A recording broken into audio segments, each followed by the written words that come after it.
Ladies and gentlemen, welcome to the LVT and JJ Events $2,000 Invitational. I apologize for the milk, but I promise you we are ready. We're actually loading right into our first match. We got Sentinels versus Complexity. We're starting out game one on Argyle at CTF. I want to bring in Tools and Mikowski. Welcome to the broadcast. Mikowski, we just wrapped up the G1 FFA. Congratulations on a great event. We saw some great qualifiers, right? And they're going to meet up on Monday, right? That event's not over. You'll be able to catch it here and on G1 official, or no, excuse me, G1 live on Monday, where you will witness the final 16. They're playing for $10,000 cash. Garrett, welcome to the broadcast. We got Sentinels versus Complexity. How you doing, my man? I'm doing great. I was very close to finishing top 8 in the G1 FFA. Just didn't get there. Just a little bit close. Short. Yeah, real close. And now, just like how I almost upset the entire G1 FFA, like we're seeing upset after upset in HCS. It feels like these days, Mikowski. Yeah, let's not forget Complexity on the path to this series with Sentinels took down G1.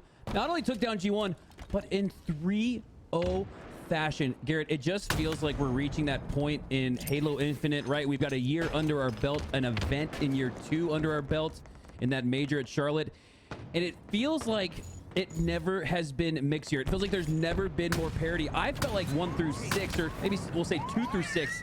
You didn't know where it was going to go. Now it feels like that extends all the way to the top 16. Mikowski, you see Suppress just the man was shooting everything but the head right there, and then they saw the sniper shots coming from behind. They take down Suppress, but it shows you something about Argyle that is unique to the map. Is just how long it is. You kind of have to lead your sniper shots sometimes if you're taking those long range shots, and well, Sentinels, they keep the Congo line of players in, and they're getting this flag away.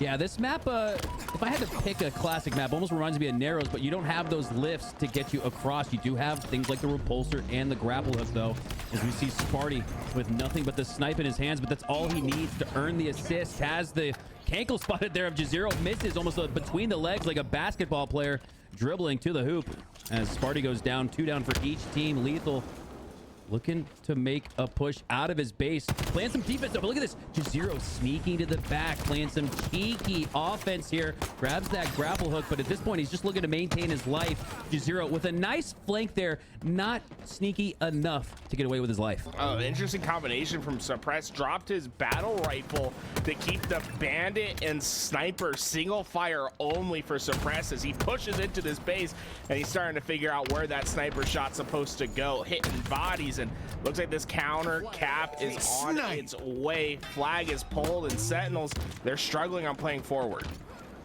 Suppressed with the high ground and that kit that you mentioned earlier. And I gotta mention, Garrett, despite Bandit being the hot topic in the Halo community, the new weapon in the sandbox, you haven't really seen very much of it on Argyle. Suppressed looking to flip the script, takes down Lethal almost with the reversal, but in that moment, we said Sentinels previously scoring a flag and going up 1-0 here. So Suppressed off his back foot, looking to stay alive. That's a huge collective double for Tusk and Cycle as Collect clears out his base, but Tusk clears out Collect. So Complexity here with a chance to pull flag, but you got Lethal, that last line of defense, earning some spawns for his teammates as well. Yeah, and just showing how influence can really change momentum on a map. Suppress, although he didn't get a ton of kills and wasn't, filling up that stat sheet, he was staying alive and staying forward, and it just allows Complexity to keep playing into this base. And suddenly they're looking at a flagpole as Jazero gets to this flag. We're out and away. They're looking to tie this game. Lethal, last player alive here for Sentinels. That's going to allow Jazero to reach at least the halfway mark, as you still see Sentinels trying to work their way out of spawn. And for Lethal, it's not like he was the last player alive on the Complexity side of the map. You still have all 4 just now crossing the 50-yard line. But despite that, that flag got held up somewhere in between, as Cycle just now has it past the 50. That's huge. That's going to allow King Nick and the likes of Sparty to push through. Huge win there on Jazero as he takes down that first line that looked like it had a little potential to stop that flag. As I believe we might see a score here. Really surprised at the flag efficiency, though. Complexity still doesn't have this one in, and it might just get returned. I think it was a risky play, but I think it's the right play by Jazero. The way he was able to passively allow players to pass him, to get easy kills, and trust his teammates that they were going to find the kills necessary to grab that flag. They get it home, and they tied this game up. But every time you capture a flag, it feels like you're going to give the other team an opportunity to play inside for a counter capture. And this fight over at top is huge, not because it's the snipers, but because of this camouflage in the cycle. It gets a sniper as a reward as well. This could be devastating for the side of Sentinels. Oh, that's a huge takedown, though. You'll take that trade. Lethal goes down, but Cycle goes down with camo. And now Collect takes the sniper as well. Great use of that body shot. Takes down Suppressed with the BR cleanup. Love that repulsor action there to create some angles in space. And I almost feel like Tusk, hearing that repulsor, he wanted none of that smoke, goes out to mid instead and gets taken down by Lethal. Collect, almost like the audio cue, just put a little pressure on this team, making him think, what's he gonna do next? I love how he soars high. He's checking high and low to see where these players are. And Sentinels, that they feel as if they're a dog chained in the backyard. They're trying to get over that fence, but they need to be let loose. They need to be able to break their collar and to get down that street. And so far, Complexity is just keeping them in check, keeping them within their box. And Complexity gets towards another flag. Sentinels is able to get that kill, but you're going to see Complexity are going to have a slight advantage on pushing into this mid map. Oh, that was a huge takedown there by King Nick. Last player alive. Thought he might have furthered those win conditions for his squad by getting 2 kills as the last player alive, but he goes down. Collect picking up the mantle where he left off, though, with that sniper rifle and 6 shots to work with. Plenty of opportunity here as we have a tie 1-1 with just under 6 to go. It's interesting. We've seen multiple times now Suppress is going out of his way to pick up that bandit rifle. Like you said, the bandit rifle hasn't really been seeing that much of an impact in the HCS yet, and it's usually because of its range issues we've seen that. So it's very interesting that Suppress is going out of his way to pick up that rifle on the longest map in rotation. Yeah, great point. Speaking of long shot, here's Cycle grabbing more ammunition. Garrett, now he's got a 2+ surplus to work with. 10 shots in that sniper rifle. It spawns in with 8 here, so important to note, because Cycle, you don't want to lose him here. If he goes down, that is extremely consequential, because he's going to flip possession of a beefy sniper rifle. Plenty of shots to work with, but he hasn't really found an angle. He hasn't found a look. He hasn't found an opportunity to use it just yet. Finally spots King Nick, and I love the discipline there to miss the snipe shot and just instantly pull out the BR for the perfect 4 shots. That's a great play, but Collect has one better for him as he takes him down and now has a full sniper to work with a flag out. Yeah, Sentinels depending on themselves to get this counter capture. Tusk was able to get that flag home for Complexity, but it could be equalized right away as long as Sentinels can find some big kills, and they're counting on their young gun to get the job done. Collect somehow stays alive. Spartan cleans up the flag, and this one's coming home. Collect, he's young, but he's got a big brain as this one's now tied 2-2, but Collect there peering through the floor. You got a little bit of visibility, a little bit of intel there as Collect collects all of that intel, uses it to maneuver down below to that bend on the west side, and that was a great play there from Collect. Because of it, he maintains his life and possession of that sniper rifle. These shots are going to be huge for Collect. It's going to earn him the camouflage, but it's a misplay dropping underneath. It's giving Cycle an opportunity to stop Collect short, and Collect in this dangerous position is able to stabilize, but now his team's depending on him to hit crucial shots. Gotta be careful there. It looked like Cycle was shooting behind Collect, almost an errant shot, and if that hits, it reveals Collect instead. He has the camo procced fully, the killing spree, the double. No, the assist goes through. That's just as good because it takes all 4 down here for Complexity. But Garrett, on a map like Argyle, you're gonna have to do it all over again. That is not enough. 1 team wipe is not enough. Gotta look for Sentinels to clear one more team wipe as they're doing just that, clearing out the base. Collect doing a great job handling Sentinels off spawn. Collect's not done. He's hitting snipe shot after snipe shot.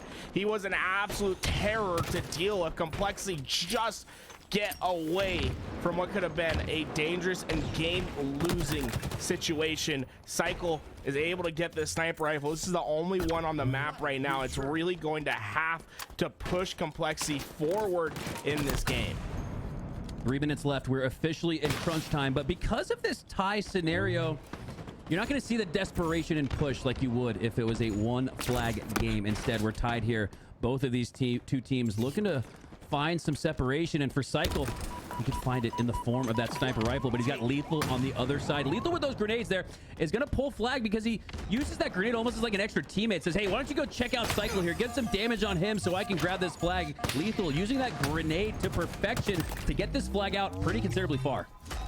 And I love this from Spartan, right? Recognizing I need to hit a shot, and then as soon as he sees those numbers fall for him, he doesn't waste any time. Gets this flag back to home, and with 2 minutes left, Complexity need to find an equalizing answer. Camouflage is coming up soon, but so far, Sentinels with the better position, the lead in this game. This is their game to lose.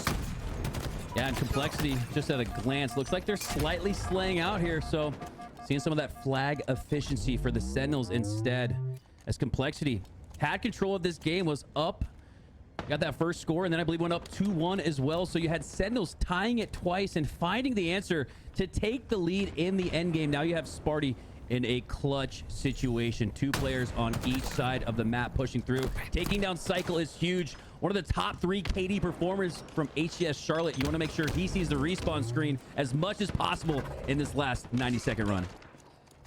And look at the kills. They all start to fall in favor of Sentinel. Cycle is last alive, and time is running out. Just over 60 seconds to work with, and Complexity are trapped in the back of their base. It takes 15-20 seconds just to get forward enough to pull a flag. Complexity is rapidly running out of time to make something happen. Final 50 seconds, and you got King Nick with the sniper rifle in his hand. That's not a good look for Complexity, especially when you consider that his Sentinels now earning the mid-map control at a time where Complexity needs that. Complexity needs all 4 up. They previously had 2 down, and they might just have another 2 down if King Nick collects the shot on Tusk, but no, Tusk gonna make a way. But for King Nick, look at him, he's chilling. He's just letting that shield recharge. He knows with 30 seconds left, the emphasis is on Complexity to push up. It's one last push, and Jazero thought he got away behind enemy lines, but tagged up at the last moment. The chances of Complexity start to die out, and Sentinels do their victory lap around this map. It was a phenomenal comeback into this first game, and it all started with Collect, the young gun on this roster, really bringing so much life to this team with the sniper shots that he hit. Yeah, for me, it was Collect there. And it wasn't so much that he had the most slays. It was just that he had the most opportune slays whenever they needed a defensive play, a snipe, a slay, or even when they just needed Collect to stay alive top mid and maintain that mid-map control and a potential camo that comes up afterwards. That's what we saw there from Collect, and a reason why Sentinels have the 1-0 lead over Complexity. And now going into the Slayer, right? Sentinels, they had a rough start to that game, but able to wrap it right back into action, got themselves at full throttle towards the end of that game, and have a ton of momentum behind them coming into a Slayer. And we know that Sentinels, when they're playing at their peak, that's when they're a dangerous team, especially in the Slayers, right? We know that there's slaying capacity on this team.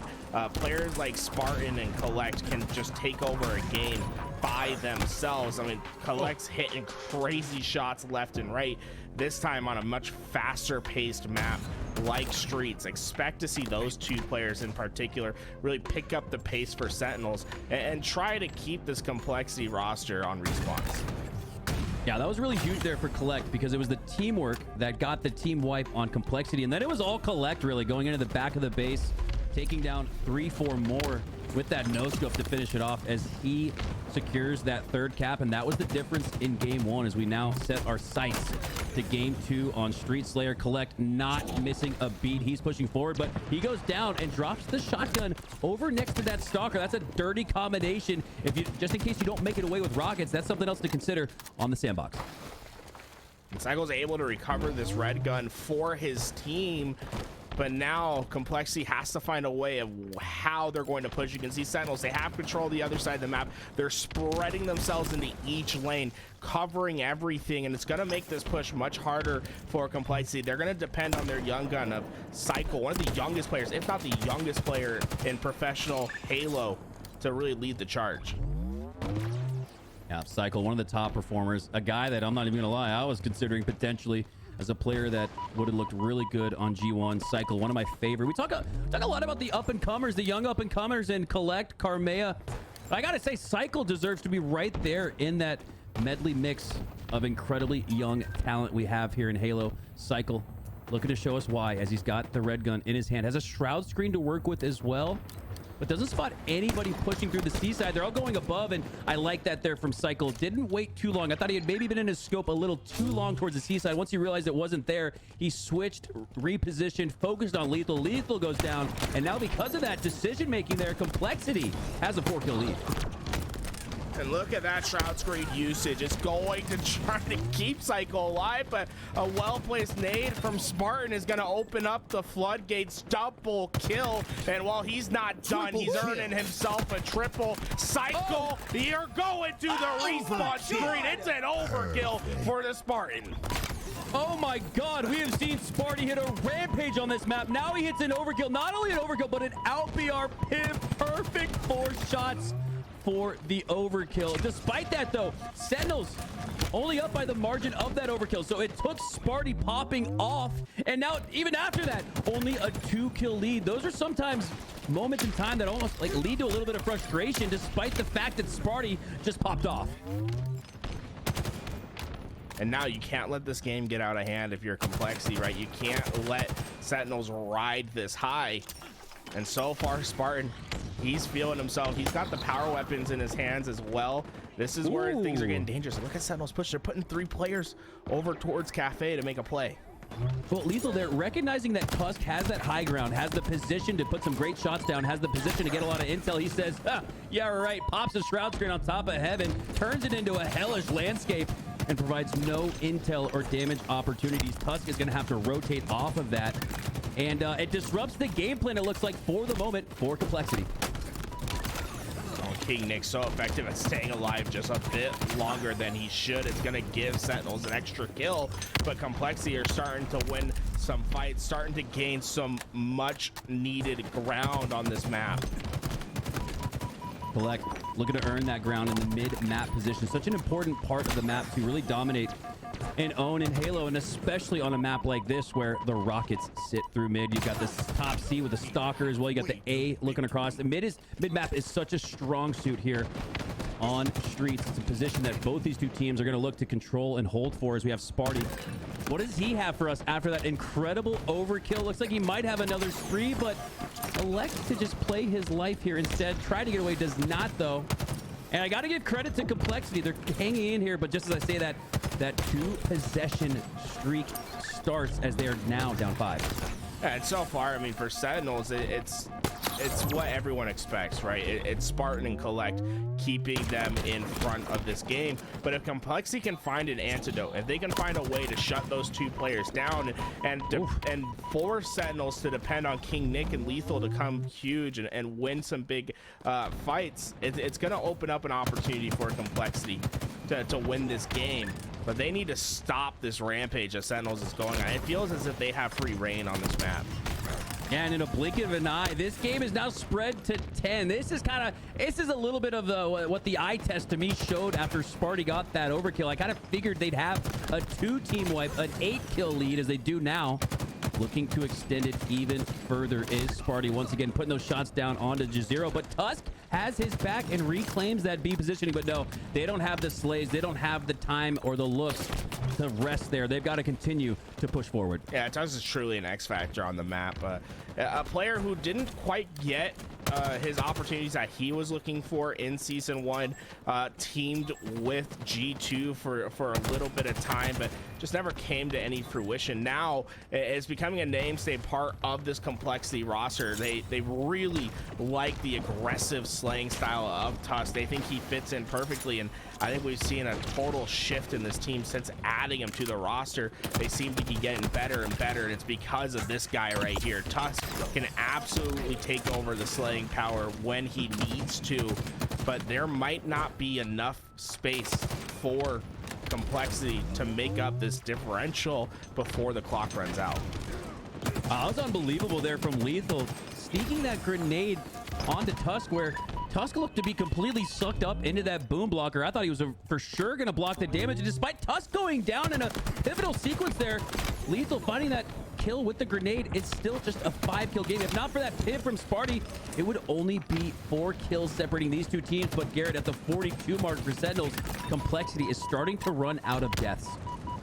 Yeah, you have to give yourself leeway into the game when you're coming back, right?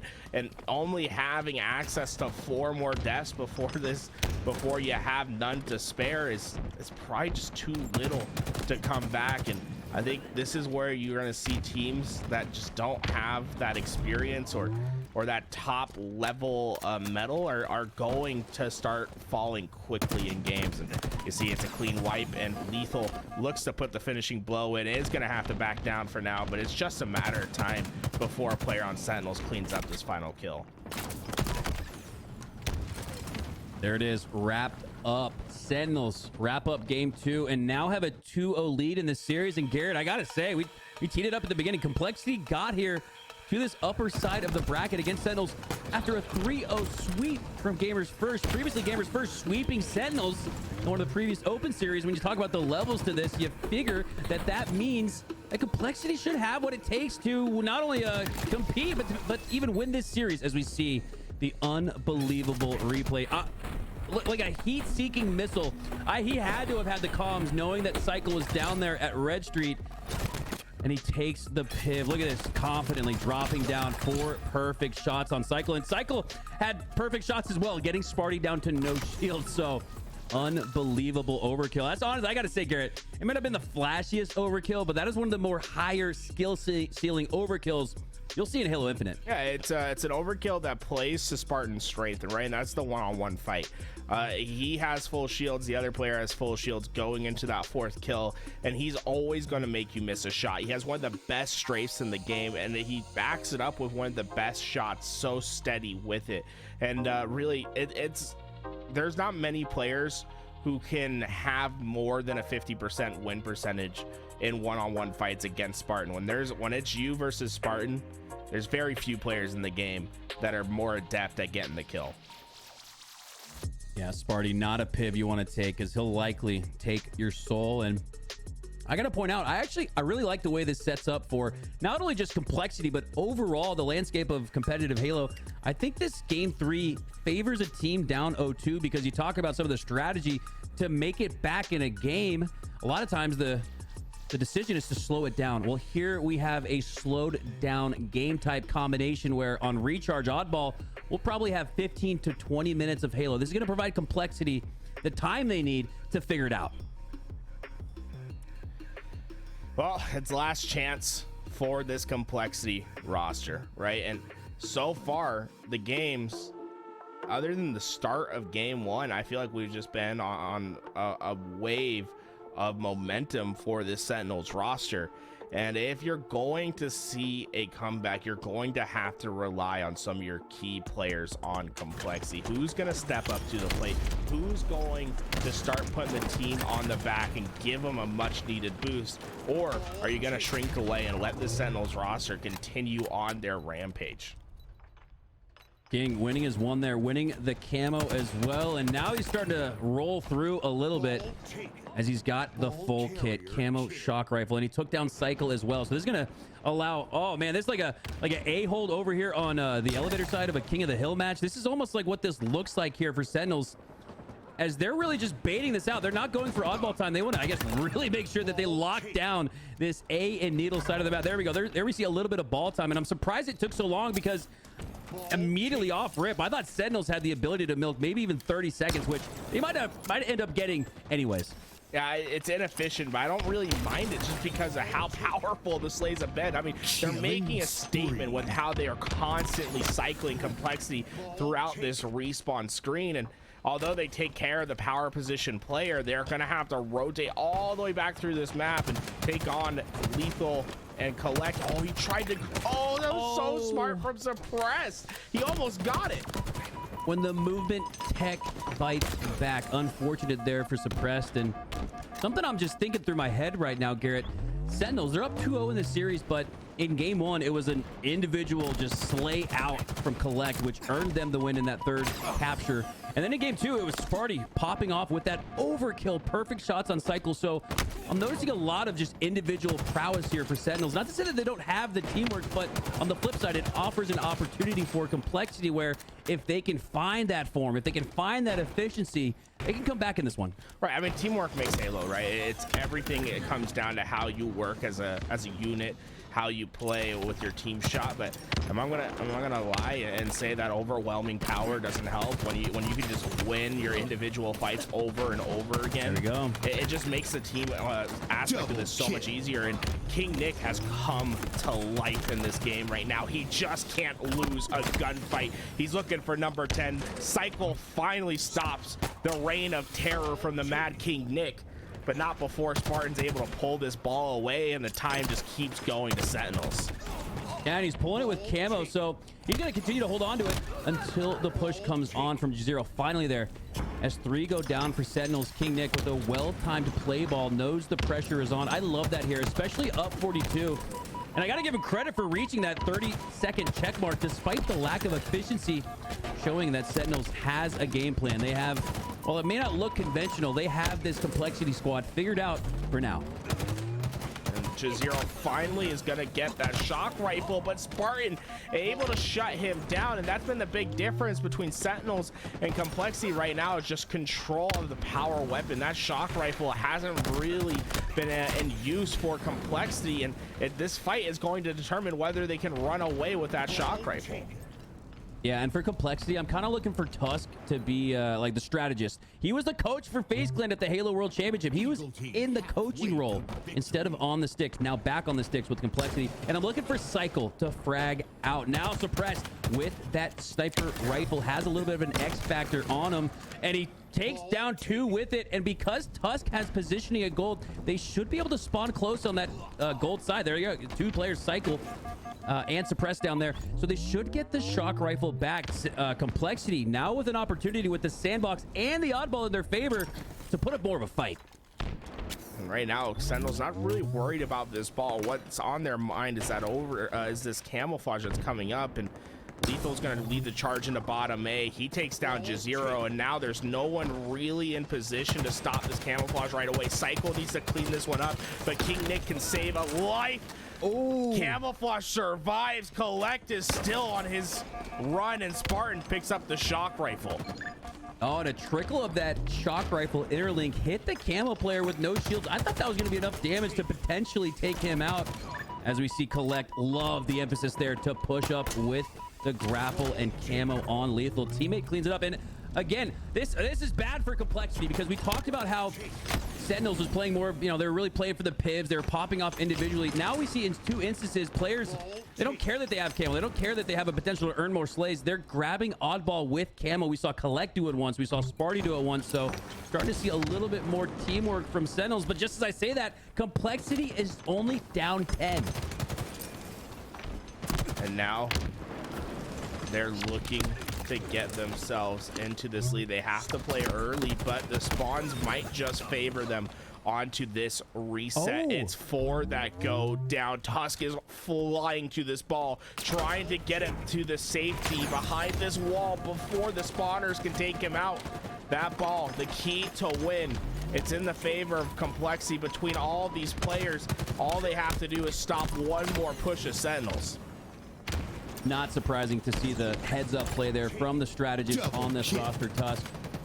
And then now you have Jazero looking to rotate it. He's got the double, potential triple on Lethal, but no, Lethal slides underneath the shot, connects on the melee. Absolutely huge, but all the while, Complexity continuing to rotate it towards C. Great play there.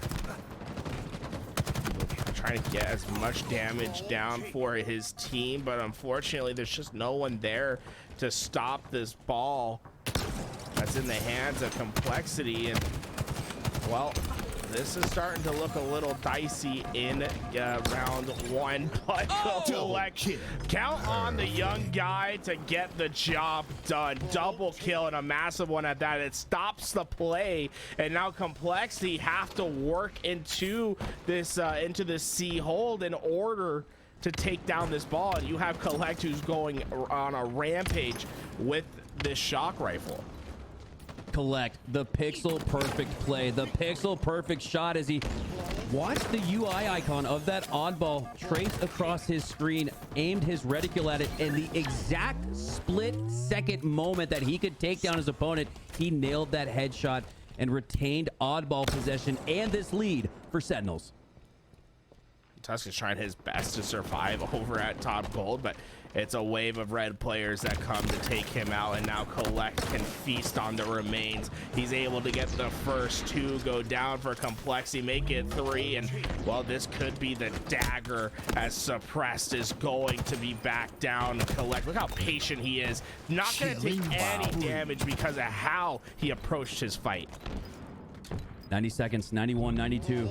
That time ticking even faster per second. It probably feels like in the comms and POV of Complexity, as they now only have 2 seconds. They don't have the position. They don't have anybody close, even close, to contest the final 5-10 seconds there for Sentinels. We take a look back at the replay, but yeah, look at that. Can you rewind that a little bit? I mean, just because I want to just take a look, if we could, at how. Watch his reticule. Watch his reticule here. A little bit before that, watch his reticule.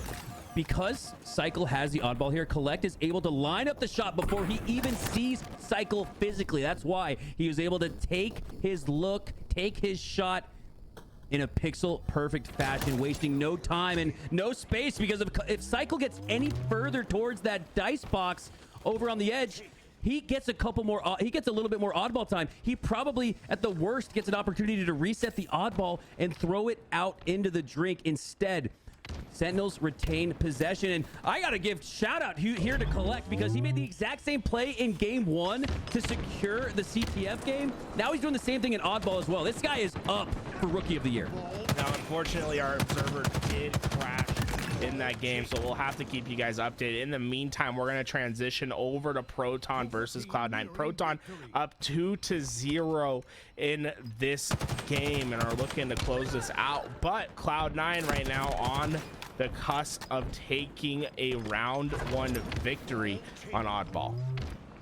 Yeah, this Cloud9 roster is so scrappy, and I love the addition of Squale, because he's that battering ram. He's the guy that may not always go positive, but he is always going to do 1 or 2 in damage, and he's always going to have the most assists. More often than not, Squale has the most assists for his team, and I think that fits in really nicely towards this squad. The likes of Rami, he's more of like the main slayer for his squad as he goes down. Posey, the military vet, taking on Rami one-on-one, and now Nemesis finds the back of Posey. That's a great play there from Nemesis, but he trades out as well in a situation where Cloud9 only need 4 seconds to win this round. I love how Chris Common, he's getting damage down range. He's not necessarily worried about those kills, but the ball is just going to be able to get in Cloud9 hands in time. Common not able to keep them off the ball fast enough, and we're going to see Proton down 0-1 in this game for now.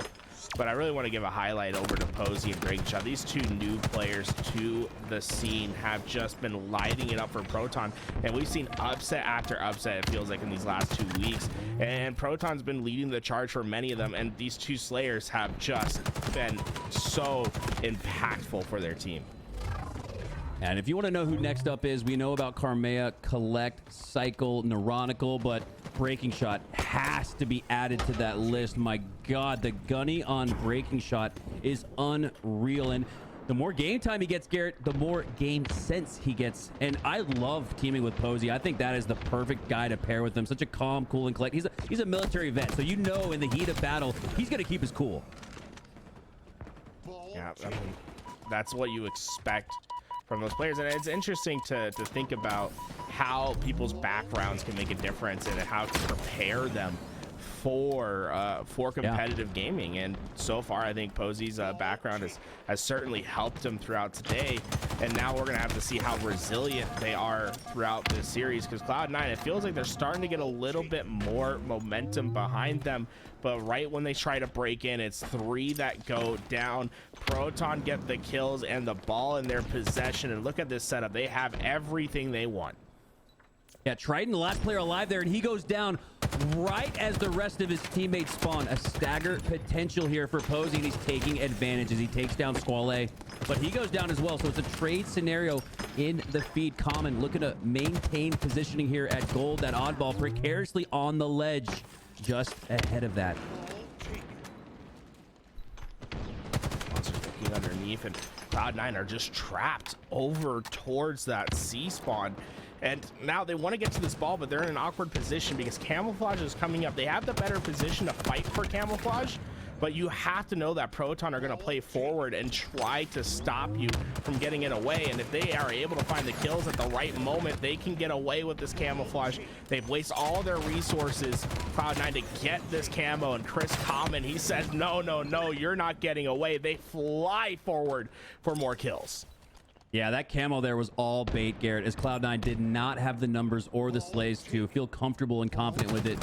As camo goes down, Cloud9 not really able to accumulate much time here, as it's been mostly Proton after Cloud9 won that first round by, I believe, a full minute. So we're almost seeing that same disparity here in this second round. Despite the 2-0 lead in this series for Proton, these two teams are pretty evenly matched.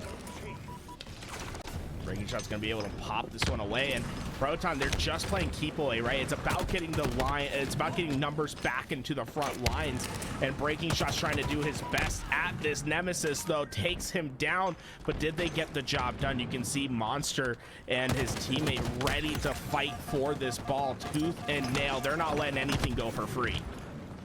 Oh, Monster goes down. 2 down on each side. It's a pivotal moment here. Cloud9 with an opportunity with even numbers and the high ground here to take advantage. But no, Posey with the clutch shots on Rami. But Squale cleans it up instead. But still, that numbers advantage for Proton. And it's almost like a Slayer at this rate with a 43-8 lead. That clock continuing to dwindle down to the sub 2-minute mark. They'll like to just trade out here. Monster getting some crucial kills here. It's not necessarily important for Proton to get to this ball, right, Mikowski? It's more about keeping Cloud9 in a continual split spawn, keeping them in a cycle where, where they never have the numbers to play. And Garrett, this is all a cause and effect and a continuation of the tee-up we presented when we said Triton, last player alive over at Blue. He died right as his 3 teammates spawned up. That has been a cause and effect that has carried on for minutes now as Cloud9 now finding the answer with that double. Monster looking to find out where he needs to rotate this oddball. I like that play ball down to the pit of recharge. It's going to be a difficult opportunity for either of these two teams to grab it back, but honestly, this kind of favors Proton in a sense now, where they could bait out C-Plat and just look down at the oddball instead. That was a really smart play by Monster. He knew exactly how that push was going to materialize and put that ball into one spot where Cloud9 were going to have a difficult time to get to it after his death. And sometimes you have to do some, you know, we have post-mortem planning after the game's over. You think, what did I do wrong? But sometimes you have to think it in advance, right? What can I do now as a preventative cause to ensure that my team has the best opportunity? And I think Monster is one of the best players at that, ensuring that his team is set up after his life is gone. And that was a really heads-up play there as well by Monster, playing the oddball despite, you see that, 2 down for Cloud9. He had all 4 alive for this Proton gaming squad, but again, great recognition of the situation, seeing it with clarity. 60-8, 60 seconds left in the game. That's why this Proton squad is almost playing like in a King of the Hill, where you're up 3-0 with only a minute left. You're only playing for slays. Only 58 seconds of game time, and Cloud9, they have a tough kill ahead of them. 40 seconds behind on this ball, and that's 40 seconds where you have to hold a ball. And inherently, when you're holding this ball, right, it's a 3v4. It's one less BR you have on the map, and every time you have to drop it to ensure that you have another gun to fire, the in-game clock is going to tick down, and it's getting dangerously close to 0. Yeah, look at this. 40 seconds on the game clock, and Cloud9 needs 40 seconds to regain the lead. And you talk about the efficiency, Garrett, and not really having the opportunity to drop that oddball. You're going to have to hold it continuously, and as a result, be in a 3v4 situation for the rest of this game. It's just not stacking up for Cloud9, but despite that, they find a way to rotate that oddball to top goal, and have tried to Squall stay alive. Watch out. Oh, you see all the nades. They throw all of the utility in, but it's before the players push. And now they know, hey, they don't have any nades to throw at us. Let's just push this thing together. They break it out, and Cloud9 go 4 down. And round 2 is going to stay in Proton Gaming's hands. They're going to think about how to approach this round 3 and how to get themselves in a 3-0 sweep, as Cloud9 are not going to be able to get to this ball in time. Perfect. Double kill. And a couple parting shots as Breaking Shot parts the wig of 2 members of Cloud9 with that clean double kill. 3 going down in the final moments. A lot of desperation there from Cloud9, but not enough strategy and really time left in that match. They simply just ran out of time, as it looked like they seemed to put it together towards the end. There just wasn't enough. Camouflage still up for grabs, and the Slay's going in favor of Proton. And sometimes when you get 3 down like this, oftentimes when you grab that camouflage, you have to make a decision on whether you want to pop that thing right away. You know, Halo Infinite has one of those unique mechanics new to Halo, where you pick up the camouflage and then you choose when to actuate it. Yeah, and that's a meta that we actually saw form, not in the HCS, not in 4v4s, but in the Honda Fan Cup 1v1. I got to give a lot of credit to that for really showcasing the sandbox in that juxtaposition between repulsor versus grapple hook, sometimes even repulsor versus repulsor, or grapple versus grapple. And one of the biggest things to come out of that, Garrett, like you mentioned, was the delayed pop of camo. And now we're seeing these smart Halo players pick up on the fact that, well, you can do the same for overshield as well. So even on a map like Livefire, you'll see players grab it and then rotate all the way towards death side before popping it. You see a lot of the same here on Recharge with that camo. Yeah, remember, Proton Gaming won that opening fight for camouflage. They got 3 or 4 down, but look at the score. 21-0 in favor of Cloud9. Proton Gaming were not able to capitalize on those opening gunfights, and so far it's Cloud9. They're building themselves a little bit of a nest egg in the beginning of this game, as Proton Gaming are trying to break into this position.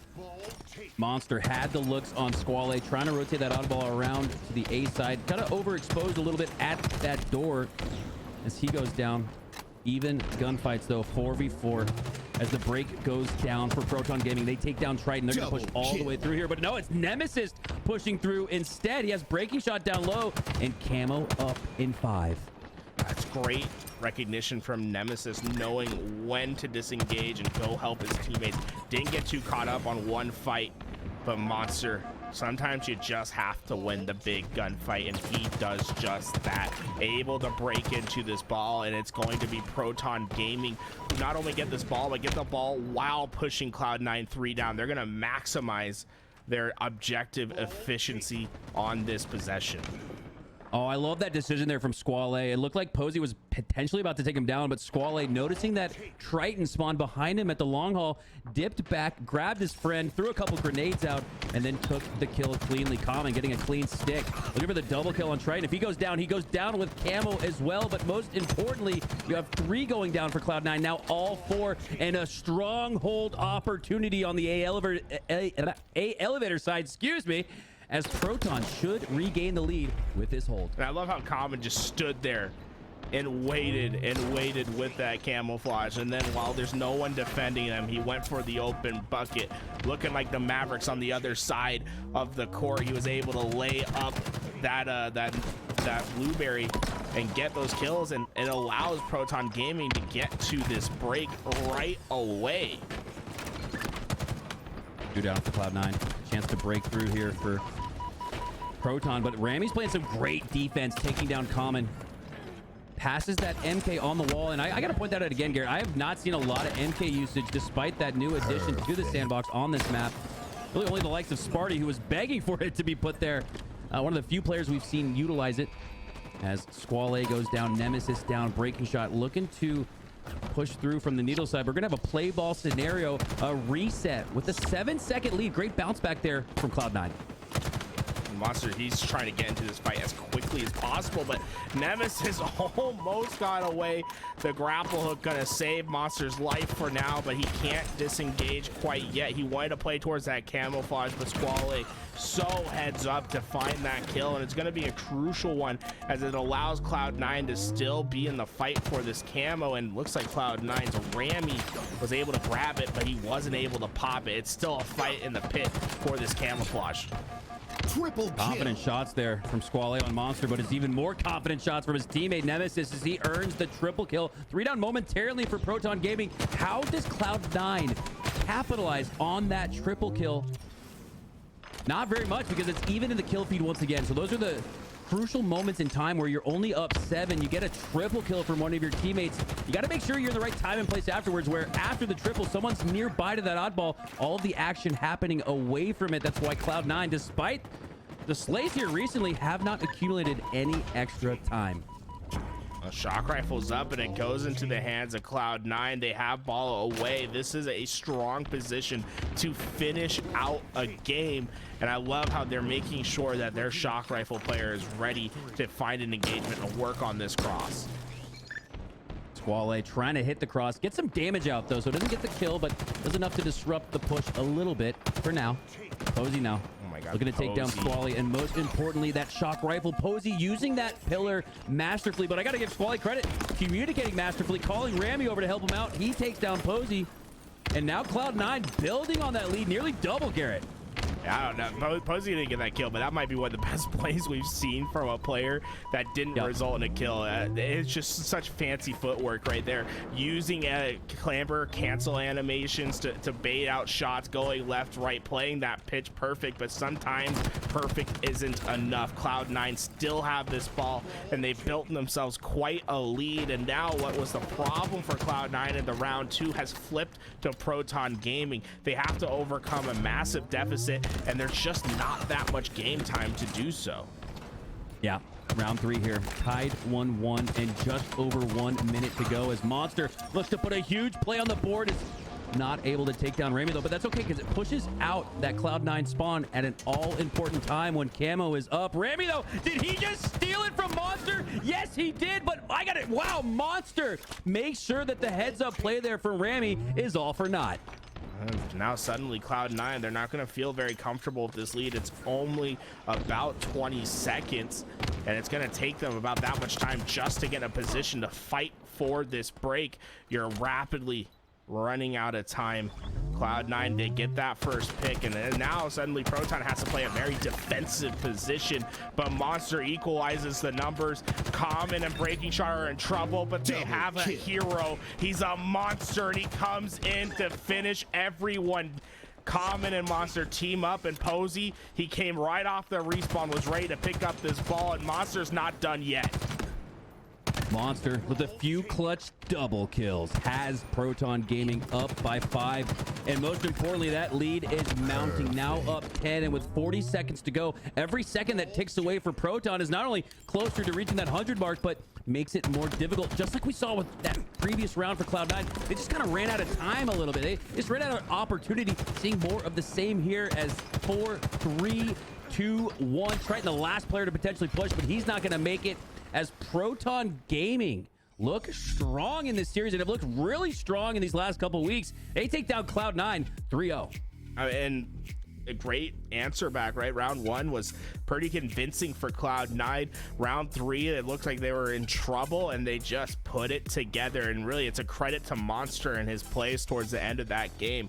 That's a man who was constantly putting himself in the front lines, trying to buy his team time, and they just had the better timing, the better rotation towards that end of the game.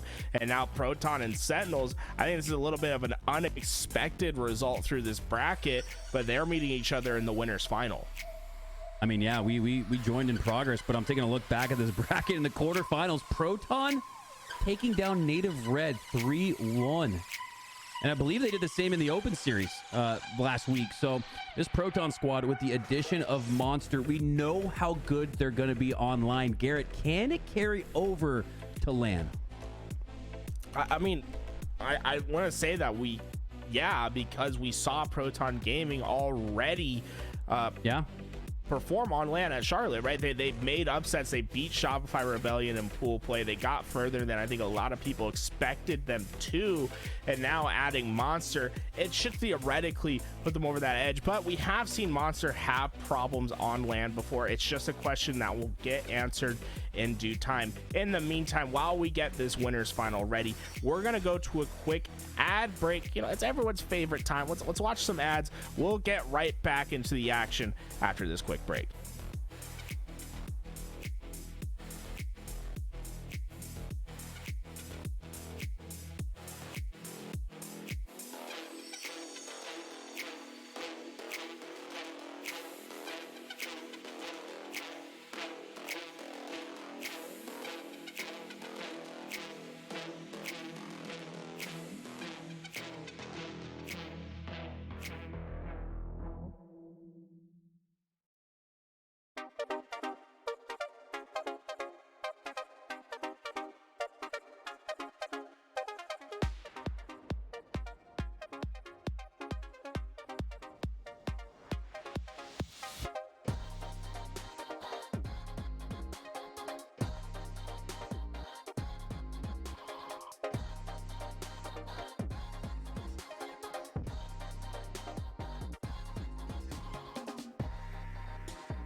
Here we go. Winners final on its way.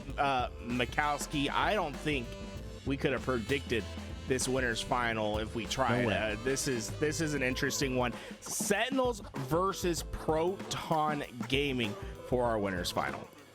Yeah, we talked about the parity. Maybe that 1 through 2, pretty on lock between Optic and FaZe, but 2 through, I said 16 earlier, I don't even, maybe 2 through 24 realistically have a chance, because it wasn't long ago Proton was a top 24 squad, now climbing the ranks, finding themselves in the winners final as we hop on board with Posey.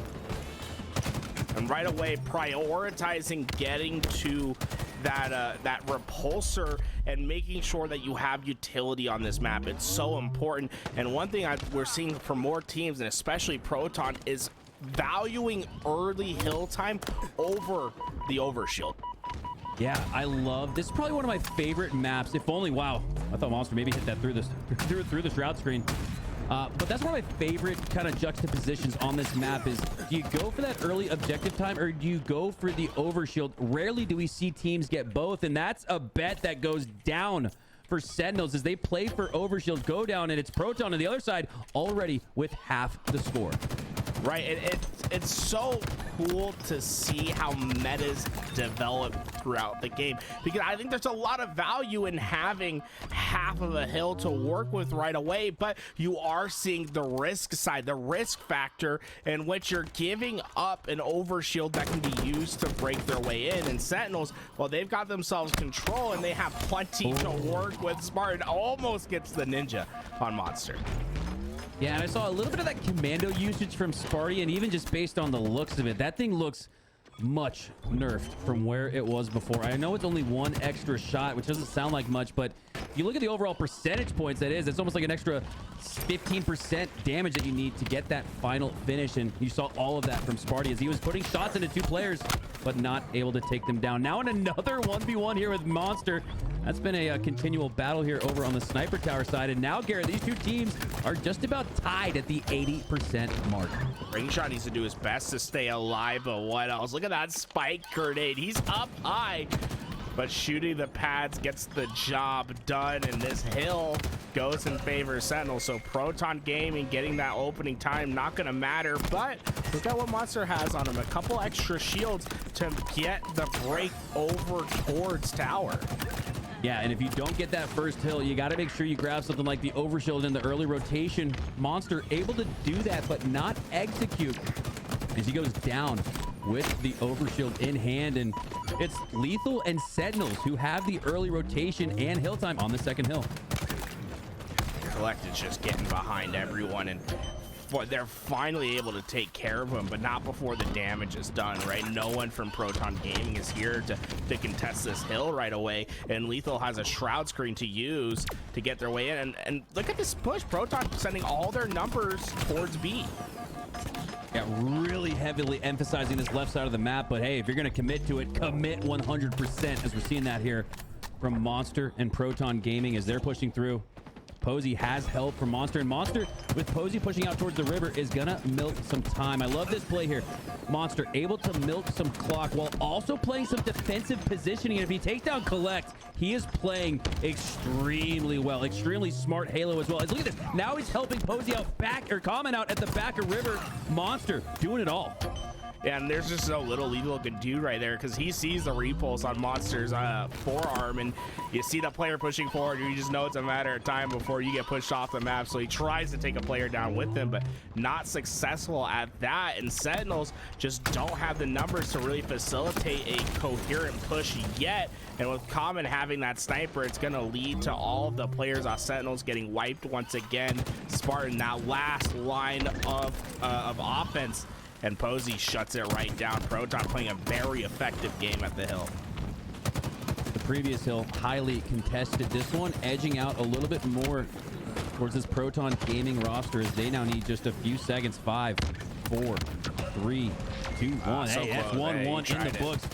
They had no push there, no pressure. And you have to imagine, because of the lack of pressure there, Sentinels should have the rotation on this next hill, as they do. Look at that, Garrett. Not only the rotation, this is what we saw from Proton last time. If you're going to rotate, if you're going to lose that previous hill, you got to rotate and get the overshield. Now we see Sentinels doing that instead. Can they execute?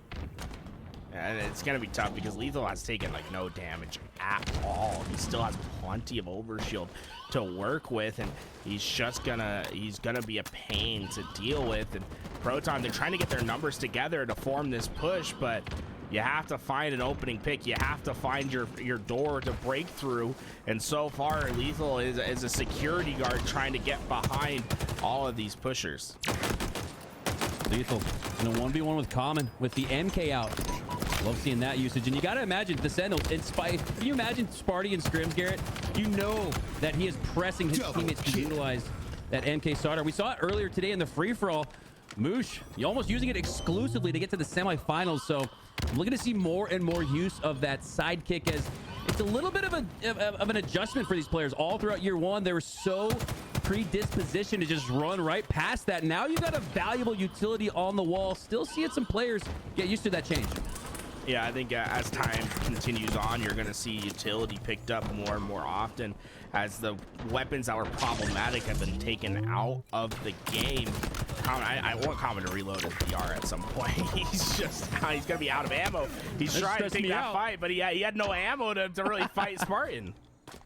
Yeah, that was tough. I don't know, with the lack of ammo, you almost thought he was going to try to throw hands and get the melee damage, but never had the opening for it as Monster pushes up through that shroud screen. But Sparty sends him back to the Shadow Realm, and there it is. That early rotation onto that third hill, that early overshield grab is in fact enough. And here we have, on the flip side of it, Common grabbing overshield, early rotation to that overshield hill, but 2 times in a row, Proton not able to get the early edge advantage. In one of those instances, they were able to score a hill. Will they do the same here to tie it up?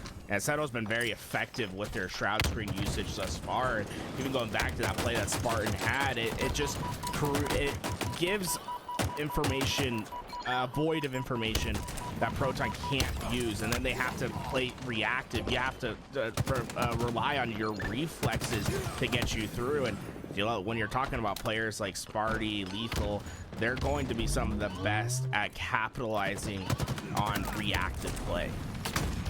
Monster, not always the flashiest player with that sniper, but I notice he always finds a way to get a little damage, little no scope, little body cleanup with that battle rifle, as he ultimately goes down, sitting at 19 and 13, leading his squad here with a +6. Sparty now with that sniper on the inverse side, with it in his hand, has breaking shot pushing up, but has King Nick with the back of breaking shot. So Sparty there, all he has to do is just draw some attention, but Monster gets his back, and it's now a 2-2 kill feed, even in the kill feed, but the score climbing for Sentinels. And Sentinels just surprisingly not in position to capitalize on those plays. They sent players out too early, and now this hill, it's not for free for Sentinels. That this could be a strong setup for Proton Gaming, and they could come back in this. It's going to rely on Monster hitting some big shots. Wow, I had written Proton off on this hill. I really thought Sentinels had enough in the positioning to score everything to secure this hill. Now Lethal looking to put the finishing touches on it. He has that overshield up top, and he could use the shroud screen to not only grab this hill, but the overshield as well. That's a huge play there. And while we asked the question, can Proton, despite fumbling with that strategy, early rotation in the overshield, does not convert as they go down 3-1. Now, Lethal is not going to really able to do much of that overshield. It's only going to be a 1-for-1 trade, but you can see how much influence he had on the map. They basically sent 3 players to deal with him right away, and because they did that, they don't really have the numbers back at hill to contest right away, and Sentinels is going to have the drop on them as they're starting to flood into the spawns. The flank from Lethal's coming in. Breaking shot is going to struggle to stay alive. He takes to the skies, but they're hunting this man down. Yeah, this is really crucial here for Breaking Shot to stay alive. He's got the entirety of that Proton Gaming squad on the other side of the map, but this is going to open up a pinch potential so long as Breaking Shot stays alive, and he does just that. That is why his staying alive there at top snipes, not even about retaining that important, ever important positioning on the map. It was the opportunity with his teammates spawning across, and now they say, hey, man, you just kept us in it by staying alive at Snipe Tower. Why don't you take a sniper as well? I love getting rewarded for making big plays. Lethal, he has to get his revenge, finally able to get the kill, and Sentinels are going to be able to break with that, getting the sniper as a reward as well. And suddenly you start to see Proton getting staggered. Look at the respawns, 2 going down, 2 up, and you can't afford to die before the spawners come in. It's going to be so hard to get 4 up with how Sentinels constantly are just putting 1 down at a time.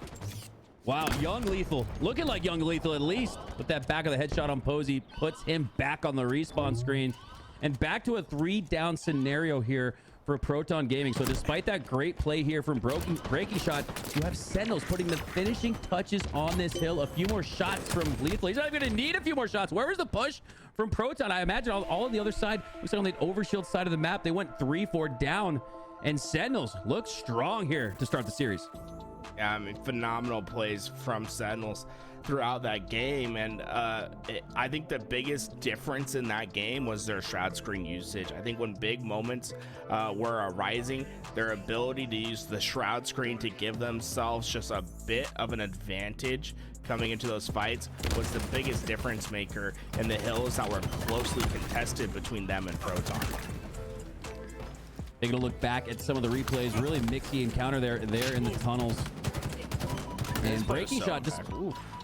Yeah, this play was so, I really thought, Garrett, I'm thinking to myself, that's the kind of play that spurs the hill cap and maybe even the comeback, but Lethal takes the snipe tower, takes the sniper as well, and that back of the headshot on Posey sent them back to not only the respawn screen, but the beginning of match screen. I'm not sure what the pregame lobby, as we now load in to a Game 2 Aquarius Slayer. Garrett, this is your bread and butter. Yeah, this is going to be a game that's really going to determine who has the better team shot, in my opinion. It's very much dependent on relying on multiple BRs to take down players. Yes, the thrust can make a difference on your one-on-one engagements, especially with the Red Rack update, though. You're not going to see as much heat wave usage anymore, and you're going to have to see a lot of assisted kills to get over top. Yeah, and for this game, the Slayer, I'm looking at the 2 young guns. Collect, Breaking Shot. Collect finishing up his rookie of the year, or excuse me, his rookie season with a 5th, 6th finish at Worlds with that Oxygen squad. And then you have Breaking Shot, the rookie himself. And I said this weeks ago on the broadcast, this could be a potential rookie of the year player. I'm going to be really keying in on those 2. Right, and it's Collect didn't get that rookie of the year award, but I would say he probably got that breakout player of the year award if there was one, right? Bound was for sure the rookie of the year, but everyone kind of knew what to expect from Bound coming into the first season of HCS. Collect came out of nowhere, and you can see how he was able to rise the ranks immediately, and he found so much respect that he's teaming with one of the best players to ever do it, Lethal. Hopping on board with one of the GOATs, number 2 on that official list, only to Ogre 2, my GOAT, as Lethal runs out of that camo. But I like the fact that with just a few seconds left in that camo, he didn't press too hard, waited for some teammate support, but no, it's Common pushing up instead. Collect was the support, but he was trapped underneath, and now with a little bit of self-inflicted damage with that Dynamo grenade, this one's going to be really mixy. Proton with the 2-kill lead. Now those shock nades are going to be so important to keep in your possession. So often you're going to see players try to get away from engagements, and those shock nades can be the difference between them being able to get their life and be back and re-challenge and take control of the map, or them getting frustrated. Even if you don't get the kill, you're going to keep them at bay for much longer. And already that first one out, but Monster, he doesn't have that many options to escape. He's going to try to get taken down, but King Nick gets dethroned. That is one of the best bait and switches you'll see today as Monster. I thought he was going to go down on the first Dynamo toss. Doesn't go down on the second. Finally goes down on the third. Sparty says, you were so difficult to take down. I'm going to throw another one at your dead body just to make sure. 3 go down for Proton. This game is now tied. No, Sentinels have the lead. Look at King Nick. I mean, obviously, it's a shame he wasn't able to get away with that kill, but, you know, his scoreline helping cushion the blow just a little bit. 9-4 throughout this game, and Collect not to be outdone. He's starting to fly forward as he's getting kill after kill, and he's going to line them all up. But, oh, no. Monster just shut him down, and there was players surrounding Monster right there. I'm surprised he was able to get that much damage down before he was taken out. Lethal with the hands takes down Breaking Shot. Goes down to Posey, spawning behind him with Monster as well, and now has the cavalry to push through. I believe numbers advantage 3-2, but no, it's 3 going down for Proton once again. Little by little, the Sentinel squad chipping away, building that one team wipe lead. You see Proton, look at the splits that they're having.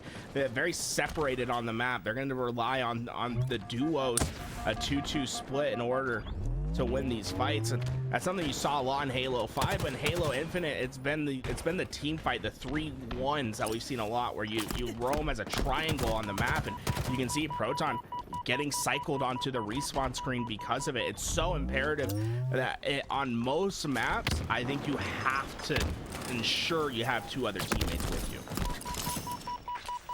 Absolutely, and yeah, I think if I look at the Sentinels roster as a whole, this is a really crucial time. I know we're not playing for HCS points here, but I still feel like this tournament matters just as much to them, because they've been a squad that hasn't really found their footing. They haven't looked like the Sentinels that we think that this roster could deliver. As Sparty, led by the passionate veteran, you got Lethal, again, one of the GOATs, King Nick, Sparty's duo, and then one of the greatest young players in the league. So it's kind of like everyone's wondering, where the hell are Sentinels? Well, here they are with a big lead, now up 6. And it seems like they're playing a strong, dynamic game. They're not getting too caught up in having to play into spawn traps and playing hyper aggressive. They're recognizing the positions in which they can play fast. What I think is more important is they're recognizing the positions where they play slow, and they let Proton play into them. And that's why so often we're seeing a 3-4 down time and time again. And then when this is the cherry on top, right, is that you have players like Collect and Spartan who, when you need them to, can just win the 1v1 and keep numbers advantage for your team. Yeah, that was such an impressive breakdown there, Garrett. And while you were talking about Collect kind of slowing down the process, he was just chilling there on the generator side, got that easy double kill. But then when the moment called for it, he pushed through, had those 4 perfect shots on the P side. His decision making, a big reason why. And I got to go back, Collect 9 and 10, so he's negative, quote unquote, but it's about the time and place. It's about the kills you're getting, and he's getting them at all the right moments. Sentinels up big, 11 and rolling here. This is unbelievable after a Proton squad that took down FaZe, took down Native Red, took down G1, took down just about everybody you can imagine in the HCS. Sentinels looks to be their kryptonite. Game's not ever over until the final blow, and with Breaking Shot getting this heat wave, there's a real opportunity for Proton Gaming to put Sentinels on a cycle. But it's important, in fact it's imperative, that they don't get picked too early, and kills like that are gonna hurt. You just gave up your power weapon to one of the hottest players in the game. What Collect has been able to do this last year has his stock so high, and you're seeing why he just loves to get in your face. He's gonna find another kill. And Posey, I believe, had camo there, so a huge takedown. Yeah, you're right, Garrett. Right as Proton, making it close. Getting a camo. It's Collect again. Even not having a crazy positive game, but it's the times, it's the right time, right place for Collect. That's why, despite being even, Breaking Shot on the flip side of that battle we were talking about at the beginning, 13 and 10 plus 3 instead. I got to give the edge to Collect for his performance. And now it's just a matter of who finds this final kill for Sentinels. Monster will go down as Collect finds the back, and he's able to find the final kill. And honestly, just a very clean game.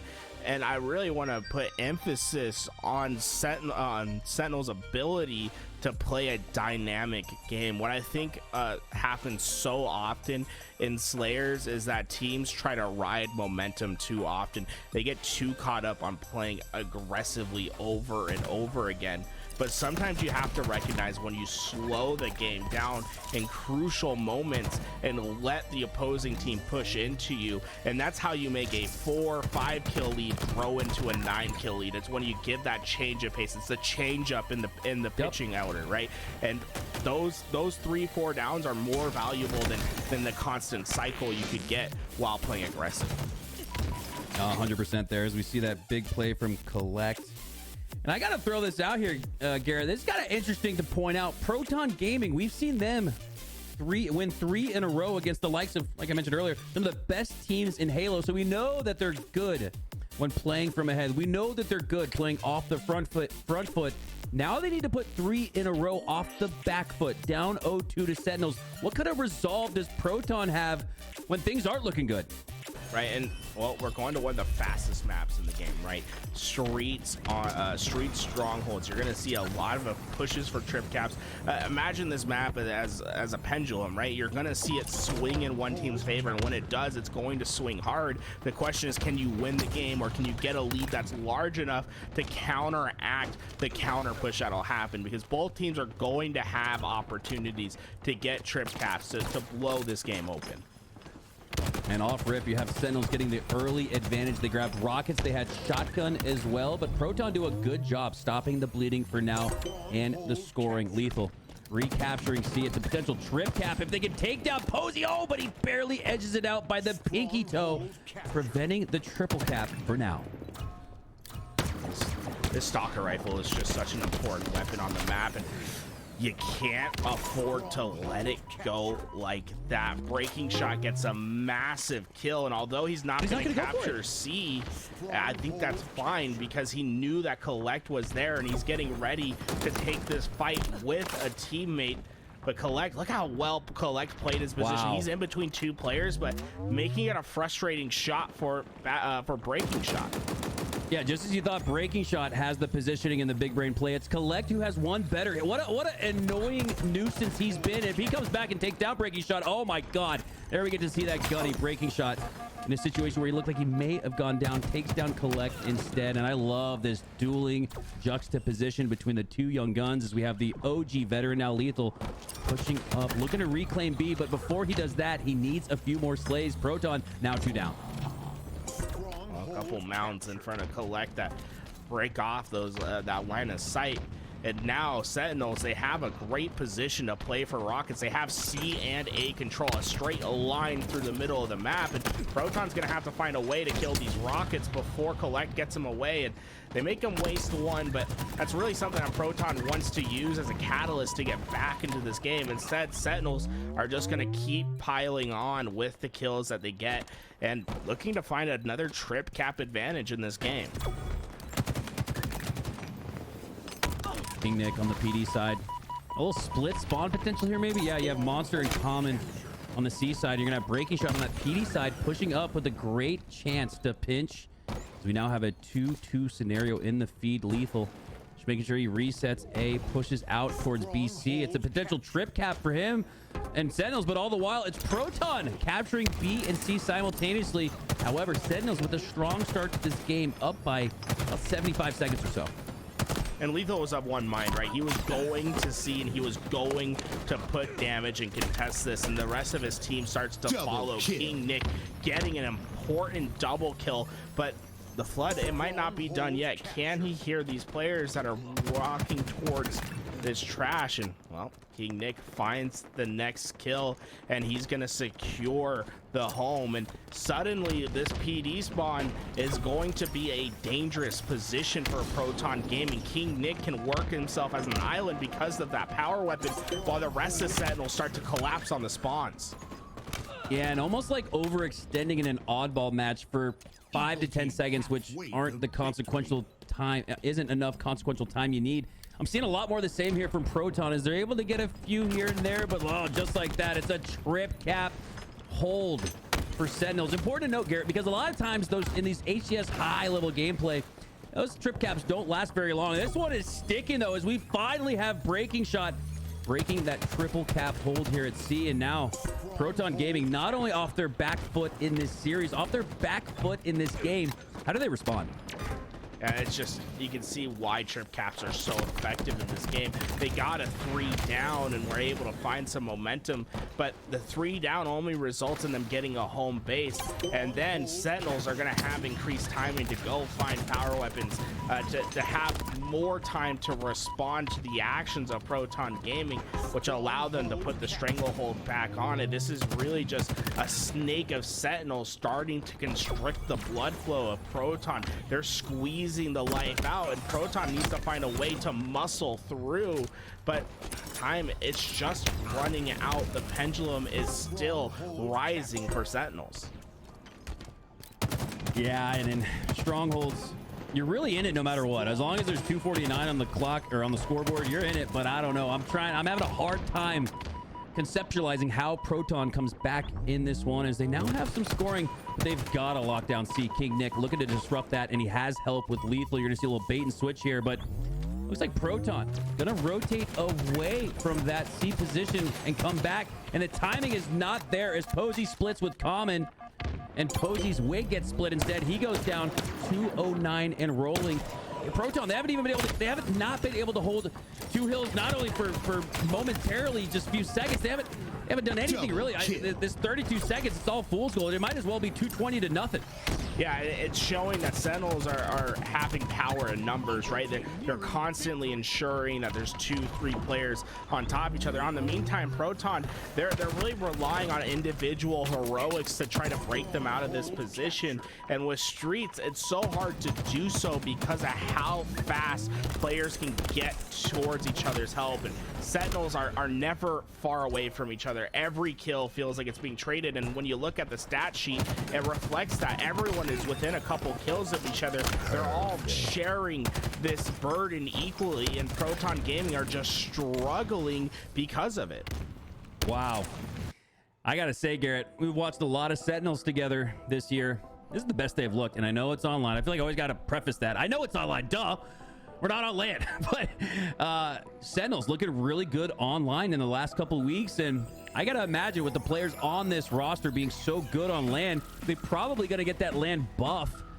Whereas before they finished top 8 at Charlotte, that is not where the likes of Lethal and Sparty and King Nick and Collect want to be. That's far off of where they should be, but it's kind of crazy because it just feels like the spots are so limited. So while Sentinels, a top 8 team from Charlotte, you look ahead and you think, who could they surpass? Maybe right now G1 slipping a little bit. Maybe that's the team that they could come out on top of, and even maybe a little Shopify Rebellion falling off a little bit. Those are the two teams that place 5th, 6th ahead of them. At Charlotte, Sentinels looking like they might want a rematch. Now, this next month of online Halo is going to be so formative for a lot of these newer rosters, and it's going to be telling of some of the concerns of established ones, right? We're going to see a lot of upsets. We're going to see a lot of mix-ups, and everything will be answered in a couple months' time when we find ourselves in Dallas during that DreamHack Dallas Invitational, and seeing which teams can really put it together during a LAN performance. And while Sentinels, anytime you have Lethal with you, you have to know they're a team that's in conversation for making something happen in a LAN environment. Yeah, as long as Sentinels are checked in, emphasis on in, because sometimes you've seen the Sentinels roster and you can just tell when they're checked out. And for the most part, you can tell when a lot of Halo teams are checked out. There's just like a certain vibe, a little delay in the look across screen. It looks like the comms aren't coming in as quick because the players are starting to lose their belief. This is big for Sentinels because, again, while it's online, these 3-0 sweeps, these advancements into the bracket are going to give them the confidence that I think they need going into a LAN environment where seeing is believing. And like I said earlier, you got Lethal, you got guys that are absolute dogs on LAN. So going to be really curious and interested in watching both of these two rosters. Sentinels as they find their footing after a top 8 finish in Charlotte, and for Proton as they continue to climb the ladder in the HCS. Guys, you can see the elimination bracket is starting to fill out as we get to the back end of this tournament. There's much more action to come, but that does it for us, Mikowski. It was a phenomenal tournament from the winner side. I feel like we saw a version of Sentinels that they've had inside themselves but have never been able to execute upon, and honestly very impressed with them. And then on the other side, we weren't able to see Proton Gaming's run, but this is a tournament that I think they can really count on to show some of the top teams that they're worth scrimming, that they are a conversation to be had when it comes to a top 8 conversation. And I'm really impressed with everyone on that roster, and I think Monster was a great addition to it. Yeah, and taking a look at that lower bracket, you got Native Red, who got 3-0'd by Complexity. They're out for blood. You got to imagine Native Red. I think Native Red finds their way into that elimination finals. And Garrett, this has been an unbelievable day of Halo. I believe we have a talent switch coming in, so unless you got any other final thoughts, we will get out of your way and make way for Active and Tony. Now, just one final thing, guys. It's been a blast of a tournament, but I want to see everyone's support for one big rally. That's right. It's our favorite time of the broadcast. It's advert time. It's time for those advertisements to get in your face. But don't worry, if you don't like the advertisements, there's some simple things you can do. Maybe sub to the channel, Prime sub. Think about it. That being said, we had a blast in this tournament. Shout out to JJ Events for putting this thing on. It was a pleasure to watch all these teams play. Active and Tony are coming up next, and these two, I mean, it's always a pleasure to listen to them. So give them some love. We're out with this with the winner's side. It's all about the elimination bracket coming up next.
Ladies and gentlemen, welcome back to your JJ Events. $2,000 coming. Oh my gosh, two grand. That's a lot of money, dude. I'm telling you, why are we commentating, not competing? Don't you want a piece of the pie, brother? Because I stink at the game, Tony. That's why. No argument there. You're on mouse and keyboard. I'm Tony. I'm Tony, aka Why Not, aka Why Not Be Reckless, aka Why Not Be Casted. I'm kind of a freaking big deal. You should probably already know. And next to me, I have the mouse and keyboard phenom inactive, and we have an amazing matchup for you guys. Gamers First going up against Cloud9. Game number 1. Gonna be oddball, and Boo Boo Doobu along with Gamers First not only getting the wipe that they were looking for, but also have that ball, have camouflage, have shock rifle, have everything that the map has to offer. All the tools in the toolbox, and you know what? There's one man I picked with camo. It's gonna be Boo Boo, but unfortunately, automatically going down there. That's a big kill right there. I really do feel like Boo Boo can cause a lot of havoc with that camo, so big kill there by Cloud9. It looks, oh my god, like Suspector and Gamers First were trying to push up over to the A side, eventually run into a 1v2, but Suspector with that stick equalized the situation just a bit, and the rest of Gamers First funneling through the gold side. That was a huge trade coming out of Triton, and now Boo Boo Doobu forced to grapple out an absolute brawl here on the gold side of the map. Neither one of these teams wanting to give it up easily. Yeah, I was a little worried right there for Cloud9. I thought Boo Boo was probably going to try and get away. They had a little bit of a flank, but Squale wasn't in position. They get that big kill, though, and because of that, they maintain this Pipe's control, but that ball is still in a very, very difficult spot in batteries. Sab is so annoying of a player. Like, the way he just slips and slides around the map. That player's one shot, he looks up, Sab goes down, throws a nade, leaves it behind. Before that player even knows what happens, Sab gets himself the kill. Boo Boo Doobu then gets himself a double kill. Now going in for the Eco Chow against Triton across the map, allows his teammates to finish off those kills. 3 down go Cloud9, and Boo Boo Doobu even smacking one more just for good measure. Yeah, you gotta love that fadeaway from Boo Boo. Tony throws a plasma and just focuses on a different kill to get that double. Because of that, G1 get a little bit more time on the board, 28 seconds and counting. They're gonna play the ball. They've got to get these reslays, and they've got to get control of this glass before they can get that ball back. And everybody knows, anybody's watched my content for like more than 30 seconds probably knows that I'm really big on G1. And I don't want to say they've been underperforming, but I mean, maybe it's my fault. Maybe it's my fault, because I did say that they were a top 4 team. I did say that they were a team that eventually were going to surpass SSG. Maybe my expectations for them were a bit unrealistic, because I feel like although they've been playing well, although they've had good placings, including a 2nd place during one of the online qualifiers, there has been a few tournaments where they haven't exactly met where we wanted them to be. Even at Charlotte, I feel like they left a little bit on the table there. I know that G1 can become a top 3 team and become a legitimate contender for winning tournaments. Do you think they're there just yet? I don't think they're there just yet. And if I'm Kenny Vaccaro, great man, by the way, you know, 5th to 6th, that Charlotte is not what you want. You want that #1 spot. You want #1, and you're going to keep fighting for #1. They might have hit a slump. Maybe they've got to work, you know, get that spotter view in a little bit more. But I think this team's got massive potential, and I think they're going to showcase it in tournaments to come, and of course at Arlington when we get there. That's that keyword, potential. But how far will potential take? And now it's time to put it into action against a team as good as Cloud9, because we know their individual skill was right up there with them. Rami and Cloud9 able to clear out the tower side. Actually, one more player, and that's Boo Boo Doo. Say, hold this for me real quick, Rami. 28-0 run. Triton and Nemesis are gonna follow that through. It looks like Cloud9 are able to break the setup that Gamers First were trying to accumulate there, but that ball not in the hands of Cloud9 yet, and time is ticking down. That's right, 1 minute and 37 seconds left, but the thing I'm focusing on is at the bottom center of the map. It's going to be that camo. The next team to get that camo control can really set the stage here. These 28 seconds, they don't look too big in terms of time, but it honestly is huge when you only factor 1 minute and 20 seconds left on the clock. Gold side control so far for G1. There are 2 players that are trying to bust through. That's going to be Squale, the former member of G1. Falcon dealing with them quickly. Rami with that cleanup kill here. Nemesis going to follow that up. So it looks like Cloud9 should be able to get first sight on this ball, but they know there's one more player in the back goal. Make it 2. Where did Sab come from? Yeah, I just love the idea right there of running in 2s, right, Sab? Being there to assist on that pipe side. They run in 2s to try and force that player outside of the top glass. They do just that. But again, we're looking at a 30-7 lead here for G1, and it's getting chipped away. Cloud9 has finally got a little bit of control, and you're going to see that rotation from Rami as that push comes in from G1. Cloud9 showing the objective efficiency here. They would have the ball even when it's a 4v4, but Squale the first one to go down. That's going to be punishing for Cloud9, as once the first domino falls, so do the rest. That's a 4 down, full squad wipe. Cloud9 being sent to the clouds. Gamers First once again having that ball time. Now Gamers First having a peculiar situation. You have 41 seconds on the clock as far as your scoreboard. You have 45 seconds on the time clock that you can play as well. It looks like G1 are electing to play that ball time, but the drop comes in. They got some slaying to do. Yeah, that's the question. That's the question right here, right? Where do you feel comfortable when you decide to play these last 35 seconds? When do you feel comfortable with the time that you have? 48 seconds, it's not a lot, but in the grand scheme of things, when Cloud9 has finally a couple of slays under their belt, this could get a little hairy here. That camo is coming up. Sab, he's gonna try and play that sneaky role, but unfortunately, he does go down. So now we're looking at Cloud9 with the numbers advantage and camo coming up. Sab trying to bait out that camouflage, but eventually gets spotted. Luckily, Suspector and Falcon are there to pick up the pieces, leaving Nemesis by himself. Nemesis wants to play that ball, but you're going to play right into the hands of G1. Nemesis gets hunted down. That ball gets put into a baitable position. Now Cloud9 have to hold forward, and that's exactly where G1 want them. Yeah, it's really impressive that G1 were able to get that camo. Like I said, Cloud9 did have that numbers advantage, but you start to see the massive slays. That's 3 down now for Cloud9. The seconds are going to run out, and first round goes to G1.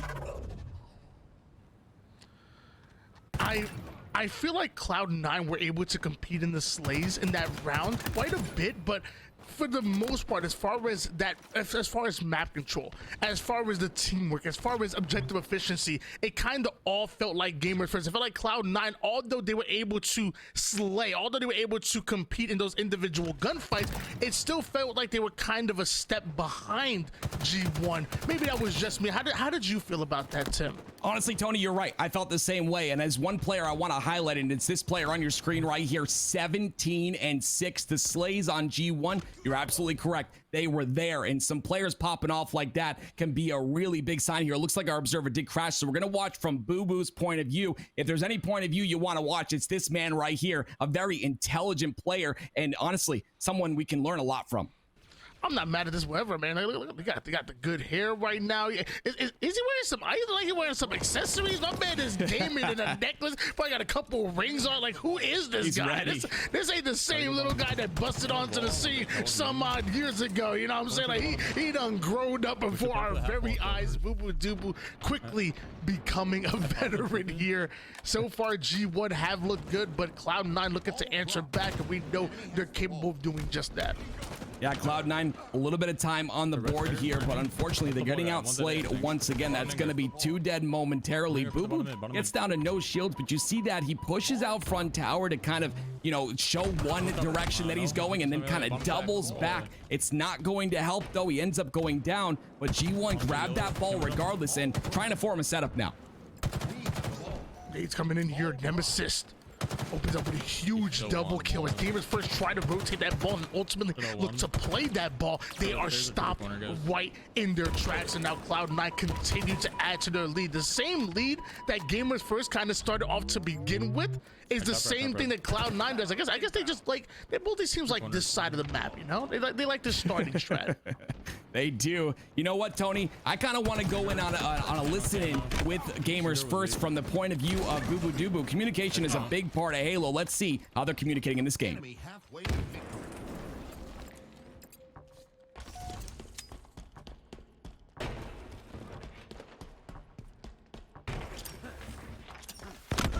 Camo, big door with sniper, trivia corner camo, blue box. Blue box on top with camo, guys. Blue box, he's behind the box.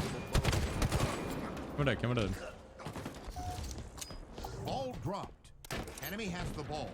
Plasma grenades acquired. Sneaky, Nemesis. Really sneaky, guys, Nemesis. Nearing victory. Ball dropped. So sneaky. Enemy has the ball. And stacks. There's like 2 on stacks, I think. Hold on. We have the ball. Alright.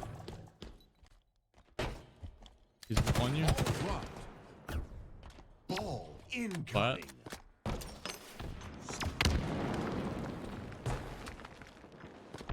Make that the wrong tire. Long off facing. Dude, sneaky weak. Triton going big door. Triton. Spartan down. Enemy has the ball. Ball dropped.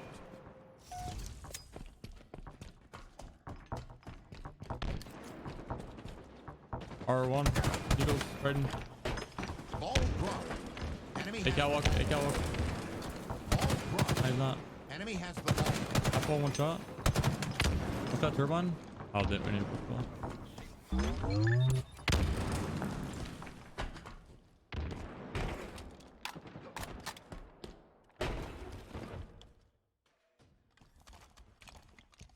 Ball incoming. A win is in reach, Spartan. Yeah. Cloud9 Really grim, you able to answer right back and did so with the quickness. I mean, there ain't no time for that. That was fast. Cloud9 opened up huge, and now this swing round number 3 is going to determine who takes momentum here in the series. This is game 1 of a best-of-5 series. Both of these teams fighting for their tournament lives right now. One will make it into the top 4. One will be going home a lot earlier than expected. Yeah, it's honestly kind of tough to see, you know, what exactly happened in that round number 2 that caused that. We're only watching from one point of view. Unfortunately, guys, both our observers crashed at the same time. You know, the chances of that happening are insane. So we're watching from Boo Boo's point of view right now. But like I said before, a great point of view to watch from. And it looks like G1 starting to get a little bit of ball time. But again, it's like a staggered kind of setup. They finally spawn A. They've got the cross angles. Can they stop this ball? And can they get a setup of their own? And just like a championship team, LVT having that plan A, that plan B, plan C, and if all else fails, we have a plan D that we can't tell y'all about yet. Yeah, but don't worry, Right. it's there. G1 with that early A side setup, looking to deny access from the tower to the top A cross. Meanwhile, Triton gets one over toward the A side. Suspector manning the gold side, seemingly by himself, and it's gonna work. And then Peter Parker coming in, going right after the Green Goblin, then flies over towards Squad Lay, and look at all of the ball time being soaked up because of it. I gotta love that play by Boo Boo, right? Suspector had the cross angle right there, ends up going down. So because of that, Boo Boo uses grapple to get back to glass, to make sure to hold that cross so that they can continue to get ball time here. Absolutely flawless play by G1. I really think this team is very strong when it comes to setups. Maybe I think you might walk up a catwalk. As of right now, Cloud9 have only been able to put 1 point on the board right now. They need kills bad. Nemesis off screen was able to take down Falcated, but every kill, eye for an eye. G1 answer right in. Cloud9 need this clean break. That battle's gonna be so important. Looks like Nemesis does trade out with Sab. Triton does take down Suspector, so finally the kills going in favor of Cloud9, but that ball is still over towards the mid map. The trades that G1 were able to get were obviously valuable. Yeah, the trades were very valuable, but what's also valuable is the fact that Cloud9 with those kills got the camo, but he ends up going down right there. That's going to be Squale. Honestly, that camo was the pivotal point of this game. They used that camo. They could potentially build up a comeback, but unfortunately, camo out of the play. This is going to be harder than we thought. We're trying to get out of the action. He's going to be hunted down. Cloud9 now moving into their gold side setup quickly. Falcated. Overextended for that gunfight just a bit from down range, but now you have 2 members of G1. They're not pushing long haul. It looks like they want to push right toward the mid and the A side. They already have a glass side presence, so now trying to surround Cloud9 at the moment. Early shots onto Nemesis. Nobody able to clean up that yet. Boo Boo now sneaking his way towards bottom A, right back into that same fight where he trades out his life there. And it looks like the grapple player is going to die as well. So G1 clear out gold, and because of that, they're gonna get some good ball time. One more player looking to do damage. That was Rami, but wasn't able to do enough. Oh, he's bullying him. Oh my god. That was bullying, Tony. He gets him off the spawn, the knowledge of the spawn, and then understands the split is coming on A. Boo Boo played this flawlessly. Gets 1 kill, is able to pressure on a couple more. They get 3 dead, I believe that is, and now able to get a little bit more ball time and continue to add to this number here, approaching that 70-second mark. Ball sitting up high. It looks like G1 aren't comfortable enough to hold on to that ball, so a quick play here. They look to get the kills they were looking for, but not only are the presence and the players overwhelming Boo Boo Doo onto the gold side of the map, but so do the nades to clear him out. There is Cloud9 on the triple stacks.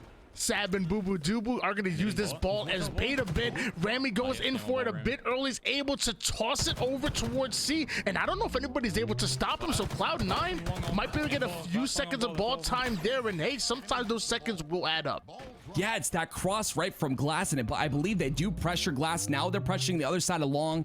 Maybe they can get a little bit of a pinch here, but unfortunately, 2 go down for Cloud9, and now Boo Boo understands that number's advantage, so he's gonna grab ball and rotate it over here, but a big win by Triton. He gets 2 as well. That's actually beautiful for Cloud9 right here. 3 down for Gamers First. Final player alive is being addressed immediately. The cross map shots into the nade. Suspector didn't stand a chance, and Rami's able to turn that corner before Boo Boo Doo is able to get into the action. So a long rotation having to be made right through the long haul, right through the C. That's what Gamers First have to do as they're spawning on the opposite side. So much time going to be accumulated here, all while Cloud9 are watching every single angle on the map. You see Boo Boo Doo trying to collect a whole new lane, a whole new avenue, and Squale anticipating it well. Yeah, Tony, you said it perfectly, right?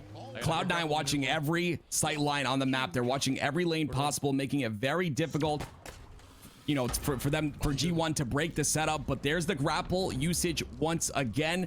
Undervalued, I think, is this grapple, especially in oddball. They've pulled that ball all the way to long haul, but not anticipating that top attic player. Because of that, 3 go down for G1, and the last player alive right here. He's gonna try and play his life. Falcated with a beautiful snipe with a shock rifle, but is it gonna be enough? They're getting a lot of ball time that is Cloud9.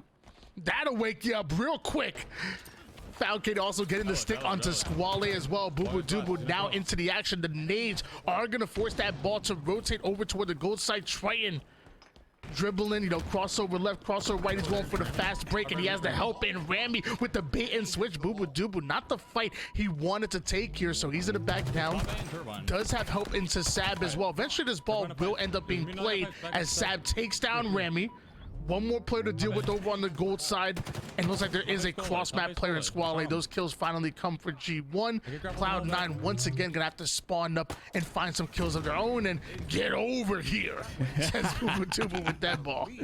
Oh, Mortal Kombat. But honestly, that was really good by Cloud9. It's a very, like, you know, intimidating setup they had with all those crosses on the catwalk and inside a whirlpool. But G1 did a beautiful job by breaking that one part of that, you know, and just completely taking over. They get that break, and now starting to get more ball time. They've approached 90 seconds. 9 seconds is all they need.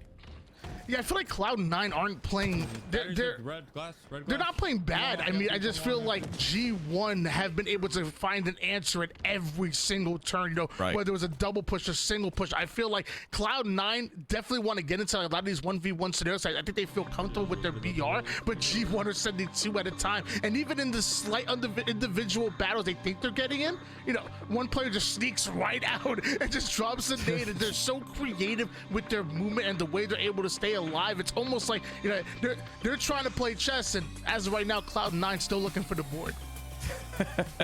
I hope they find it soon, because I want a good series for our first series of the day, Tony. And you said it best, right? I really think that G1 do a really good job of taking out that defensive wall break by break. We talked about how good their setups were.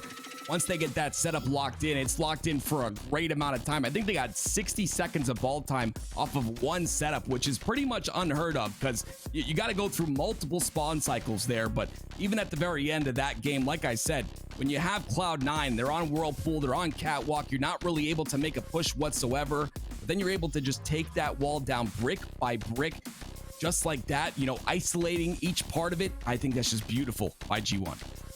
And the scary thing about this is that now you're going to game number 2, which is going to be Slayer on Aquarius. And I feel like the same way that Gamers First are able to punish you on a map as large and as open as Recharge, which in my opinion doesn't really play towards their skill set, I feel like a map like Aquarius definitely does. I feel like that's where they can really up the tempo. That's where they can really come in with those fast-paced BRs, flying in your face, overwhelming you, making you feel like it's a 5v4 the entire time. And correct me if I'm wrong, but that's truly how I feel like Recharge doesn't play towards G1 strengths. Aquarius does, so I feel like it's only going to get harder from here when it comes to Cloud9. Yeah, we will see. I think Cloud9, again, Slayers are kind of, you know, one of the Slayers a game type where I wouldn't say like I don't want to say a lesser team, because I'm not, you know, both these teams are incredible teams, but you know, Slayers kind of are good for teams with maybe less chemistry. I feel like you said today, that G1 maybe not playing their absolute best. I think they're capable of top 4 as well, Tony. I know you just mentioned that a little while ago. I think that, you know, at their very best, I think that they definitely can place top 4 at an event, at a LAN. But we haven't seen that yet today. And honestly, because, you know, we're not seeing the best of G1, and because Cloud9, you know, maybe has less chemistry than G1, I think the Slayer might favor Cloud9. We'll have to see. Okay, I know, I respect it. I respect it completely. Well, you know what? If G1 are still able to reach the heights that they've been able to, and they're still leaving some on the table, still some more in the tank that we haven't seen, I can only imagine what they're gonna look like come that quadrant event, or come that phase event, and especially DreamHack over in Texas. I feel like this is a team that's gonna get better and better and age like a fine wine, as opposed to myself, who apparently has a birthday every day this year. I'm aging like a bad hairline. How old are you, Tony? Like I mean, it's my 94th birthday this month. Wow. I was like this year, excuse me. Wow. Okay. Wow. That's crazy. I only have one birthday a year. I don't know what that's like. That's insane. I thought I was old, but here we go. I mean, game number 2, we got Slayer, of course. Gamers First versus Cloud9. Gamers First did take game number 1. We'll see if they can continue with this game number 2. Suspector instead grabbing this camo. We always see Boo Boo with it. We'll see if he's able to kind of get the value out of it. Unfortunately, that heat wave is going to be such a detriment. And Rami with a beautiful place nade. 6-3 though. Gamers First had the lead. Sometimes having that high sensitivity will punish you when you're not able to connect with that headshot, and Suspector getting punished right there, not able to get the seemingly easy kill, and then even off of spawn trying to be able to take him down, luckily falcated from across the map. Hawk eyeing Squall A. Looks like he wants to go in and take down Nemesis. Boobadooboo's already here. A little bit of a 2v1. Squally off his spawn, gonna have Reticle's train on him, and now you're seeing a 2-man push, make it a 3-man push onto the car side by Cloud9. Booba's getting some difficult angles here. Not really able to put a lot of value in. He does get that assist, and again, going for this thruster right off the bat, you see a lot of top players making sure to be on top of that utility at all times, making sure to time it perfectly. And speaking of timing, when that camo comes up in 20 seconds, this top control is going to be vital. And as of right now, Suspector, along with G1 having the top car control, but Rami gonna be a nuisance here. He's gonna chase him. Get off my yard, says Suspector as he chases Rami off of the P side of the map, right into the hands of Boobadooboo, able to bait and switch perfectly. But now you see all of G1 on the low side. It looks like Cloud9 gonna take advantage of that. They're gonna steal away that top car position and use it immediately. Squally taking down Sam. Suspector somehow gets up top, gets the backs back, gets the active camouflage, and the advantage that Cloud9 had, not so much anymore.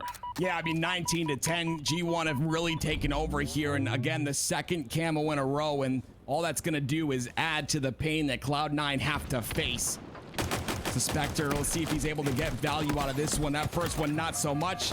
He stays alive somehow, but he's gonna get traded out. All 3 dead for G1. The last player alive is gonna be Falcated. He's gotta get those spawns on that blue side to get some assistance. It's crazy to me how the side has evolved into like this shield shredding machine. Like you'll see a lot of these players just shred those shields with the sidekick. If they get the perfect kill, great. But if they don't feel comfortable enough to get the headshot, they'll quickly switch over to where the BR, and it's a working strategy. And if from close range, maybe it doesn't have the exact mid range or long range, but if from close range is really dangerous. I'm even starting to use it myself, and I'm like, oh, okay, this is what the pro's been talking about. I see. Yeah, they do such a good job at utilizing that utility on the map. Like that's something that I'm definitely struggling with as a player, and I'm sure a lot of people that are watching struggle with as well, is that sandbox control and utilizing it. Just like you said, you know, that close range fight, maybe cleaning it up with the BR. So many weapons in this game do such a good job of just, you know, breaking apart the shields of the opponent. You see Boo Boo there using those shock grenades, another very powerful weapon on this map. With camouflage coming up in just 20 seconds here, I think both Cloud9 and Gamers First really have to value your life. Even if you're not able to grab it, just baiting, just getting it in your sight right now can be critical. And obviously Cloud9 understand that. They put Gamers First 3 down, and now chucking nades at the final player. Luckily Gamers First having the spawners come in, but unlucky for them, Cloud9 are still on the prowl. They're starting to wake up here. Back-to-back 3 downs go in favor of Cloud9, and finally that active camouflage comes up. Can Falcated bait it out, or will Cloud9 get their hands on it once again? Yeah, Cloud9 need these kills, and look at that. Finally, we're gonna have a camo in the hands of Cloud9. This is exactly what they need to come back in this game. 37 to 24. Gamers First really starting to come away with this one. It's kills like that with this camo, you know, breaking this setup, forcing those staggered spawns. It's really gonna help Cloud9 make a comeback. Okay, all right. I'm not gonna lie, you know, his former coach Eli the Sensei says Squally one of the most accurate players in the game. We didn't see it right there, but trust me, any other situation, Squally is hitting almost 60% almost every game. So take that one out the equation, but it's still 41 to 29 in favor of Gamers First. I don't want to count Cloud9 out of it just yet, but I will say they do have a mountain to climb, luckily. Suspector going right after Squally right there, winning that individual pivotal battle. But the one thing about G1, they come in waves. They send multiple bodies at you, not just one. Yeah, you were correct about G1 on this map. Their fast-paced play style, just the ability to play together, has really overwhelmed. You can see Triton here. He's got 3 different players from G1 all around him. There's not too much he can do. And again, that's where G1 is the strongest. Only 4 more kills to get here, and then they will close out this game number 2, and Cloud9 will be unfortunately down 0-2 in this series, which is just, it's not a place you want to be, Tony. It's a like you said, a Mount Everest. But there it is, 3 kills on the board, 3 down for G1. Let's see if Cloud9 can use this. It's gonna be tough with only 3 kills left for G1 to grab. Yeah, again, you know, I said it before. I think Cloud9 they're definitely much better than the team that we're seeing right now. You know, the reason for this loss, I feel like, is more of like stylistic. I just think G1 are not only a better team, let's be honest, but I think stylistically it's really tough for Cloud9 when G1 are so willing to muddy up the game. You know, they can slow things down. They can set up when they want to, and trust me, they're damn good at it. But when it gets muddy, when you have to scrap away at all these kills, at all that ball time, and get real scrappy, I feel like G1 are also comfortable with doing just that. And Right. Cloud9, they more thrive with like organization. I feel like, and that's where I think G1 are a little bit more versatile, and that's the reason why you're seeing them kind of, you know, almost outclass them in both game types. And it might just be the same here on Empyrean Flag, or maybe Empyrean with its layout might favor Cloud9. Yeah, a lot of people are kind of stuck in the past and you know, giving players and roles, etc. You know, we obviously have HCS giving away those commendations for, you know, best objective player, best slayer, etc. But I truly think what makes a top player, and we see 4 of these on G1, is the ability to adapt to any situation, the ability to adapt to any map and any game type. You know, the pacing of the game changes on a whim. It changes at any moment in the game, and you have to be able to adapt to those situations and maybe play aggressive in a situation, or maybe play a little bit passive and slow down the game. And you got to be able to switch it just like that. Just like you said, I think it's very important. And yes, G1 do that way better than what we've seen from Cloud9 thus far. Yeah, notice it. The best ability is adaptability, and as long as you're able to adapt, you can usually overcome almost any given situation. We're gonna find out if Gamers First have it in them to wipe. I'm talking clean sweep here, baby. Cloud9 on their way into the top 4 in this JJ event tournament, or can Cloud9 answer back? Because let's not act like we strangers to reverse sweeps. We saw plenty of them literally on during the 2K, and something tells me that we can see some today too. So don't want to count Cloud9 out of it just yet. They might want to get the Rockets, though. That could be a little helpful. Yeah, one thing we're seeing in the bracket here, now obviously we'll look at it later, is there's a lot of 3-0s, 3-1s, not a lot of reverse sweep potential. So if we see one, it could be right now. I would love to see a little bit of a close series, but right off the bat, Nemesis with a beautiful snipe there. Falcon does have that overshield, and now it's up to Nemesis to get as many picks as he can, get as much damage in as he can to try and stop this flag from making it past the 50% portion. He's able to body shot Boo Boo Jubu, but it's not going to be enough to stop Sat from turning the corner onto the long haul side. So that flight will make it onto Gamers First base. And I don't see anybody of Cloud9 in position, and Falcated with the play of a century. Tim, did he just repulse himself away from the courtyard spawn and spawn trap a player? There's no way I just saw that. That was absolutely beautiful, honestly. And he gives that little bit of an angle where he just sees his head and he snaps on it. Absolutely gorgeous right there. The first cap going on the board for G1. What's crazy to me is that I feel like wasn't he blocking that spawn being that close to it? But the moment he repulses back, like, to have the awareness to get off of that spawn, because you know that's where you want them to be, and to even hit the shot. Wow, I'm sorry, that was really impressive to me. But Cloud9 do answer back with a big 3 down, and now Cloud9 are able to infiltrate the base of Gamers First. But now Gamers First get to show off their defense. 2-on-2. Heat wave in the hands of Rabby, not for long. Falcated pulls off a double kill, and it looks like they're going to be able to convert that defense into a bit of offense. Yeah, that was a great job right there, right? Trusting your teammate, making sure to just kind of stay alive on top tower, and the overextender goes down because of it. And now once again, G1 with a little bit of offense here, and the weapon in the hands of Falcated can really do some damage here on the snipe tower. 2 quickly going down for Gamers First. Falcated with this heat wave in hand. I wonder what's his play going to be, especially as Rockets and Overshield are coming up at the exact same time. Normally, I'll usually play for Overshield side because I feel like you can grab that repulse and bounce a rocket back if you get the timing just right. But I mean, I'm not going to sit there and pretend that rockets aren't the most dangerous weapon. What if you have both? In Halo, getting both is pretty daggone good. Nemesis, watch your back. Falcated's coming. One rocket's gonna connect. That's a lot. That's one more than I'll get when I have rockets, and the second one connects as well. 2 more than I'll ever get. Don't ever let me have rockets in matchmaking, please. Cloud9 go 2 down, and Now a little bit of pressure coming from G1 once again. Cloud9 though, Tony, doing a really good job of playing, a lot of defense and also offense, getting the kills necessary. But the problem is they're not really able to convert on any of these pulls, and unfortunately, that's what's kind of causing them to continue to go down. They're not really watching those angles appropriately. G1's kind of breaking apart the wall like we've seen in the previous game. Return. Will never be the casters that Puckett is, excuse me, but let me tell you, our rockets are just as good as his. I promise you that. We got the Puckett rockets on lock. Yes, As sir. Boo Dubu has the snipe tower on lock, almost lined up the headshot, just barely missing it, catching the body of one. Gonna advance this sniper forward. Looks like Remy has one as well, so a battle between Remy and Boo Dubu at the moment. There's multiple members of G1 that are flooding the long haul and the green side, and now Remy have an opportunity to play a little duck hunt. 1, 2, almost able to get the third. Remy knocking him down. Yeah, I gotta love that by Remy. Gets another one as well. I gotta love that by him, right? I was actually going to mention that, Remy's in a position right now to really open up the map, and we see he takes that and he gets 3 headshots in a row. Now they've got a staggered spawn on this shotgun side. They get both of those, but Bubu and Falcon it off spawn, able to do a ton of damage here. And again, look at that, the ability to stay alive right there. They stay alive, they're able to work together, and that's that chemistry I was talking about.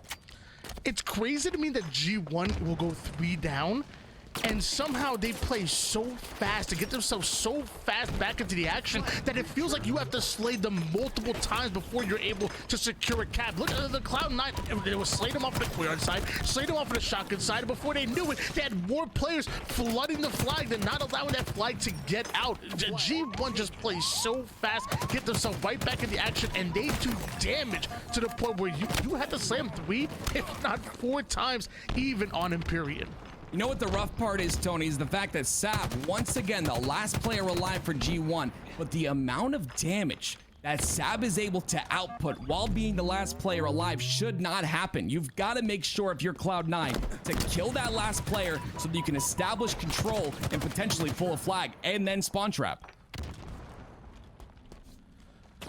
Luckily, Sab is able to get the overshield for Gamers First. I guess lucky for Gamers First. Not so lucky for Cloud9, but only able to get 1 kill so far.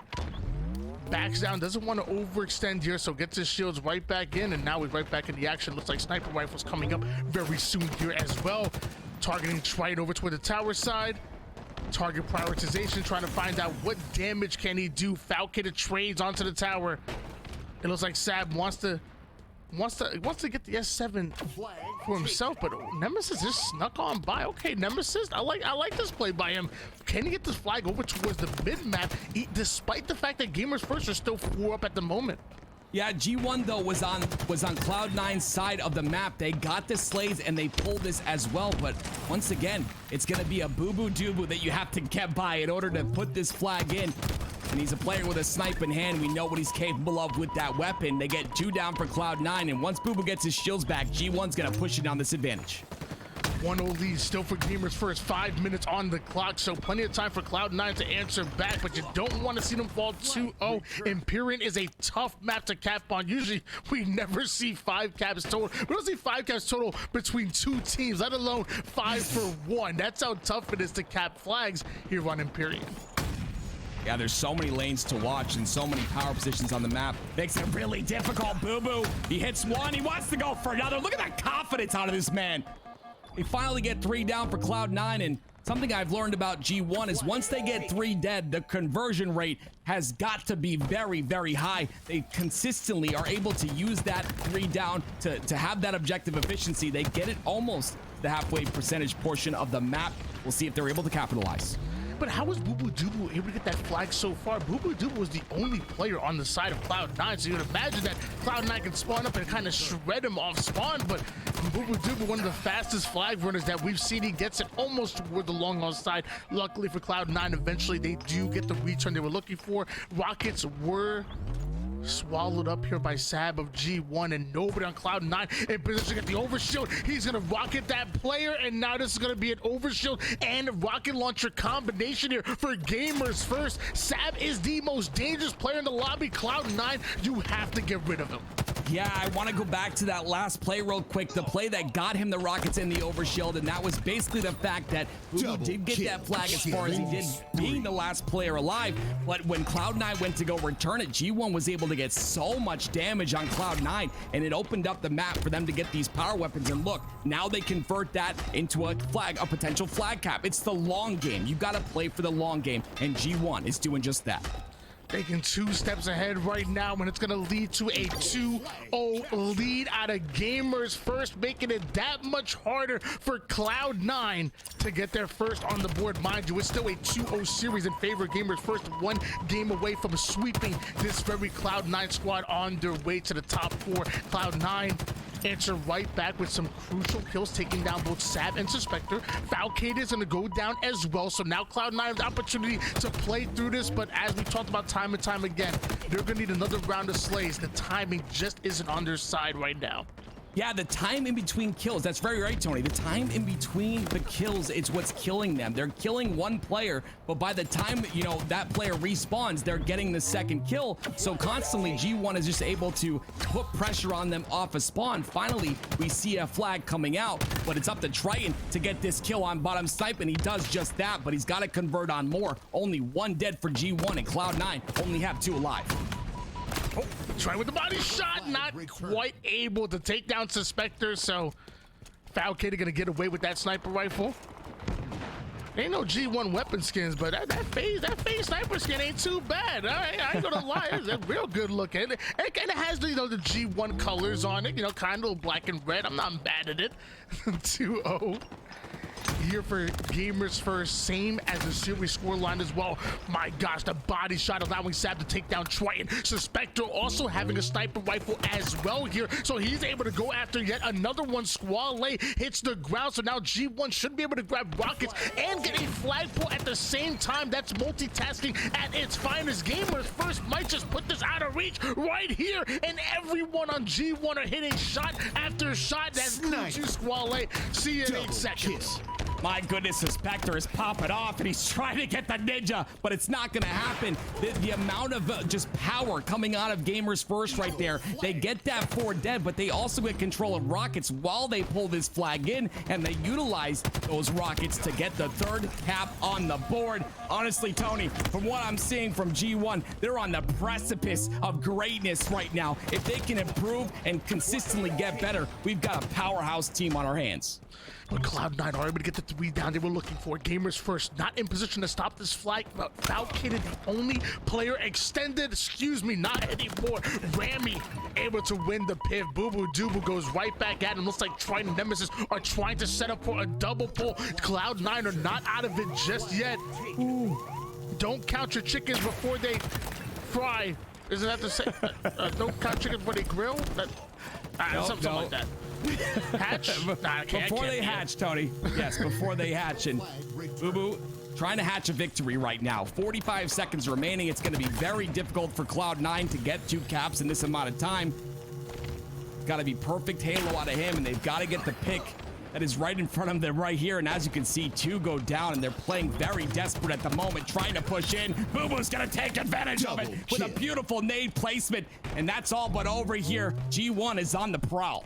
At this point, G1 are counting them chickens, because them chickens ain't chickening right now. It's 3-1, and it looks like Gamers First are going to put their 3rd win on the board. We're just waiting for 10 more seconds, because there's no longer a question of who's going to win it, but when.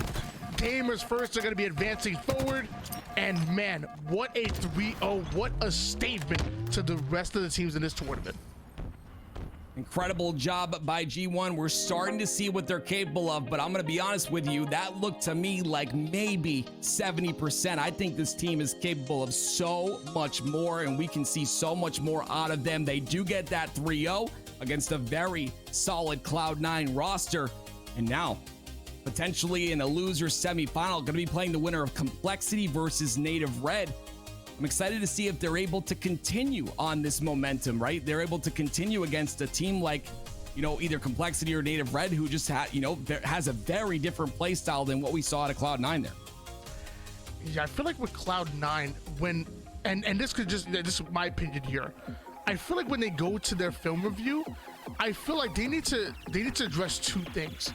How do they stop a team that is playing as fast as Gamers First are, and how were they able to speed up their gameplay just a little bit to match that energy? I feel like, again, I have so much faith in this Cloud9 roster, even though I love Gamers First. I think Cloud9 are a legitimate roster, and I think the rest of the world are seeing that as well. What do you got? They got fourth place during one of the qualifiers. They've upset plenty of teams in the past as well, but I think they just were a step behind Gamers First that entire time. I think they can really find out what's leading to that when going into the film review. But like you said, Gamers First move on. Complexity versus Native Red. The winner of that goes against this Rare Gamers First roster here in the elimination semifinals. I would think Native Red have the advantage, but Complexity been looking a little diffy. Yeah, I mean, Complexity, Zero, Cycle, Tusk, and Suppressed, definitely a very solid roster there. One of the big players I really want to point out is Cycle. I just feel like, you know, we talk about him being that young phenom, but I just think it's so incredible to have a player like that still has so much growing to do, and the fact that they're as good as they are now. Do you know what I mean, Tony? Like, Cycle is so good right now, but such a young talent, so many more years in front of him. Very excited for his future. This Complexity roster looks really solid.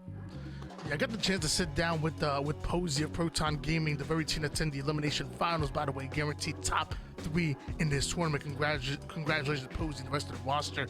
But when he talked about Complexity and specifically Cycle, you know, he didn't even he almost like he ignored how young Cycle was, and still awesome.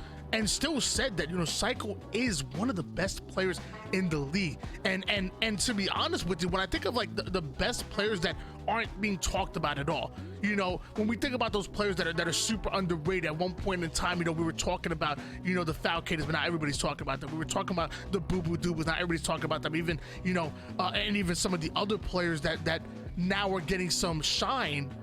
I think Cycle's like that next step up, you know? Yeah. Like, you know, like I think Cycle is gonna be like one of those best players that if you know, you know. If you watch competitive Halo, you're like, oh yeah, I know that's Cycle. He's crazy. Right. And some of the casual fans are looking at, yo, who is this guy? Cycle. Right. With the Y, with the K, with the like, they're not gonna know. So watch out for Cycle. He's very, like I said, very young.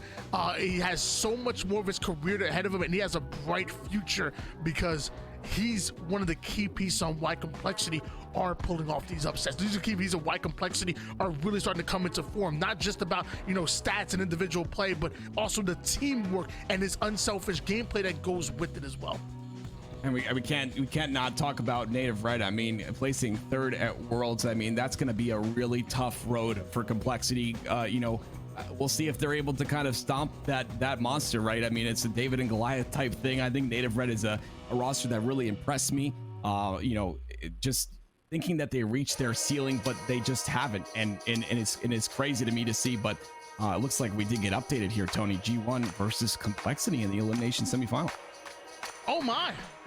All right, well, we were talking about how good Complexity is, and they're able to upset Native Red. Native Red, you know, we talk about them, another squad that's so dangerous to go up against in the bracket. They just won the 2K before last, and did so, and by upsetting like the SSGs and the G1s of the world. But now, you know, Proton able to upset them twice.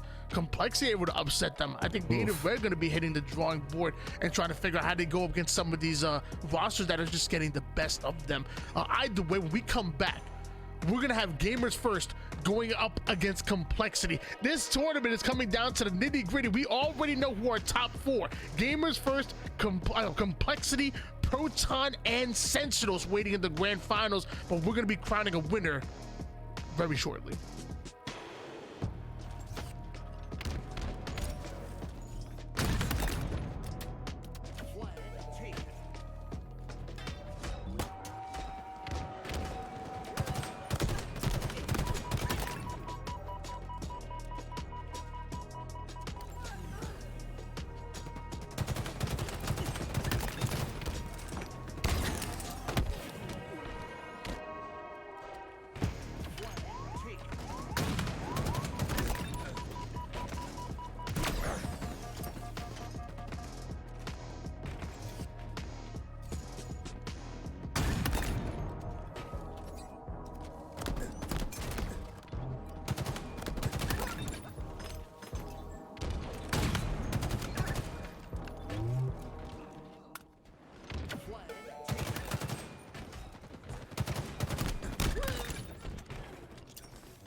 Ladies and gentlemen, we are back and we're gonna find out who's making it into the top 3, who's making it into that losers bracket finals, and who will have a chance to make it into the grand finals here. It is your elimination semifinals, and we're watching Gamers First go up against Complexity, and it's right here on the streets. But Why Not Be Reckless, aka Why Not Be Casting, co-host, and I got my boy Active with me. Active, tell him something.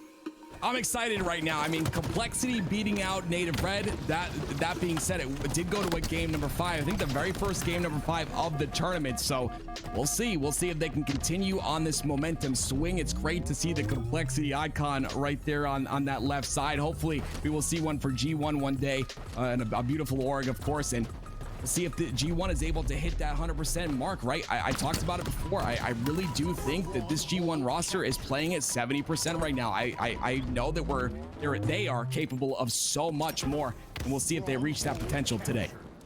It's funny you talked about that Complexity skin. I put the Complexity skin on my sniper rifle, and I put the sniper skins on with that season 3. And not only does it look good, but let me tell you something.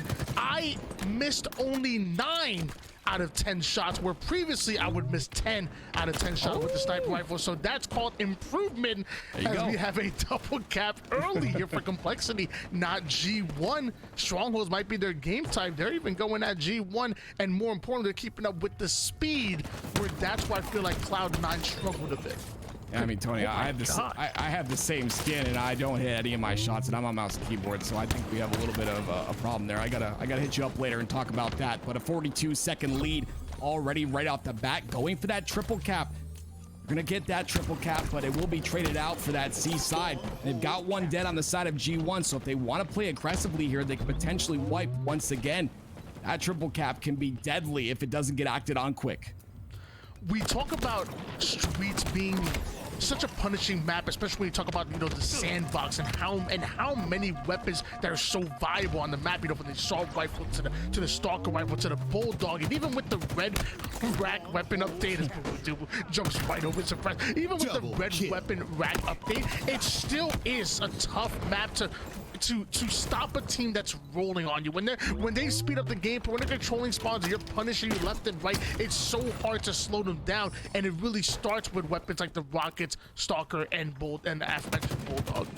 Yeah, I agree. I think it, like you said, those changes were really big, but it's still so much power. And speaking of power, you talked about Cycle a little bit earlier, Tony. 4, 6, and 2. I know you love that stat line. Cycle doing a lot of work for his team.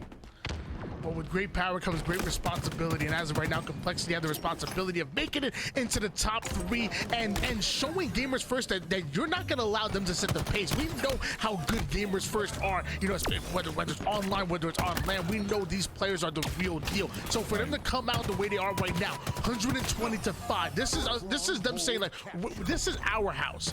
We're not going to bend or not break. We're going to take the fight to you. We're going to take the individual gunfights. We're going to feel confident while doing it. We're going to out-rotate it, and we're going to get in your face and make you uncomfortable the same way that G1 do to so many.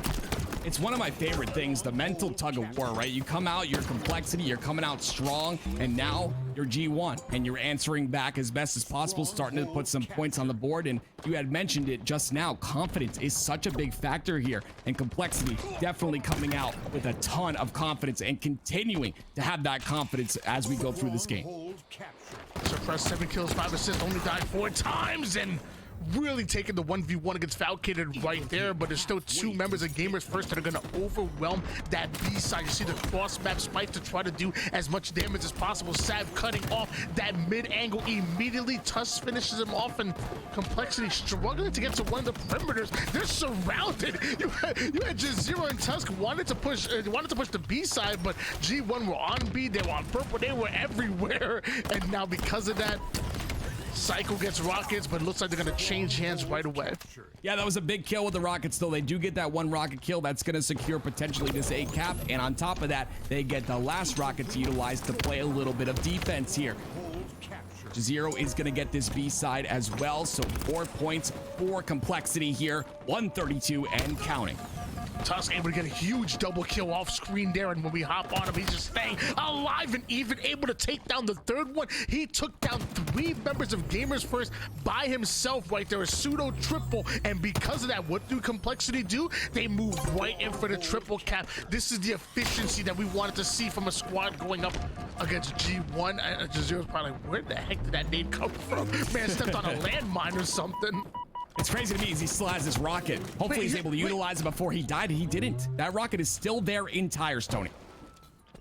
But I wonder if G1, I feel like the fact that he didn't even have it out at all, like G1 probably had no idea. So secretly, it was probably like a good play. You know that your team is spawning there, so he puts as much damage as possible, knows his team is going to pick up the rockets. Really weird play by him, but it's going to work out in their favor. They still have that B control until Gamers First just run you over.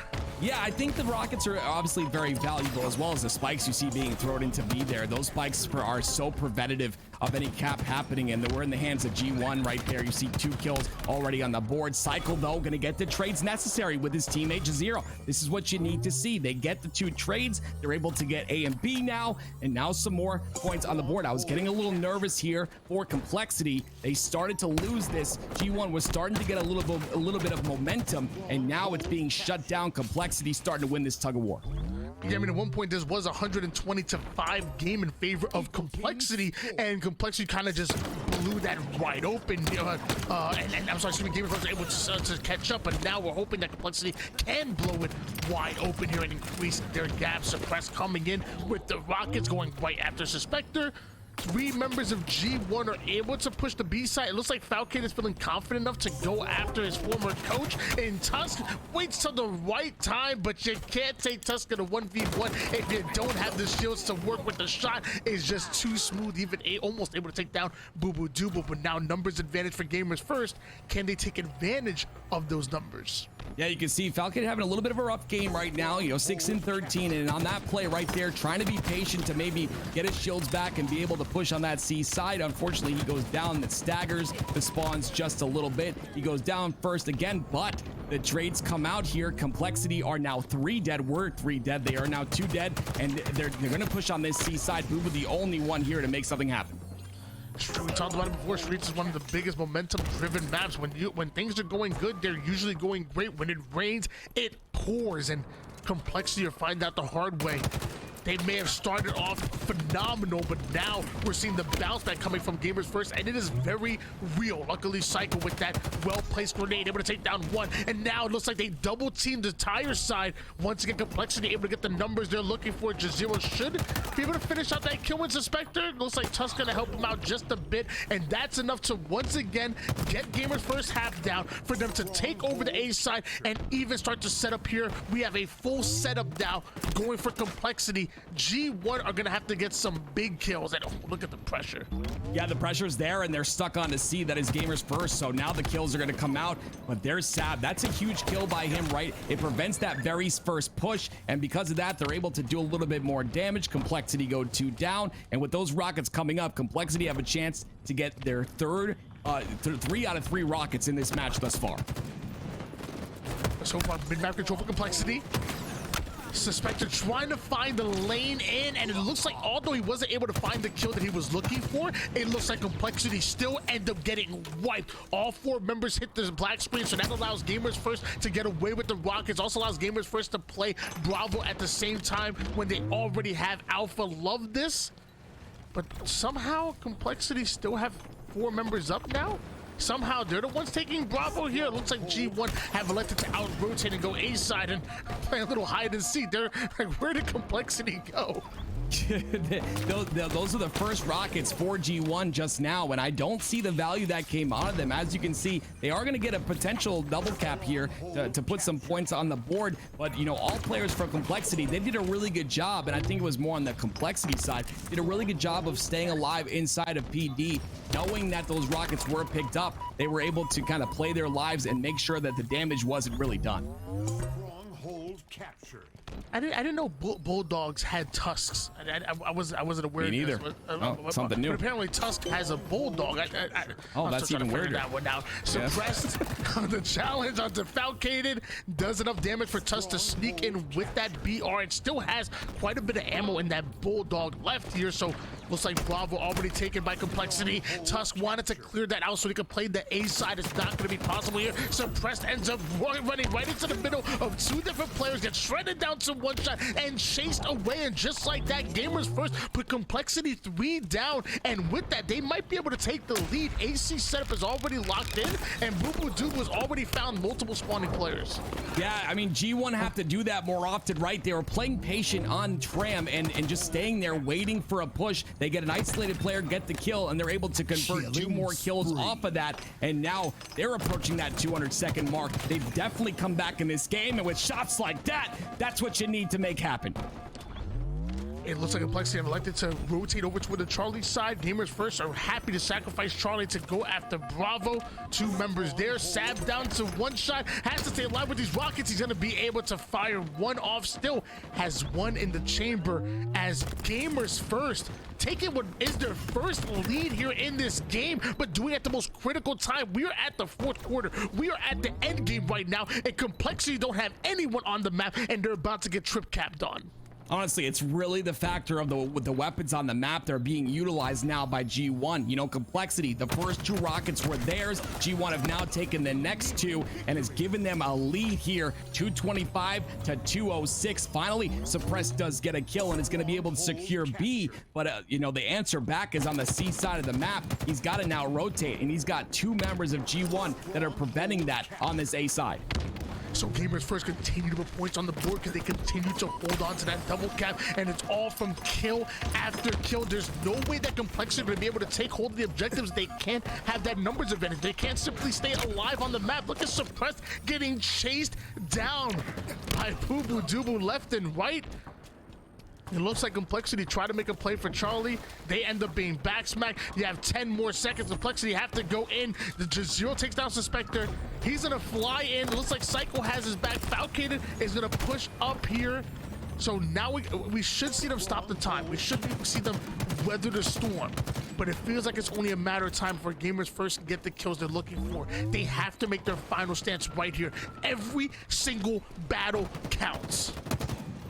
Yeah, these kills are going to be huge, and right there you see Complexity get the first 2. They know exactly where Suspector is, and the perfect from J0. That's what you like to see. That's a very important kill for that very 3rd one on the side of G1. And now because of that, because of 3 dead, they secure these rockets and are able to utilize them to put some damage in. But Tony, that's not the value you like to see.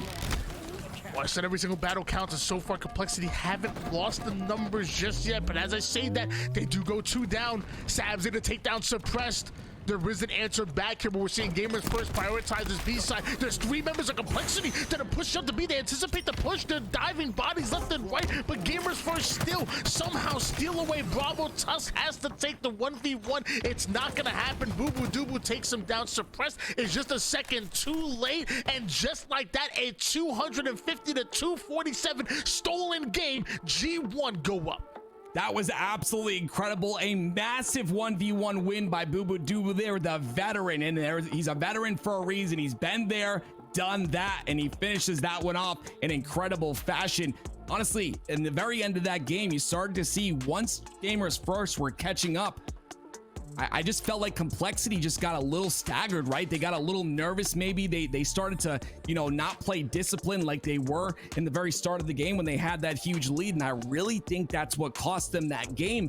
You know, when you're up by that much and you see a team like G1 able to come back like that, it starts to just mess with you a little bit, and you start to play Halo that you're just not used to playing.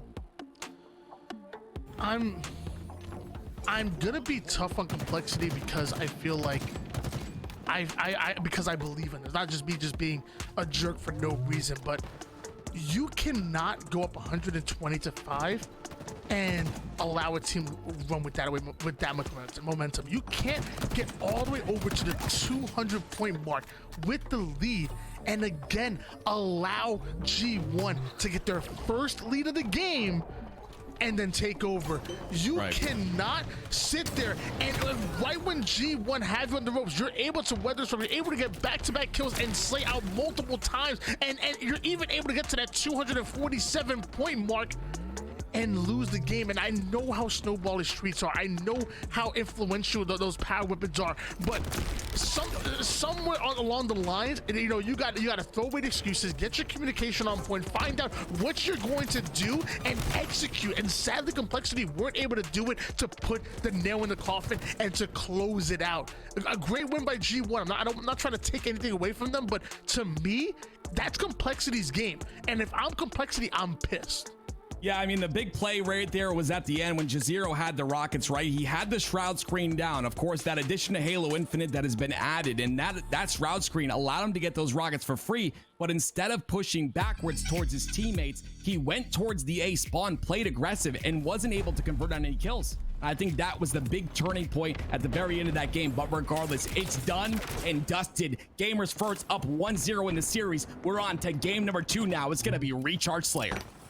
Yeah, if there's one thing that Complexity definitely proved to me within that game, I don't think it was just map centric, and the reason why, you know, there's a game type and map combination. I feel like Complexity can keep up with the speed that Gamers First play. If Gamers First want to muddy the game up, I think Complexity are perfectly comfortable, you know, getting uncomfortable. So I think we're going to see a little bit more of a fight, especially with all these games. I think stylistically, Complexity match up a little bit better against G1 than say Cloud9 did in the last series. But as I say that, you just go down 0-5, make it 0-6, and by the time you get a kill on the board, Gamers First have 9. That's a killing spree, and it ain't looking very good. Yeah, I was gonna say, unfortunately, you know, G1 are on a little bit of a tear here, and when, you know, I hate to repeat myself. No, I don't. I love to hear myself talk. G1 was playing at 70%. I think right now they're at about 85%. We're starting to see things come together for them, and you love to see that. They can build off this momentum. They started this game very confident, but it's not about how you start, Tony, right? You say it all the time. It's about how you finish. Well, as of right now, it's 12-3. And if Complexity don't be careful, they might get finished here. My gosh, this is not what you wanted to see from a very important bounce back game for Complexity. I think Complexity need this game a lot more than Gamers First do, and as of right now, they're kind of running over them right now. You know, as the Complexity are dying literally one at a time. They're staggered deaths. They're not able to really put anything together. The individual gunfights aren't working toward their favor. The team ones aren't as well. Sab Falcated getting back-to-back kills. Falcated actually getting himself a double. That leaves Suppressed by himself with the spawning tusk. Luckily, Suppressed does take down Falcated, but if Falcated has to trade out his life to put Complexity 3 down, I'm not mad at that. Yeah, exactly. And trades is all they need at this point. 19-7, they're up by a ton. They have some wiggle room, right? They're able to kind of play a little bit kind of crazy and still have you know, wiggle room to work with in this Slayer game. Suspector on your screen, of course, trying to get this top glass control, but look at the double push here from Boo Boo and Suspector. Such a great job, and Jazero's just not ready for it. And unfortunately, he doesn't get help in time, but Tusk does come there. He tries to get 2, but then again, we got a 2-for-1 trade. Boo Boo gets the, you know, the better end of that on G1, and 24-10 is their lead now. Things just going from bad to worse here for Complexity as that lead continues to grow, and nothing is working in favor of Complexity right now. Once again, half the members of Complexity on the black screen, the other half searching for an answer, searching for some way to slow down Gamers First, and nothing is working. I do see a big kill by Psycho on Falcon, and finally we're seeing a 4v3 in favor of Complexity. Now we see them take advantage of the numbers, so you know, once you get those numbers, you have to play through it. Even though Gamers First have been punishing you time and time again, you have to show presence on the map. You have to show that you're not rolling over, right? Yeah, you don't want to roll over, and you also don't want to give Boo Boo Doo Boo the shock rifle off a spawn every single time. They've got to make sure that is Complexity, that they take control of these power weapons. They're going to play a huge factor in this game. They finally get 2 dead on Gamers First. Complexity starting to show a little bit of life here. This is definitely not over, but you got to play together a little bit more. You got to stop playing staggered, and we'll see if they're able to adjust here.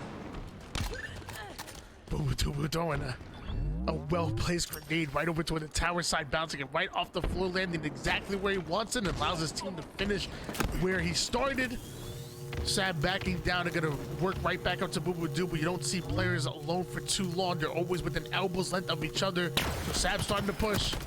Not able to connect onto Suppressed. Does enough damage onto Jazero for hopefully Boo Boo Doo to clean that up. Jazero being creative with the movement, but here comes the rest of Gamers First, just overwhelming that side together. 33-19, and if Complexity want to come back in this game, they have to get clean kills. They have to start getting 3s and 4 downs while staying 3 up themselves. And I know it's not easy, but you know, it's the reality of the situation. Yeah, we talked about it, right? You can't go for trades at this point. That's what makes Gamers First, you know, have such a comfortable position on this game type right now, is they've got that very large lead at the very beginning of the game, and now they can just kind of, you know, go in twos, play together, get the trades necessary all the way to 50 kills, and it looks like that's exactly what they're doing. And somehow throughout all this, you know, Cycle's just like going off like 12 and 9 at the moment. Doesn't have many assists, but you know, if there is one shining light, it's that Cycle's going off. To say something. Now his head is taken off courtesy of Falcated with that shock rifle. That's gonna be a perfect kill. Suppressed, taking down Sab, and nice here double push out of Sab and Suppressed Tussle. He can buy some time. He has the reinforcements coming in. Falcated does hit that grenade, but more clean kills started to come in. The issue is that they just didn't have that many lives to play with, and now Gamers First are in their end game. They're in their like third quarter right now. Gamers First only needing 10, now making 9 more kills to win. You know, we started to see some life out of Complexity, but they just didn't have any leeway whatsoever. With Cycle, he has a shock rifle. Anything's possible.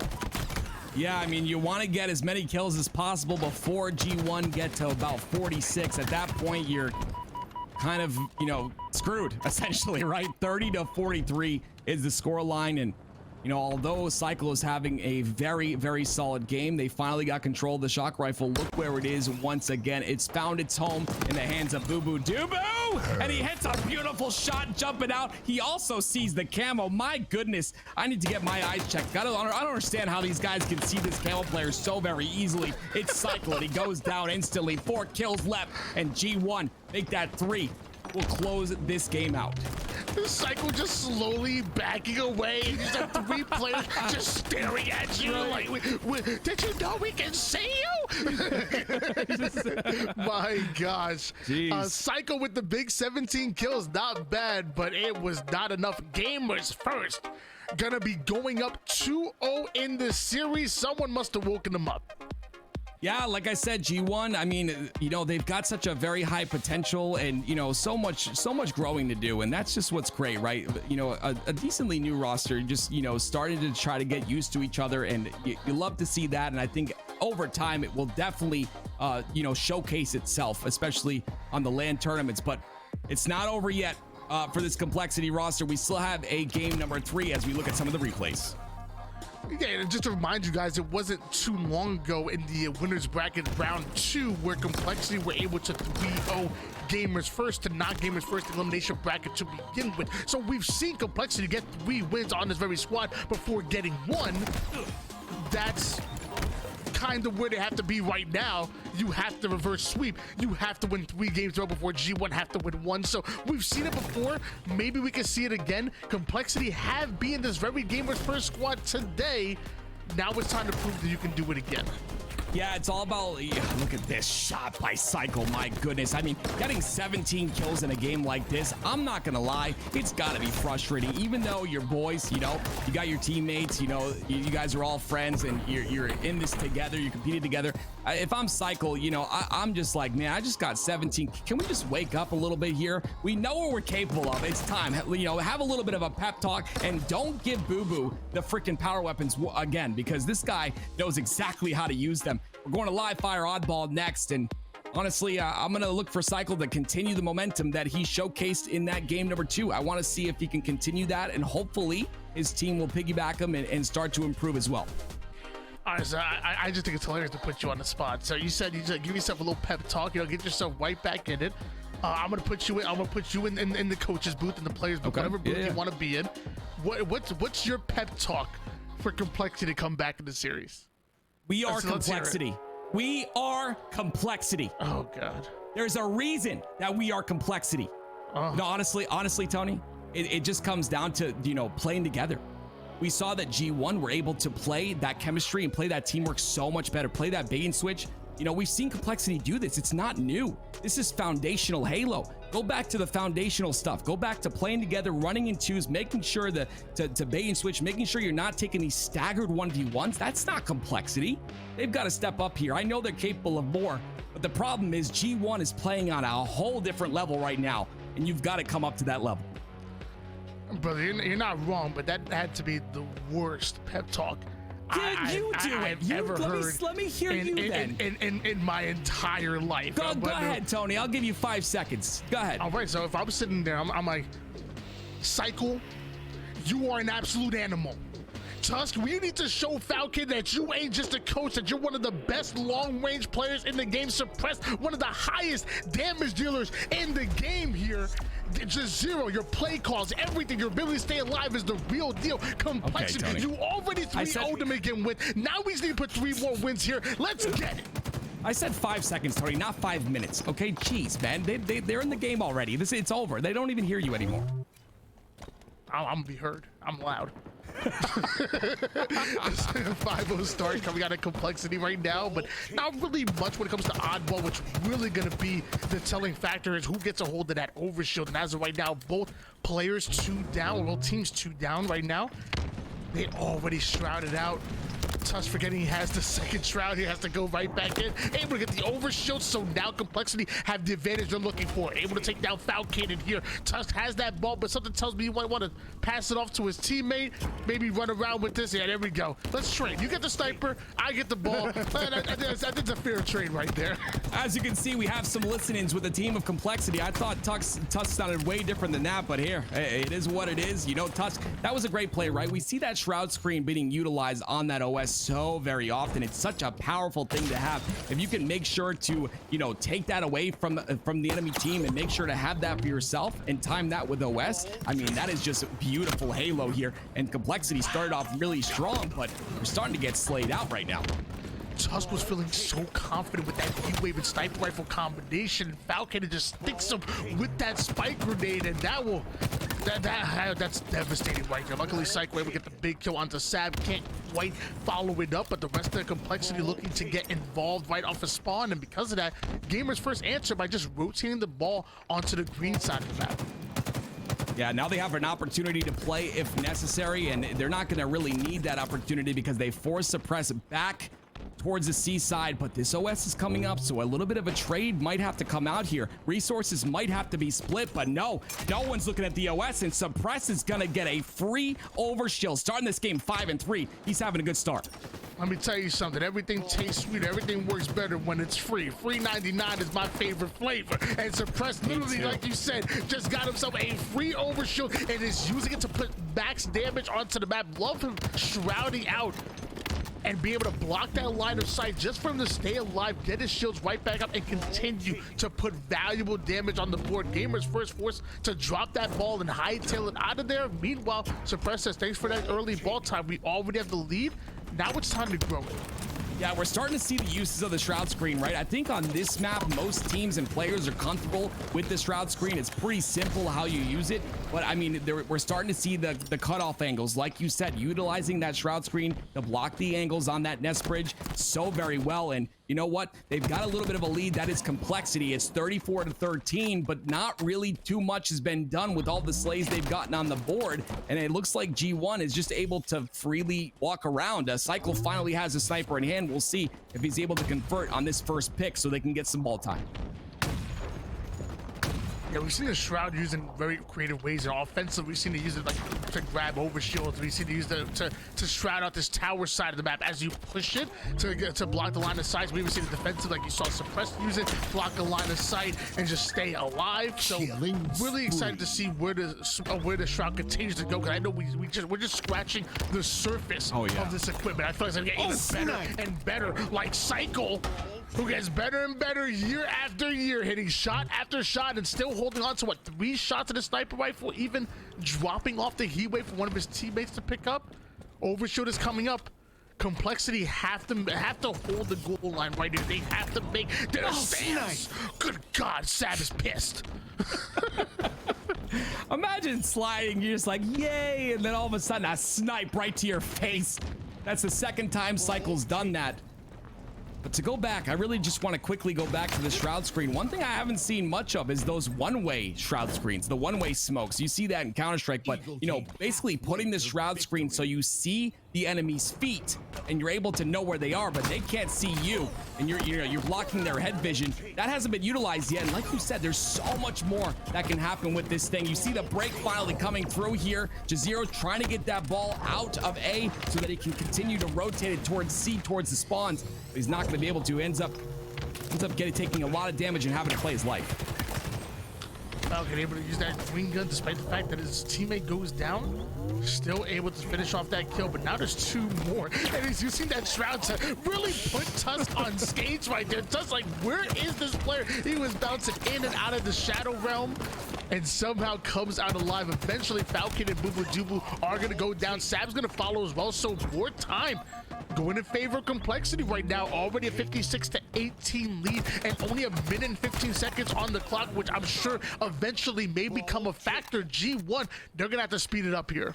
Yeah, honestly, Complexity are doing a really good job of forcing the spawns on that B side. And look, they've got all angles covered. So again, another staggered push there, unfortunately, by G1. And this is what I'm talking about. This is what you don't want to do. You know, you're trying to get that advantage, trying to push on the map to get, you know, some map control, but you end up pushing alone. And when, you know, Complexity has all these angles covered, it just makes it difficult to do that. With this overshield coming up, these next couple kills, of course, gonna mean a lot for either one of these teams. But I feel like so far, Gamers First have like never gotten an overshield on their side. I feel like the first overshield was shrouded out. Now the third overshield is the same. I feel like every overshield has somehow found the hands of Complexity, and it might be a large reason why they're affording themselves a lead that they do right now. It's 65-18, 31 seconds. Like we said, time will eventually become a factor. Jazero just putting down damage, staying alive. Gamers First have to not only secure the kills, but move into a setup, which is really hard to do when time is just dwindling down like this.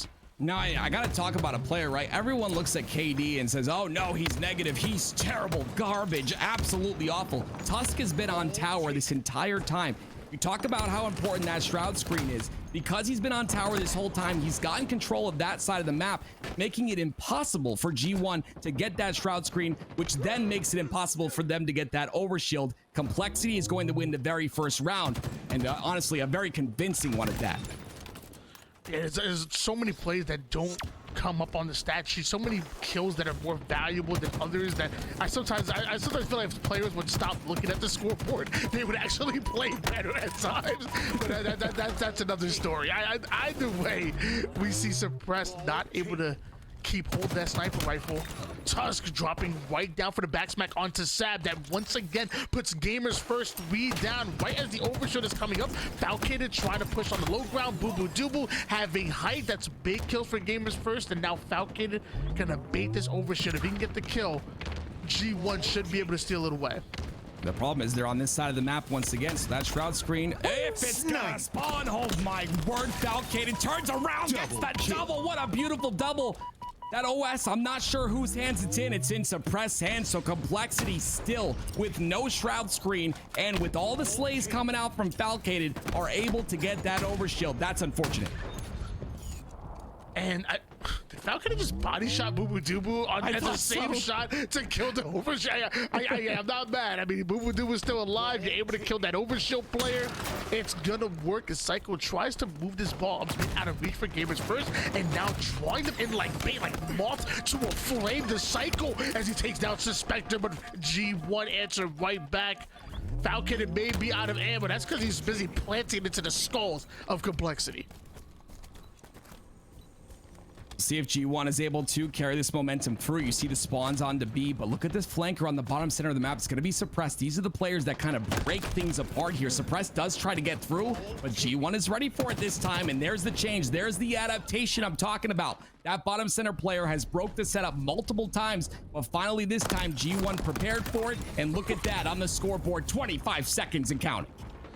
I love how Tusk was able to stick Suspector right there and still was able to get the kill afterwards. You saw that spike hanging from Suspector's head, turn him into a unicorn right or something. Tusk moving that ball.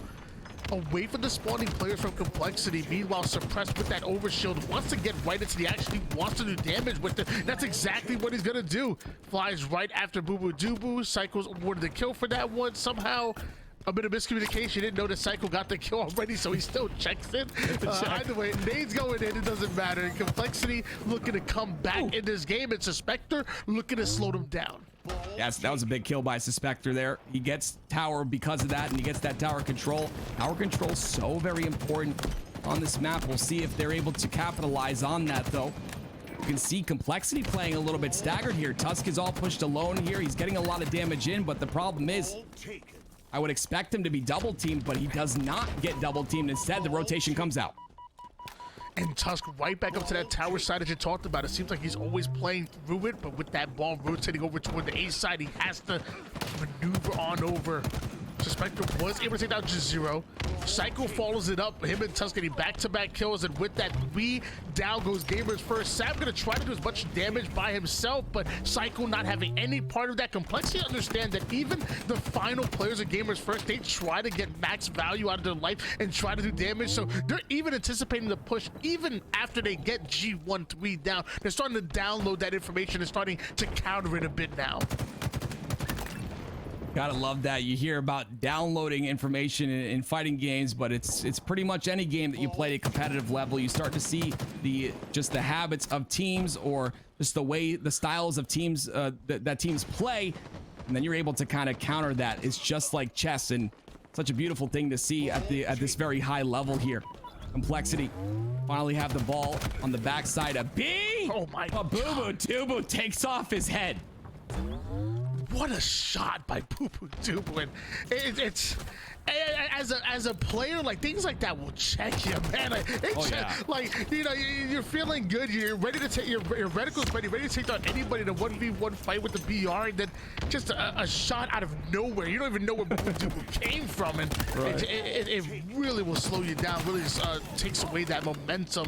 Luckily, Complexity able to hit that mental reset button. They're gonna get right back into the play. Suppressed does enough to take down Suspector's overshield, but Suspector actually is gonna stay alive, and eventually they will have to address him as right back into Pillar's side. We talked about him.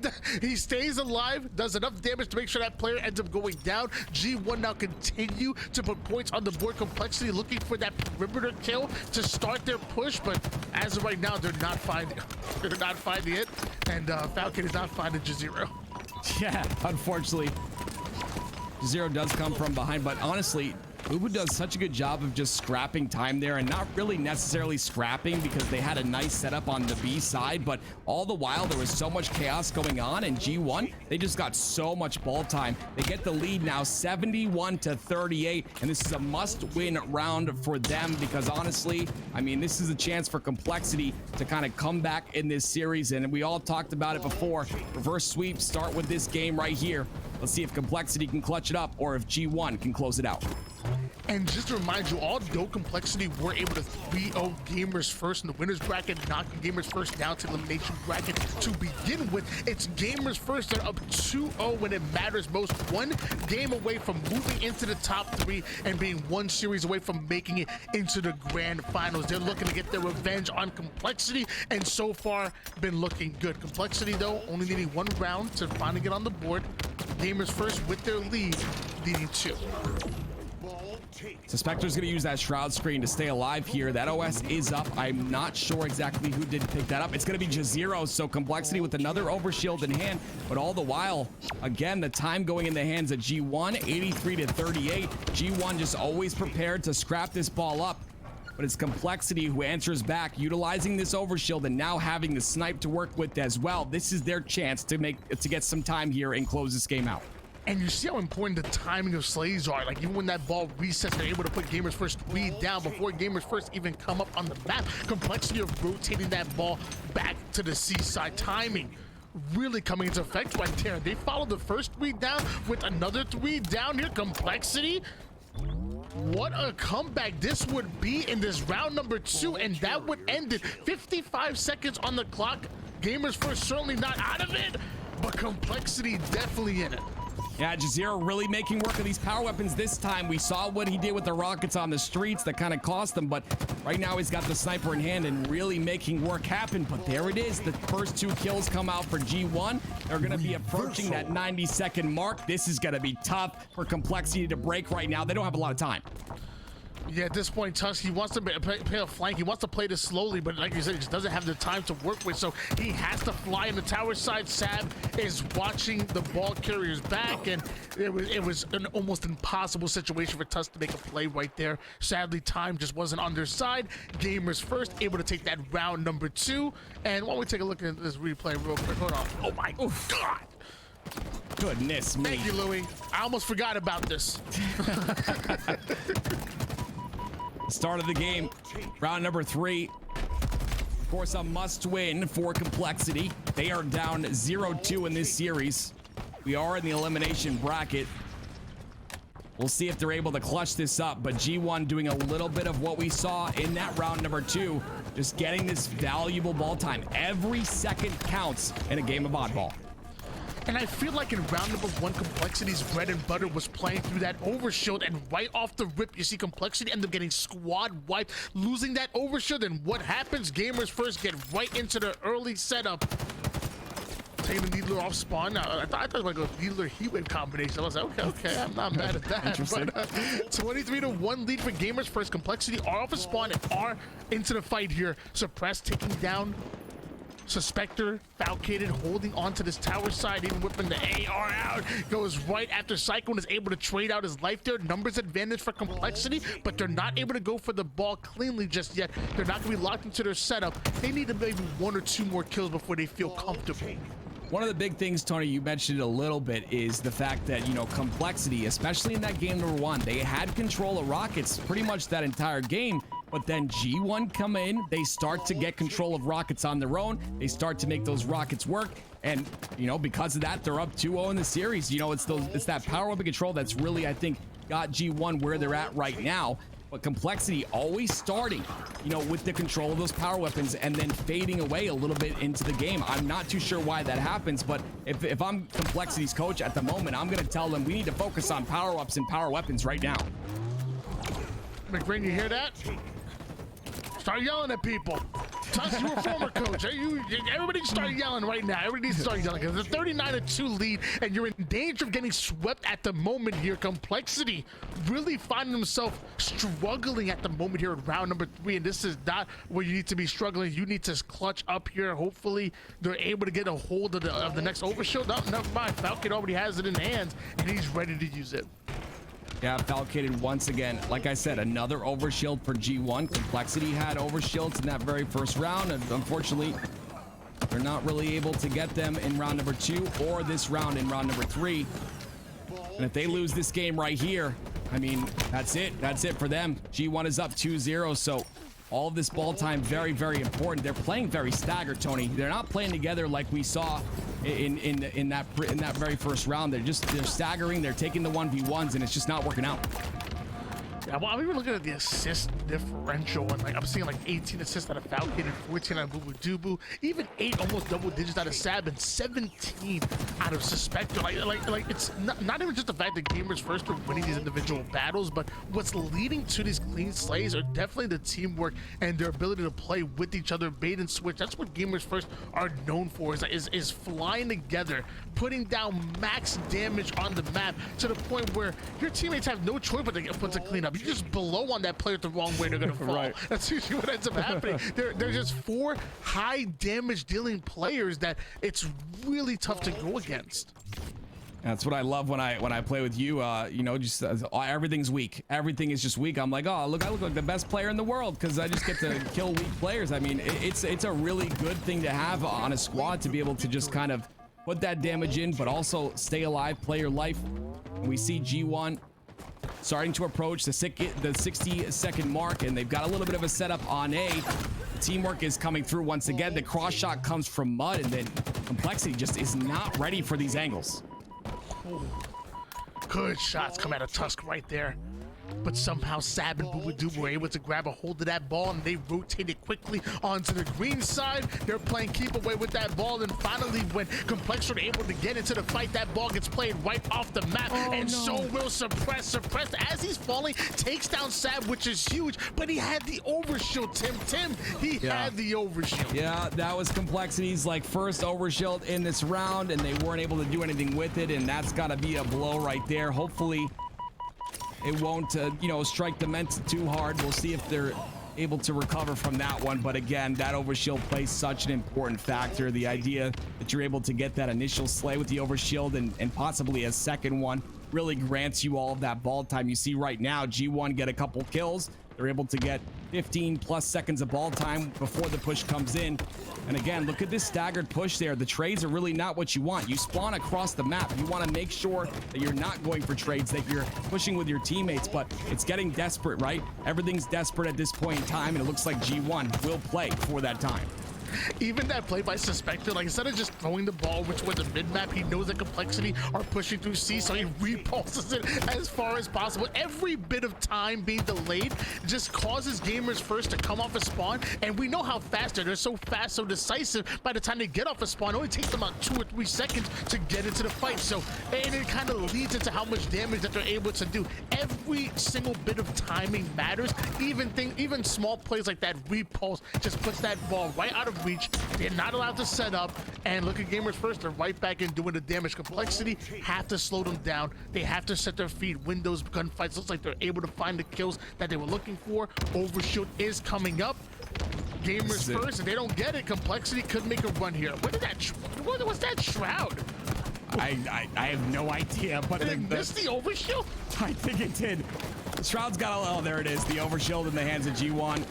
Unfortunate Melted. for them. Yeah, I mean, it is melted, but not without taking out 3 players from Complexity, and that's exactly what you want. Again, you get that little bit of ball time here. We got Boo Boo with the snipe in hand. We basically need a nuke to fall from the skies of live fire for this to be any possible, but it looks like that's not going to happen. And G1 are gonna win this series versus Complexity 3-0. We're starting to see G1 and what they're capable of. Like I said, they're on the precipice of greatness. This team starting to show their worth.